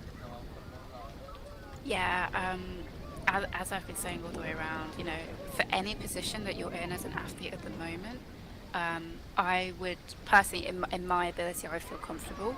The last two at the moment, who you can just see, just that there's a bit too much of a gap for them to be getting the maximum benefit of draft. I don't know how they might be already at max effort, but it would be worth really putting in a 10, 20 or 30 meter burst just to get back on those feet to make it a bit more comfortable for them. But all of these positions, that basically the medals can come from anywhere, is what I'm trying to say. This is so hard to call at the moment. And I guess this is where it starts to get interesting for some athletes. They would know that they don't have that back end speed that we've talked about throughout the coverage. Is some athletes definitely tend to suit that 50 or 100 meter burst. Some athletes definitely prefer that 2 kilometer out race, and we've seen that even on the elite level with 2Ks to go. And if this was the Olympic race, we would likely see Chelsea Gubecka start to really put the pressure on the race and try and stretch it out. Taducci would have been pushing from the gun, hoping to take the gold. As we move into that final sort of 1,000 meter mark or 500 meter mark, you see Leonie Beck moving through, and then shorter than that, as they go through the 200, 150 meters, you start to see Anna Marcela Cunha, who is a tactician specialist, or Sharon Van Ruendal, who is just absolutely lightning fast. How's this change of lead here? I think out in front we have the US swimmer in Stuhlmacher. She has been sitting all the way back in this field, now taking the lead. Nice. Yeah, this is again, this is the fun thing about it. She has been able to bide her time, known that the pace is comfortable enough for her to just stick in there, and now she feels confident in her ability to probably lead into the finish. I think this is what she's looking to try to do. Swimming with this kind of intent this late normally indicates that she's looking to lead it the whole way around, or maybe drop as many people as possible, work off 1 or 2 more people, and then pick up the lead again. But it looks like it's sped up. You know, you've got those last 2 swimmers really trying to stay onto it now. It would be interesting to see how this goes, because there's still a lot of talent within that pack, and like you're saying, we don't know the specific racing profiles or racing habits of these girls. That's why it's so fun watching the juniors, because it's an unknown. Like, we don't know if there's going to be someone who can put down like a 55 split at the end for 100 meters and like zoom past everybody. Whereas with the senior racing, we know the MOs of the athletes, which of course makes for fun, but in a different way. You're so right there. We've seen these athletes continue to test each other. Stuhlmacher wouldn't necessarily have much experience against racing these athletes, and you know would have to be fairly confident in her own ability. But I think this is incredible racing. It was obviously an open water specialist is Claire Stuhlmacher of the USA. To see her, you know, really commit to this race with 2K to go after not doing a single stroke at the front. I actually had eyes on Stuhlmacher falling off the back of the pack earlier on, but maximizing those turns, that's a clinical race from the young American. Just looking through her World Aquatics profile is you know, really truly an open water specialist, racing previously in the 2022 World Aquatics Junior Open Water World Swimming Championships in the Seychelles. She finished 4th in the 7.5 kilometers. So she was just outside the medals there. Could she potentially pick something up in this race? Yes, yeah. Speaking from experience of coming fourth in the 7.5K, you don't want to leave anything to chance. You really do everything within your power, and I know all of the athletes do, but knowing what it feels like to finish fourth, it gives you what I think a special edge in having that desire to win. That's how I felt anyway. I really felt like, how can I lose when I want it so badly? Moving into it, so perhaps Claire is moving through with those kind of feelings and that kind of adrenaline. This lead pack is big. Like I keep saying, you know, there's like 10 swimmers where the medals can really go to either of them, to any of them, and it's going to be a really, really dynamic battle act with, I think, quite a lot of changes happening through it. Yeah, I can't see a repeat.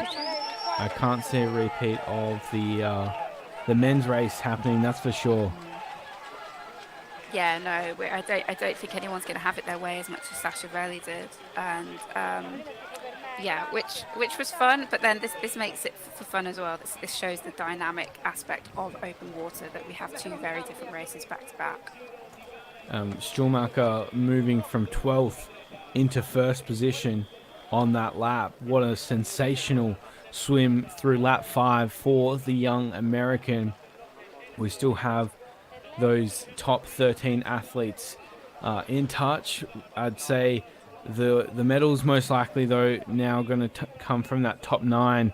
You really need to be within 6 seconds to push forward if the race is going to go wide across once more. Saying that, of course, we just saw the opposite of that from Wozniak, who absolutely demolished the deficit to the medals to finish in second. So certainly there'd be athletes that are hoping that their race is still alive, but history tells us those race medals will be coming from the front of this pack, and we'll see how it plays out, as obviously Stuhlmacher, the big mover in lap 5, and sitting near the front as they open this account for lap 6, the final lap of the women's 10 kilometers. Yeah, and we can see a little gap opening up here between 3rd and 4th, or 3rd and 5th, 4th and 5th at this point. Be interesting to see if it gets consolidated over the next like 3 or 4 minutes, because that gap can balloon, and it already is growing as I'm speaking. So it'll be, who have we got in the front? Okay, perfect. So yeah, Stuhlmacher, Okazunu, and Macri lead the way. Stuhlmacher out in front, looking sensational. Very American to tape the front of the cap. I think. Yeah, it is. Yeah, certainly prepared for the rougher conditions. But how the conditions, though, changed from the way that the racing started this morning to what it is this afternoon. You can understand why there was a delayed start to the boys' race this morning to enable what is a picturesque place to race here. Certainly very, very jealous pool athletes watching on as they cheer on their teammates around the world. To see this as a race venue is simply unfair, but I'm sure Claire Stuhlmacher out in front will have more reasons to smile if she's able to continue this fine form through the final kilometre of today's race. Definitely, yeah. She'll keep driving through. I think she's definitely trusting in herself that she's got the ability to take this last K, roughly, just over, that they have to go and put it down. And it's going to be tough. It's going to be really hard. She's going to be hurting, but you take solace in the fact that everybody else is hurting as much as you are. And it's kind of one of those things of, I want it, I'm going to get it, and I'm going to put myself in the very best position I can to get it. And we've talked, Alice, about what it meant to you when you finished 4th at the World Junior Championships. If we look to Georgia Macri, who finished 2nd at European Junior Championships earlier this year, she would obviously be eyeing off that gold. How much as a motivator is it finishing from 1st to 2nd, and do you think that would be some motivation for Macri in this final stage of the race as we see that top 3 just start to separate? Yeah, it's that feeling of, I've had I've had this sensation before. I don't want it again. Like second is great, but we want to win, and it's the same for Sturmacher in 2022. I'm sure she was devastated by coming fourth, and this is why we see her being so dominant in these moments. She's clearly trained very hard. She's taken that energy from 2022, and she's committing to having a very good race here. And regardless if she comes first, second, or third, I'd like to, this is tough. I don't know whether fourth place is completely closed off at the moment for these top three. As we saw with the men's, you think it's closed off, but in junior racing, it can be so dynamic, and someone can come through or you can drop off quite quickly. So nothing's over until it's over, and I think that's going to be the theme of the weekend, that it's constantly moving and dynamic. But for these three athletes at the top, they're going to want to keep driving this forward. They'll know that it's just those three, so those are the medals, but they want to keep it that way. Well, I think the big mover in fourth position at the moment is Clémence Cocodano of France. She is coming through at a rapid rate or not. She's moved through from seventh and now actually has gapped that chase group and almost on the feet of Misa Okazunu. So this is one of the early favorites, Clémence Cocodano. And potentially she's just swum across to that lead pack, which, if that was the case, I think I'm changing my pick to align with yourself on that French swimmer, because that to be able to shut that difference down so quickly is sensational. Yes, yeah, that was her noticing, oh, this gap is serious. That was a serious intent from her to make sure that she's in the mix, because if you sit back in those moments, it's gone. Like there's no catching that up. You waste your time and it's gone. So hopefully we'll get a closer shot in a second and we'll see how much she's caught out by. But it was a great effort, and it's efforts like that can pull other athletes through with them, and then all of a sudden what you thought was third place is suddenly looking like it's competing for like third, and from third to sixth it's a straight line. So it's going to be an exciting, yeah. I'm nervous for them. I can't lie, I'm nervous for them. Yeah, it's going to be an exciting way to finish off the action here, day one of the 2024 World Aquatics Open Water Junior World Swimming Championships here in Alghero, Sardinia, the home of these championships. So yeah, Cocodano, I believe, at the top of your screen in that lead group. We'll get a close shot soon. It still is Sturmacher of the USA leading the way. A bit of a fight starting to happen here. Georgia Macri, Misa Okazunu. Obviously Macri and our French athlete in the blue cap, very familiar for this situation. Those were the two on top at the Junior European Championships earlier this year. So we've spoken a lot about these athletes being unfamiliar with this situation, but for those two, it is a familiar situation. Yeah, and what I would just say here is those three behind cannot let Claire just have her own way here, because they're trying to battle with each other. This is when you really need to be giving your competitor space if they're the fastest swimmer, or if you're the fastest swimmer, they need to give you space so you can get back onto Claire's feet and at least give everybody a chance of trying to overtake her when we're coming into the finish funnel. At the moment, Claire had put down a little bit of a gap, but it looks like the girls might be stealing water from each other a little bit within that pack and kind of having to swim against each other and, fighting for Claire's feet. But it might be one of those situations where you might just be better off cutting your losses ever so slightly and dipping in behind the other swimmer, just so you can all get in behind. But it actually looks like they're coming to overtake Claire here, so they're doing the right thing. Yeah, that was a sensational point, Alice. We've talked again at length about how important it is to work together, but you can very easily work against each other at this point, and that athlete that has their own water is able to sort of swim away, which essentially is the way that Leonie Beck likes to race her open water events. Cocodano at the top of your screen now, once more in that blue French cap, is just ever so slightly moving across on the line. Be interesting to see how this plays out into this far end of the course turn can, and who's best positioned to get around that quickly. Claire Stuhlmacher moving back across, just creating a little bit of chaos, and that's the benefit of leading. Yes, yeah. There's been situations where I've done this before. I would swim slow on the straight and then speed up going into the turning into the buoy, and then just slow down again. So I was just constantly playing with the pace, being a bit of a nuisance. Claire probably doesn't have the luxury of being able to do that at the moment because they're all swimming pretty much flat out. But you're absolutely right. You are able to, snake across it. It forces the swimmers behind you to have to look up double.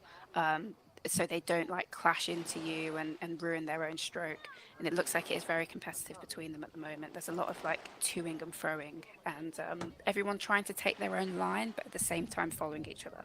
I was going to say, Georgia Macri here in the middle of the screen for Greece. She's been absolutely exceptional throughout this race, really hasn't moved outside that top 3 at all, and is swimming strongly once more on this final lap. But you can see through her kick there, she is absolutely putting everything on the line into this turn can. Yes, yeah, I think she wants to put herself in front at the moment to make sure she's not getting caught, that when she comes around the turning buoy she is cemented in second, and she's doing it perfectly here because she knows she needed to be going into the turn first, or else you get the 3 of them in a line, and all of that work that she's worked so hard to do over that straight is just set back to 0. So from an athlete's point of view that's in that chasing group, as we burden on 6 p.m. in this race venue, you can see the sun starting to set ever so slightly. From the athletes that are sitting in about 5th, 6th, 7th, what are they hoping for here? They can see the white water in front of them. They know that there's a lot of chaos happening between these athletes. Stuhlmacher putting in a bit of a surge here. But what are they hoping to get out of this 233 meter straight in between the turn cans? The one thing I'll say to anybody who's a fan of the juniors, or anybody who is a budding junior at this point, you always have a chance. It's tough, coming through from 5th position into winning will be tough, but I've seen so many different stories of things going wrong, with inexperience happening, with just having like a kind of like a freak of a swimmer who can stick with everybody and then put down a really fast swim at the end. There's less known about junior swimming because the athletes competing against each other are all trying to find themselves who they are as a competitor. So I'd say if you're in those positions, don't ever count yourself out. Don't count yourself out at senior level, but especially at junior level, things change. Things can change very drastically over 400 meters. That is another great point as to how these races can play out. Apologies, it is Sanzulo, not Misa Okazunu, who is sitting in that black Italian cap. But how are we there, Alice? The chase group has caught back up. Gosh. Yeah, this is not what you want if you're Claire at the moment. This is not what you want to see. She's put in a lot of work, a lot of effort. She's done incredibly well, but this was the thing with Clements coming through. It really does open that door to allow people to draft off of her, and you see somebody else do it and you think, okay, well, if she's done it, I can do it because she can be our bridging point. And that's what she's sat at the moment. Like she was up there against Macri and Sanzulo, but now she's kind of that bridging point, which really allows the door to be opened back up into having another 8 people into the finish funnel at once. Yeah, this is going to be an exciting race to cap off the action on day 1. We have about 700 meters to go until we crown a junior world champion. We've just ticked over 2 hours of action here, and the race is as exciting as ever. Stuhlmacher has been at the front of the race for 1500 meters after what was a sensational turn on lap number 5, and is in the box seat, but certainly does not have that gold medal wrapped around her neck yet. We're going to see who takes it out over this final 600 meters, but there's a lot left to swim for here. The USA lead the way from Greece and Italy. This is going to be arguably, again, the race of the day, right? I think so, yeah. Yeah, I mean, the boys, the men, they obviously put down an incredible effort, but this is the kind of racing that I love to watch. Again, I really think the medals can still come from anywhere. I think Claire is doing incredibly well. She keeps putting in a little bit of a lead, but then they keep just catching her back up. She's looking very strong here, though. It's a really, really nice stroke. So I love to see someone lead it like that. So I'm hoping she can keep at it, but everyone's very competitive at this moment. Yeah, I really can't count anyone out from this point. Stuhlmacher definitely in control, but we've seen so many races sort of swum over the top of from this position. The stroke rate that Stuhlmacher has been able to throw down over the last 1500 meters is simply sensational. We spoke earlier in lap number 5 at this point about how certain athletes can win it in this fashion, and just sitting at the front, keeping that stroke rate really high takes a lot of fatigue from these athletes and puts the race back into the USA swimmer's hand. So potentially this is what she wants to see, but Macri has looked dangerous throughout, and Sanzulo sitting there, obviously a famous federation for open water racing and a famous name within that federation, so really can't count that out. And Clemence Cocodano took out the European juniors by 0.11 of a second and is really trying to put in a big surge to move up alongside Sanzulo. And Alice, it is a world of difference from sitting on the feet to sitting on that hip of that athlete in front of you. Yeah, absolutely.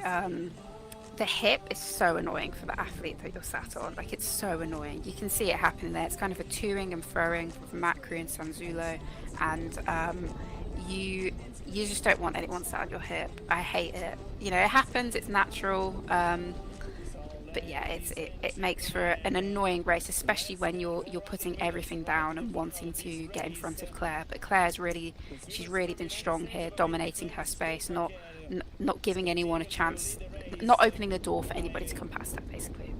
Yeah, just making sure that she keeps that stroke rate really high is very important. But obviously, it's a very hard achievement to unlock, and takes a lot of time in the pool, a lot of time on the pool boy, doing those long 800 meter repeats at tempo to make sure that you're prepared for this situation. And so far, Stuhlmacher really locking that in, and what another great technician out in front of this race, just making sure that she can be as efficient as possible, punching into this sort of headwind once more for the final time on day one. Stuhlmacher looks simply sensational as she has two athletes trailing her. Cocodano needs to move through for France if she wants to be competing for gold.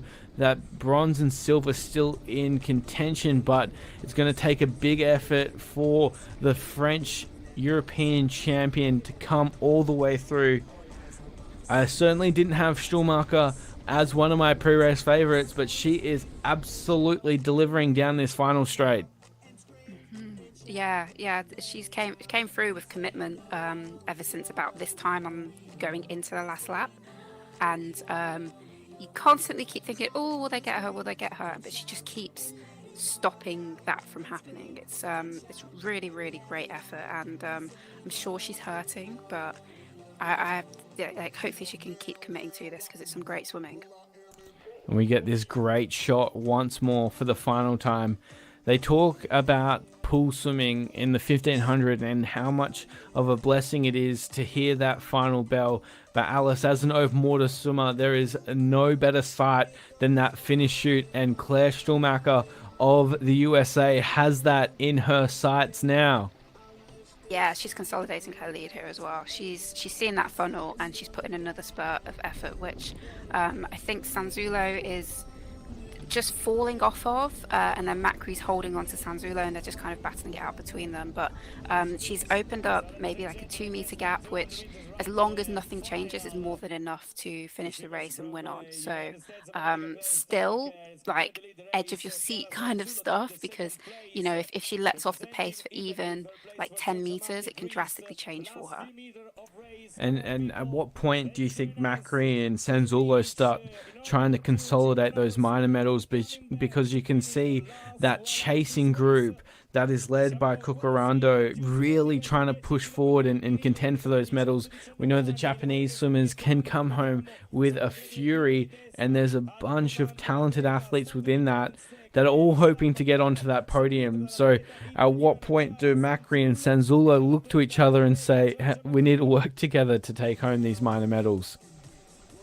Yeah, I mean, soon, I think. You know, we've probably got about 3 minutes of swimming left. That's not long. It hurts, but it goes by so quickly, and you don't want to regret any of the positions that you made, especially not at this point, because yeah, they're right on their feet. Like, if you move into the finish funnel in the wrong position here, if you're caught on a certain place and you can't get to the line as straight as you want to, it can be really, really dangerous. And oh gosh, Here we go. Claire here. Yeah, this is what I mean. This is junior racing. You know, normally in a race, that kind of lead is cemented, but it's so dynamic. Yeah, never count them out. This is going to be a thrilling final 2 minutes of racing here.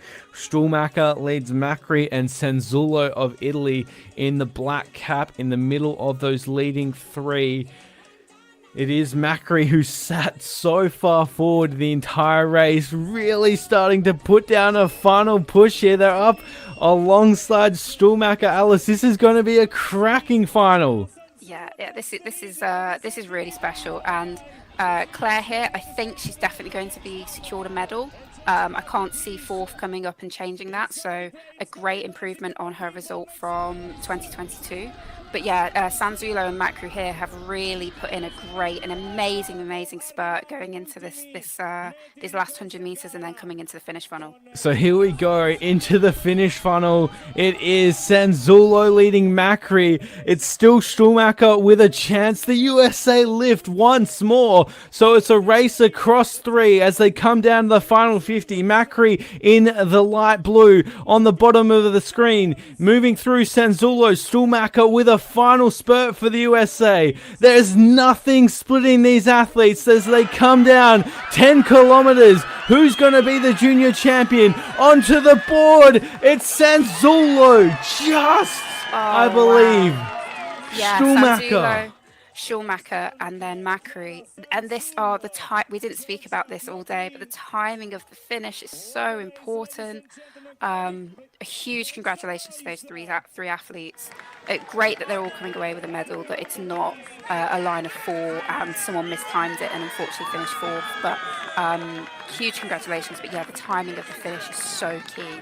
What an incredible finish to day one as those athletes, the top three, go three across into that chute, and we see once more how brutal the sport of open water swimming can be. The coaches are wrapped though.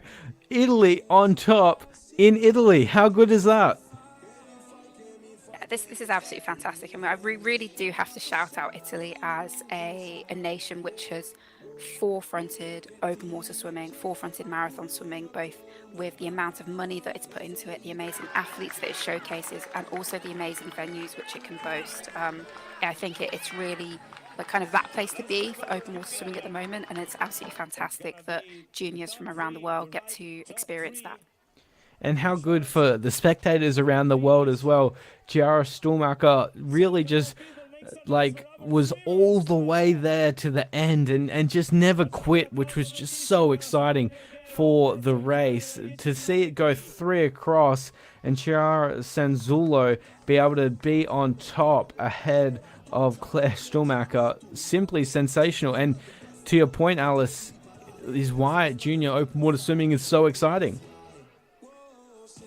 Massively so, yeah. It was one of those things where Claire looked so strong in the lead that I was like, surely she will maintain this into the finish. But the medals really come from anywhere in open water, and it's not well, open water juniors especially, and it's really not over until it's over. And I think it's just setting up some really exciting racing, because these are the most experienced athletes that we'll see over the weekend.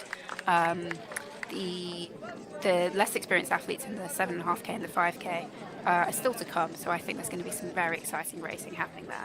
Yeah, how good. This is only day 1 of 4 at the 2024 World Aquatics Open Water Junior World Swimming Championships. And we will obviously get to see these athletes once more in the 3-kilometer knockout. We still wait for the confirmed results to come through, but it looks like Chiara Sanzullo of Italy on top here on day 1. We'll hear the reactions once more as we did with the men's race, but it means a lot to take home a world title, but even so more in your own backyard, and I'm sure Chiara will be absolutely relishing this moment. As she should. It's fantastic swimming. Trusted herself, and this is what I was talking about, where Claire probably didn't feel like she had the sprint finish within her, so she took it out earlier. But Sanzullo and Macri stuck with her, and I think Sanzullo was just trusting in having that sprint finish to get her to the line and touch first, and as we see, it's a very close finish. And how's that royalty in the back of the shot there as Leonie Beck joined by Mario Sanzullo, welcoming home some of our incredible athletes. Yeah, she's probably enjoying that it's not her turn today, just sitting back and watching and experiencing what it's like to be on the other side. I think that's always a nice place for an athlete to be, especially after Paris. She's probably taken a bit of a break, and now like touching back into some open water swimming by spectating it, which is just great to see. Yeah, absolutely. Gatchen there on screen, she fought hard. She was prominent through the 4th lap and just ran out of steam in the end, but still in that top 10, going once more to the depth of German open water swimming, which we continue to see, much like the French and the Italians, very, very strong in this discipline. But it was Clemens Corgadano, finishing back in 8th position, one of our early favorites, just falling off ever so slightly. Only 6.9 seconds off the lead though, so that leading group still stayed relatively strong all the way to the finish.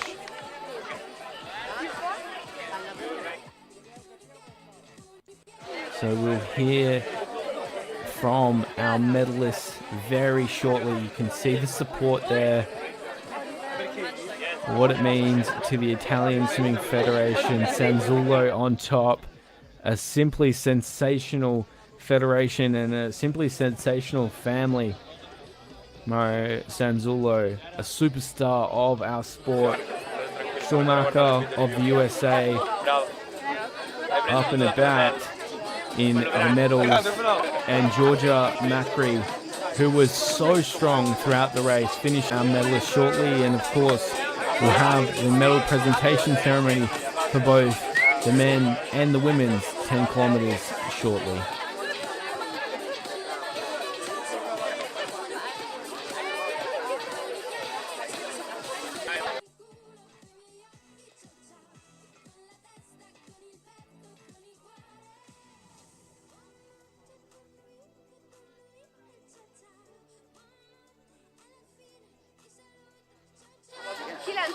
Mert az más tér ki, mint ez. Elfáradtál?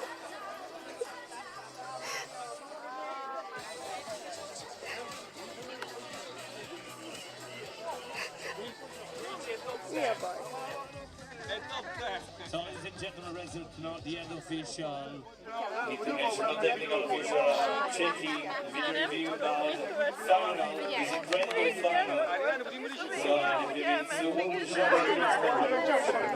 So the emotion pouring out here. Day 1 of the action, the 2024 World Aquatics Open Water Swimming World Junior Championships here in Alghero, Italy. The Hungarians so strongly represented throughout. just fading into the final leg to fall out of medal contention, but I'm sure the likes of Glenda Bonyi Toth will be one to keep an eye on in years to come. Vivian Yet finishing in the top 5, and we'll get the results shortly. Of course, it was absolutely nothing splitting our top athletes, so the referees ensuring their due diligence by reviewing the finish line once more.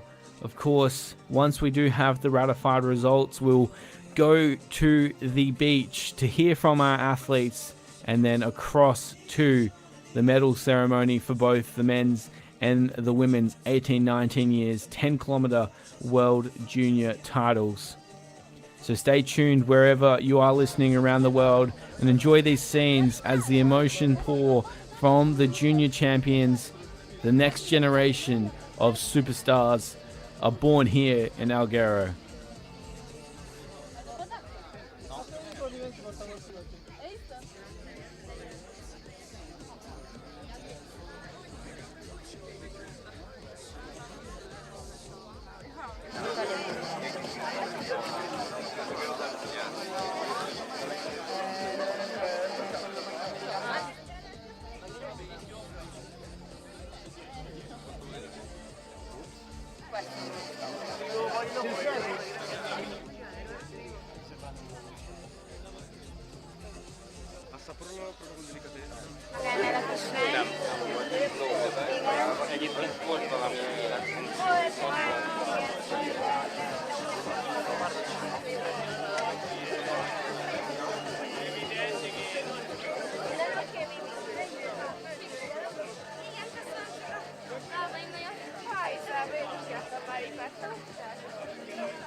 And so, ladies and gentlemen, I'm able to announce the official top 3 of this race. The winner, Claire Stolmacher, United States of America.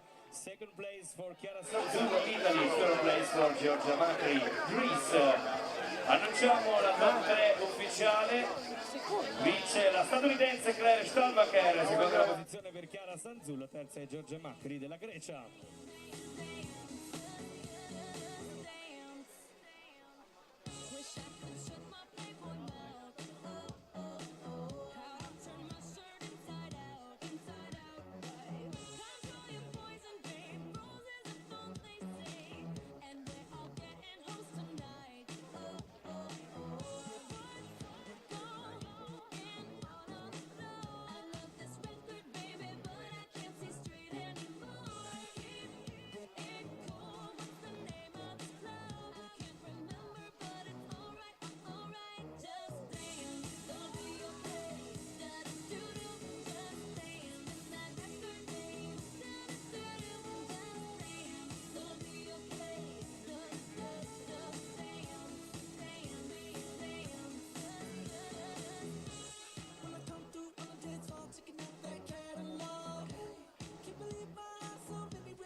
So there we have the results.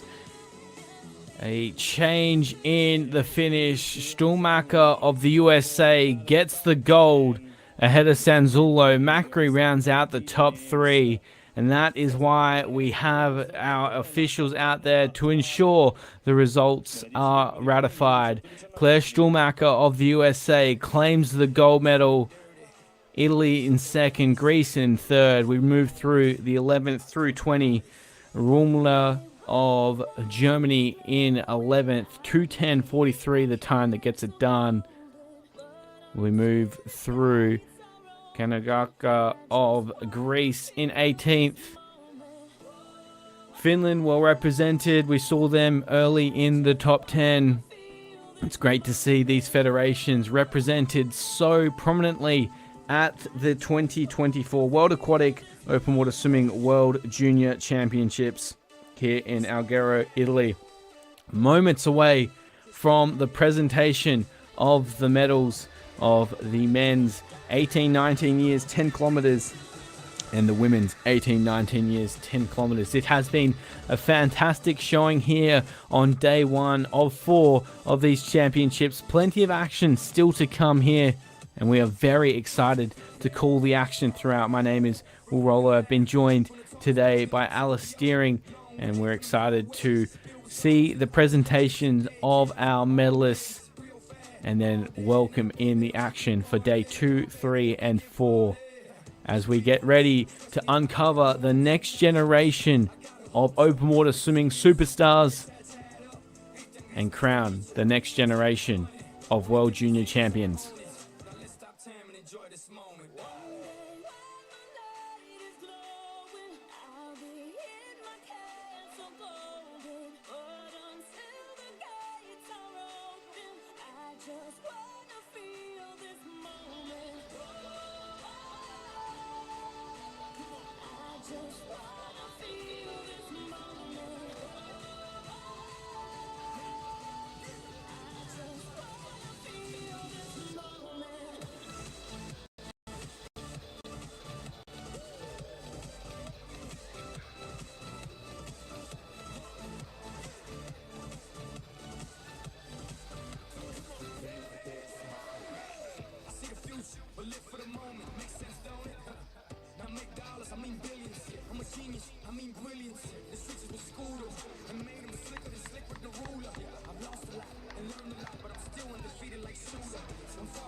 Enjoy this moment, darling. One day when the light is glowing, I'll be in my castle golden. But until the gates are open, I just wanna feel this moment. Oh,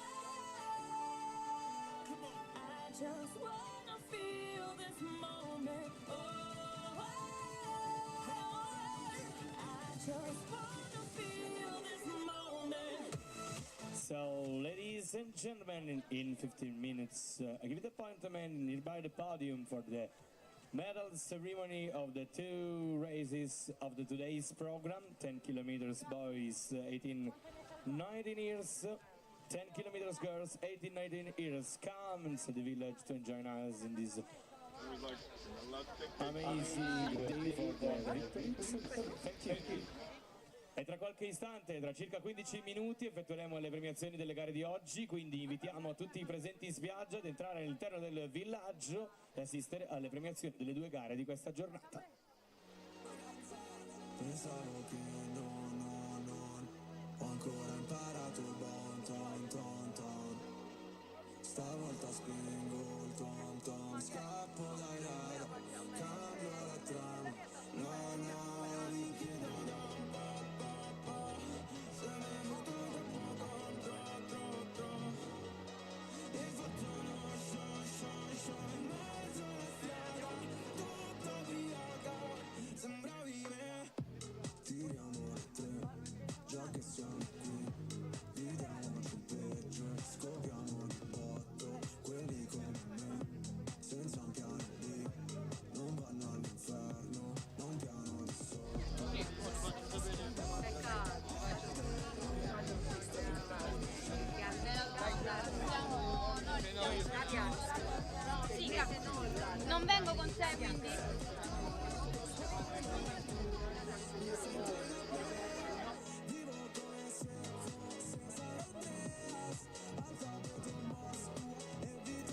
So as you can see, we are just finishing off the final proceedings ahead of the medal presentation for the men's and the women's 18, 19 years, 10 kilometers. This has been the action of the 2024 World Aquatic Open Water Swimming World Junior Championships here in Alghero, Italy.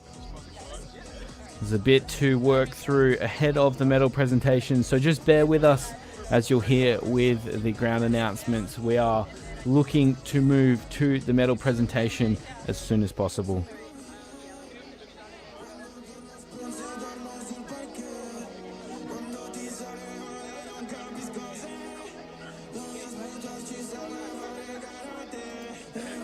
So a couple absolute superstars of the sport between Ferry Vertman, Sid Cassidy, incredible athletes and administrators that give back to the sport in so many ways. And they're talking through the finish of the women's 10 kilometers. Yeah, that was very close. I really thought Sanzula had it, but I think Claire just managed to get her fingertips on it before she went back and touched it again. So I think that was fantastic by the line judges not to just take her second touch, to really double check that did she make contact with that first initial touch, and then went back to hit it again just to make sure. But yeah, amazing swim for her, and I feel like we're kind of joint in our energy with coming fourth in 7.5 and then winning the 10K. So Yeah. massive credit to her. Your win the second time around was a little bit more comfortable though, 0.5 of a second, not yeah, a I was playing fingertip. with a lot of space. But sensational Yeah. call by yourself, Alice, obviously picking that in the moment, that how important the touch is, and often the one part of racing that these athletes don't practice until they get burnt, like a moment that Sanzula and Macri, and as well as Schumacher, will take this lesson and learn from it to make sure that they nail this next time, because the difference between Schumacher's finish then and the likes of, say, Leonie Beck and Anna Marcella and Sharon van Ruendal at the 2022 World Championships are worlds apart, and that's the difference in experience, right? Yeah, totally. And I will say, in defense of Sanzula, I suppose, I feel like she did everything right. She finished at the front of her stroke. She was reaching out to touch it. I think Claire probably just had the edge on her, and that's why they gave it to her by like 0.2 of a second or something. So it's tough. It's tough winning or losing by that kind of margin. So, but it's still walking away with a medal in her home country. Great story to tell, and again, this is just the start of some fantastic careers. Yeah, absolutely. And you could see how much it meant to that elite Italian squad that they train with. And I'm sure this will not be the last time we hear of Sanzula who's continuing to push through. And the same for Macri and Schumacher and a number of those elite athletes. That was a very professional and veteran-like performance from a number of athletes in that race, and I'm sure they'll continue to pop up on that world stage. And as we talked about throughout the coverage, the best part about these junior world championships. So there's good news from that, of course, Alice. There's still 3 days of action still to come. Yeah, absolutely. I'm really looking forward to this as well. We've already seen some fantastic racing, 2 very different races.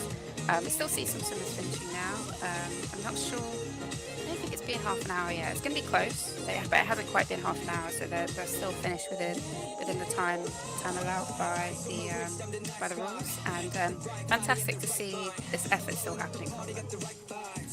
That's right. It's a battle all the way to the end of the race, and we saw throughout the Paris Olympics as well how much of an achievement it is just to be representing your federation. A lot of people never get this opportunity, so to capitalize and to represent strongly is what we're seeing once more, as we have some more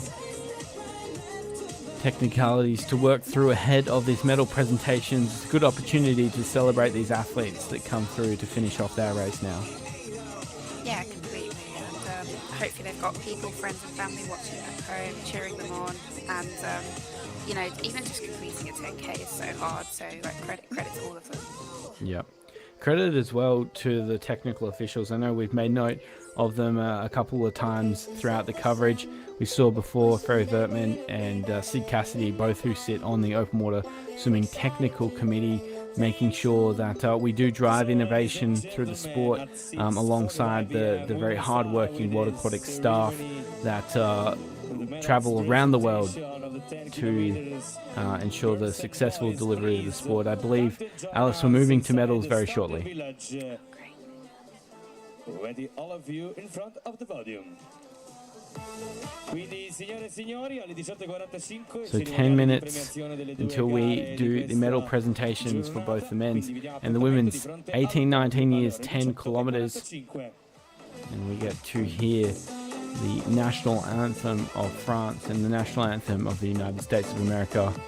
What a special achievement it is to hear your national anthem. And Alice, I'm sure you would have had goosebumps. Yes, yeah, it's very special moments that like really live with you for life, and getting to claim that and take that home, it's a rare opportunity which so many athletes have came here to try and win that opportunity.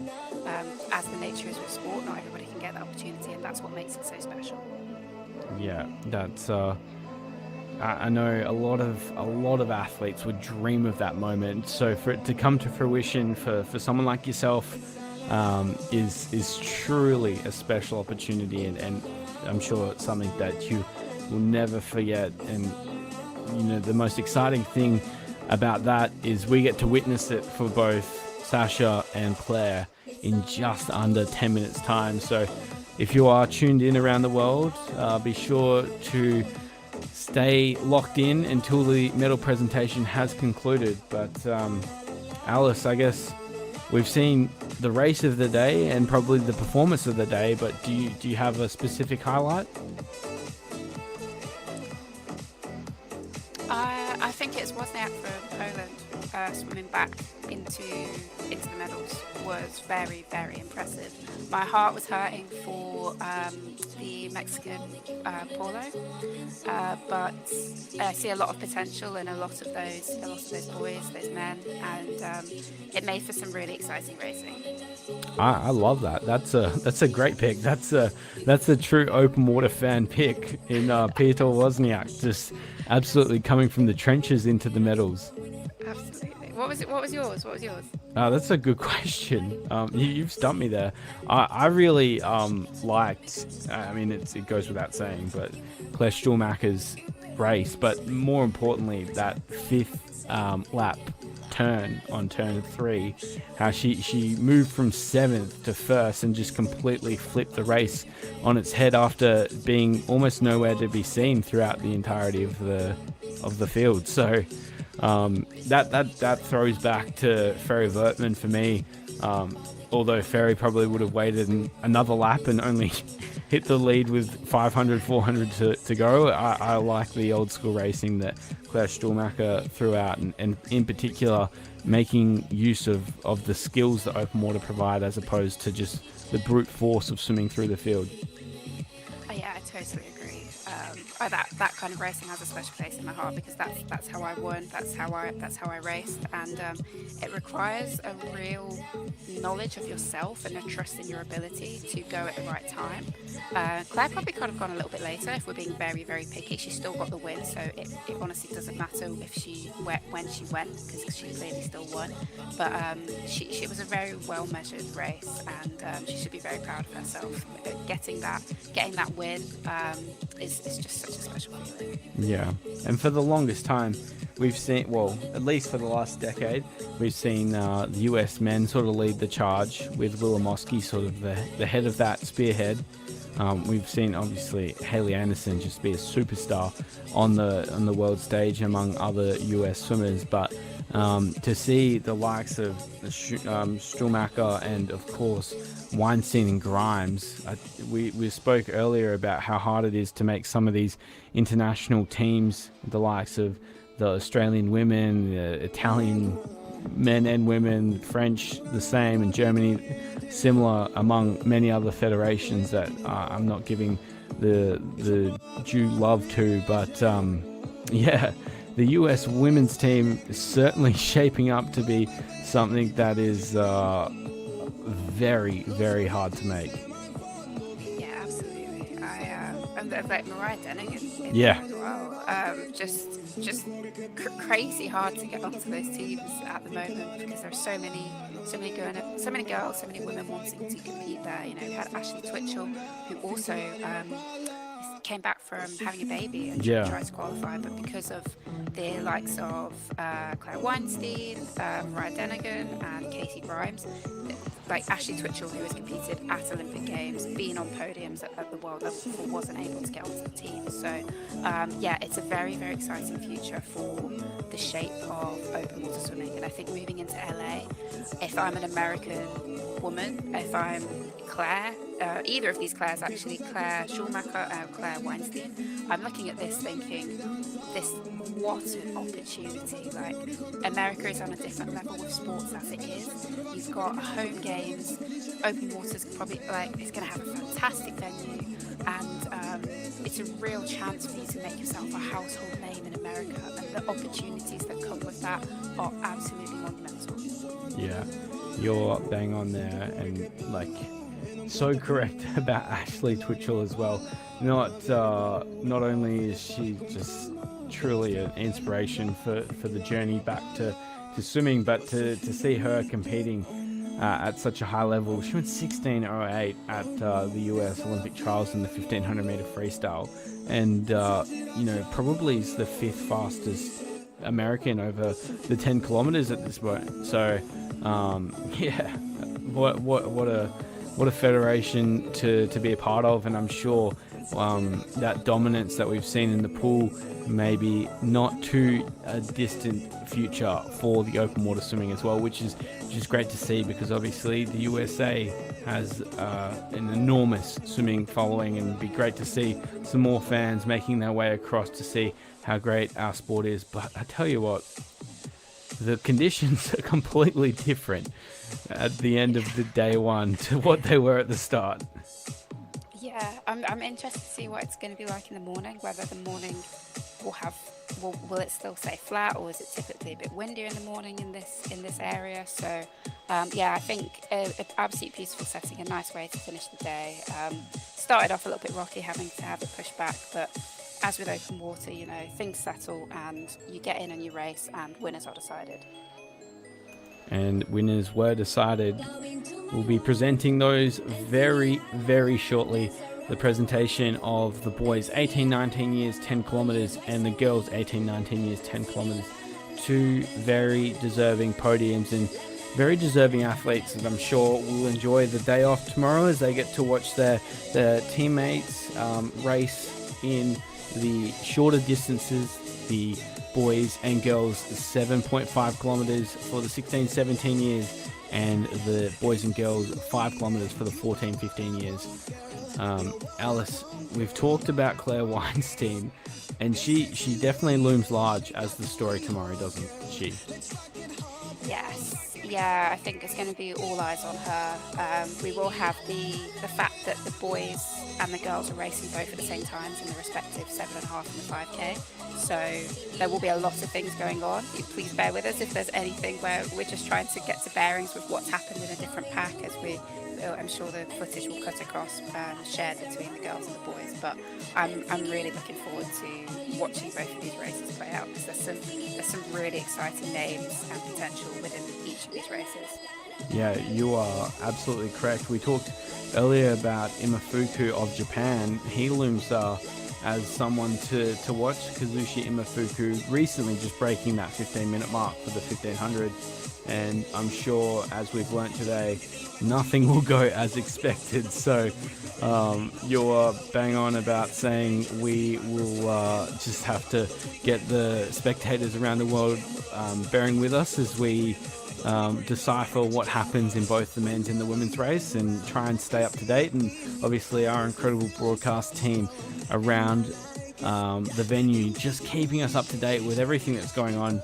But it truly is a magnificent sight to see the World Junior Championships back again for 2024, and creating memories for these athletes, coaches and officials, as well as spectators around the world, and here in the Alghero, a beautiful place of the world. So we will stand by for the medal presentations, but it's been a pleasure to call the action here with you on day one, Alice. Agreed. I've thoroughly enjoyed it. It's just been fantastic racing. I'm very passionate about the juniors, as you can tell. So just grateful for the opportunity to be able to talk about a sport that I absolutely love and that's given me so much.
Gotta get that.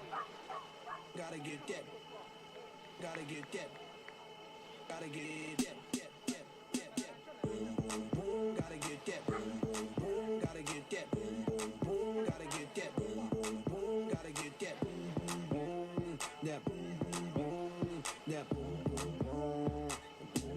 Yo, I got that hit to beat the block. You can get that. And so, ladies and gentlemen, in a few minutes we will start with the medals presentation. So we do move now to the medal presentation of the boys, 18, 19 years, 10 kilometers. Feels like almost a distant memory at this point, but it's great to give it the love that it deserves as we head to medal presentation.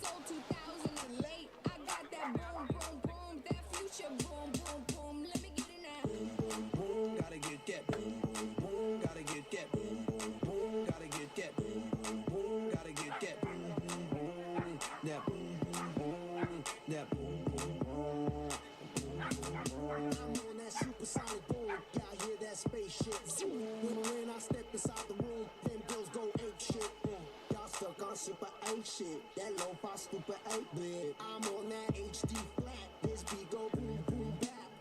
I'm a beast when you turn me on. Into the future Cybertron. Harder, faster, better, stronger. Sexy ladies extra longer. Cause we got to beat that bounce. We got to beat that pound. We got to beat that 808, that boom boom in your town. People in the place. If you wanna get down. Put your hands in the air. Will I am drop the beat now.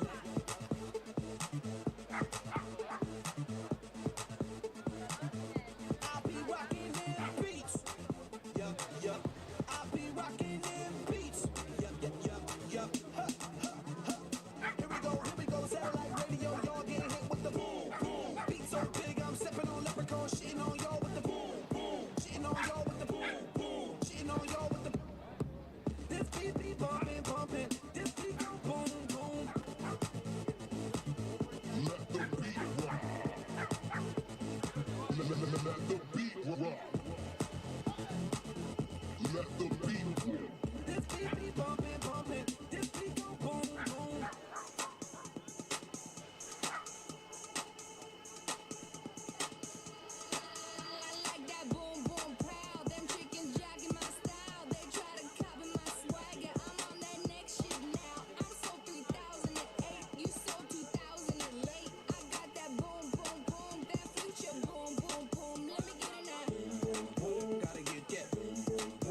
Alghero, please welcome the medal ceremony for the boys 18, 19 years, 10 kilometers. So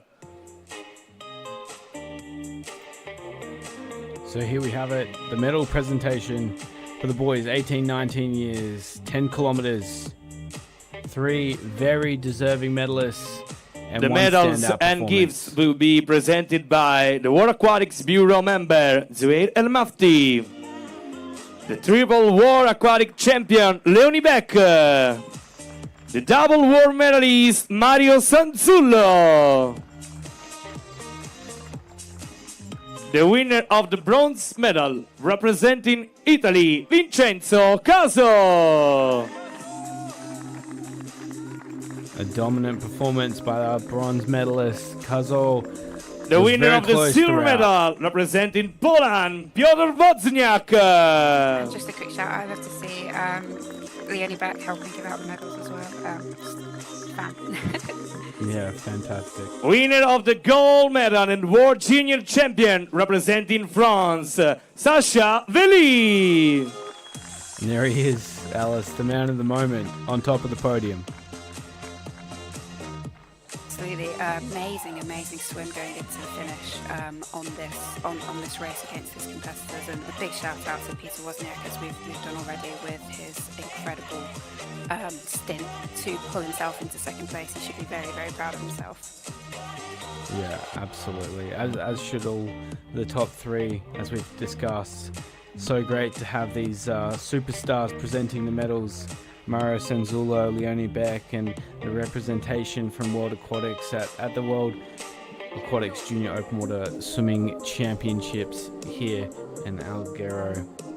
It's just day 1, plenty of action to come, but glad that we can give these athletes the light that they deserve.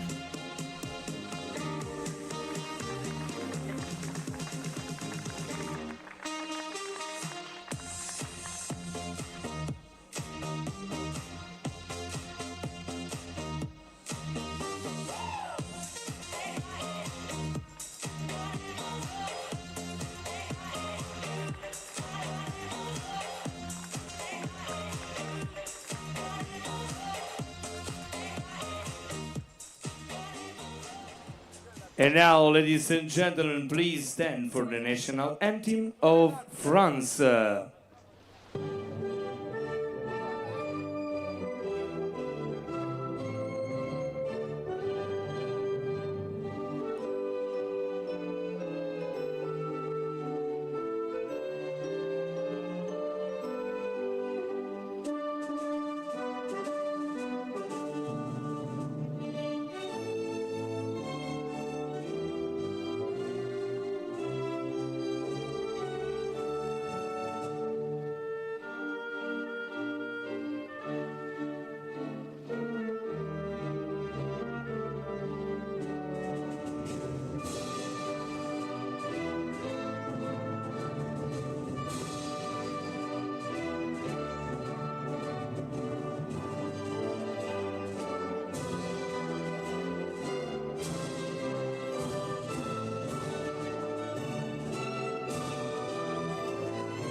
What a moment, what a man. Alghero, make some noise for your Junior World Championships medalists. For the first time, Sasha Veli stands on top of the podium as a Junior World Champion. And Alice, what a moment it was for France to get the first win of this year's Junior World Championships. Yes, I think it's absolutely amazing.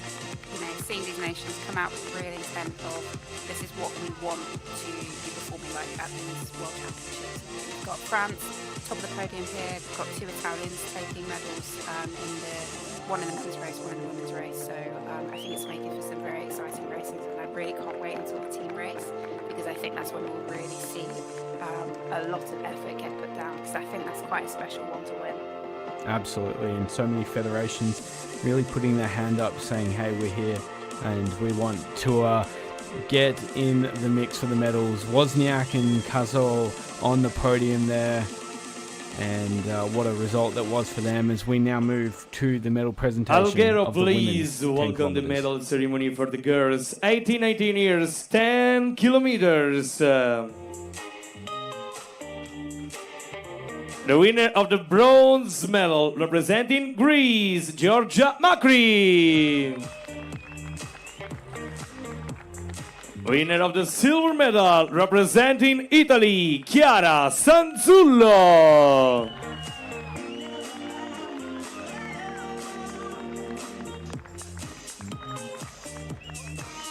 Winner of the gold medal and world junior champion representing United States of America, Claire Stulmacher.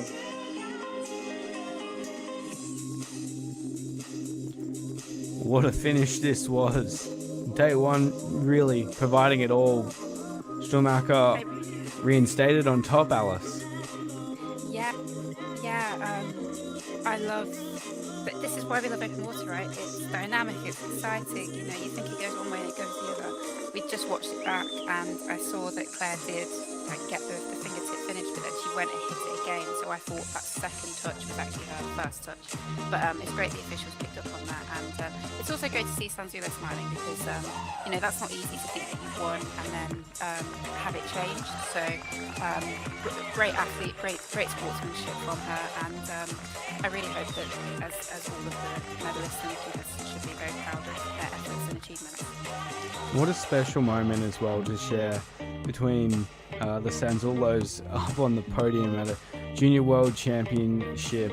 Obviously Mario, a champion in his own right, and Chiara forging her own path. Few would have ever felt what that feels. Yeah, definitely. I don't know their relation, maybe they're brother and sister or cousins or something, but it's just great to see that effort coming through from families committing to a sport like this. And now please stand for the national anthem of United States of America.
A stirring rendition Alghero, make some noise for your Junior World Championships medalist!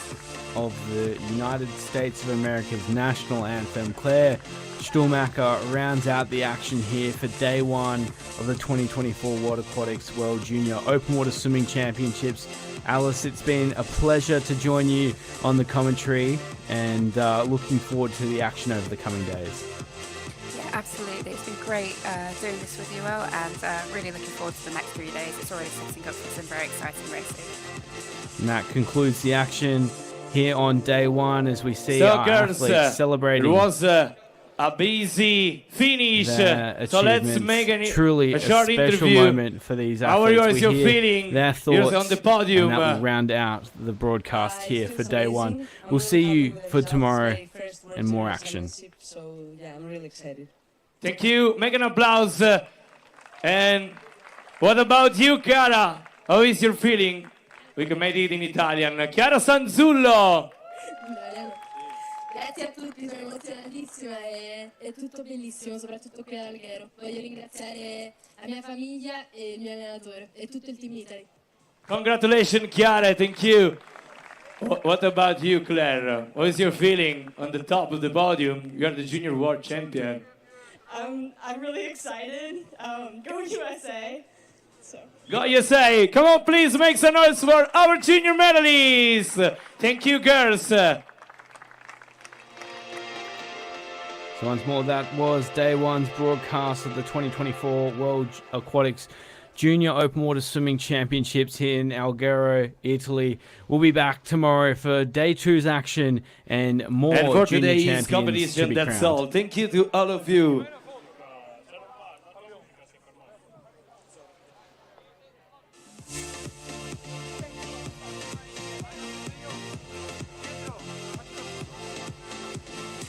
And for this edition of the World Aquatics Open Water Swimming Junior World Championships, the organizing committee decided to replace the classic flashlight mascot with innovative items made of recycled wood and paper to wink at the environment and respect for the marine ecosystem. But the real special feature is these objects are digital and talking. Thanks to the QR code placed on the mascots, athletes will have direct and exclusive access to a range of exclusive content such as results, info, podiums and photo gallery.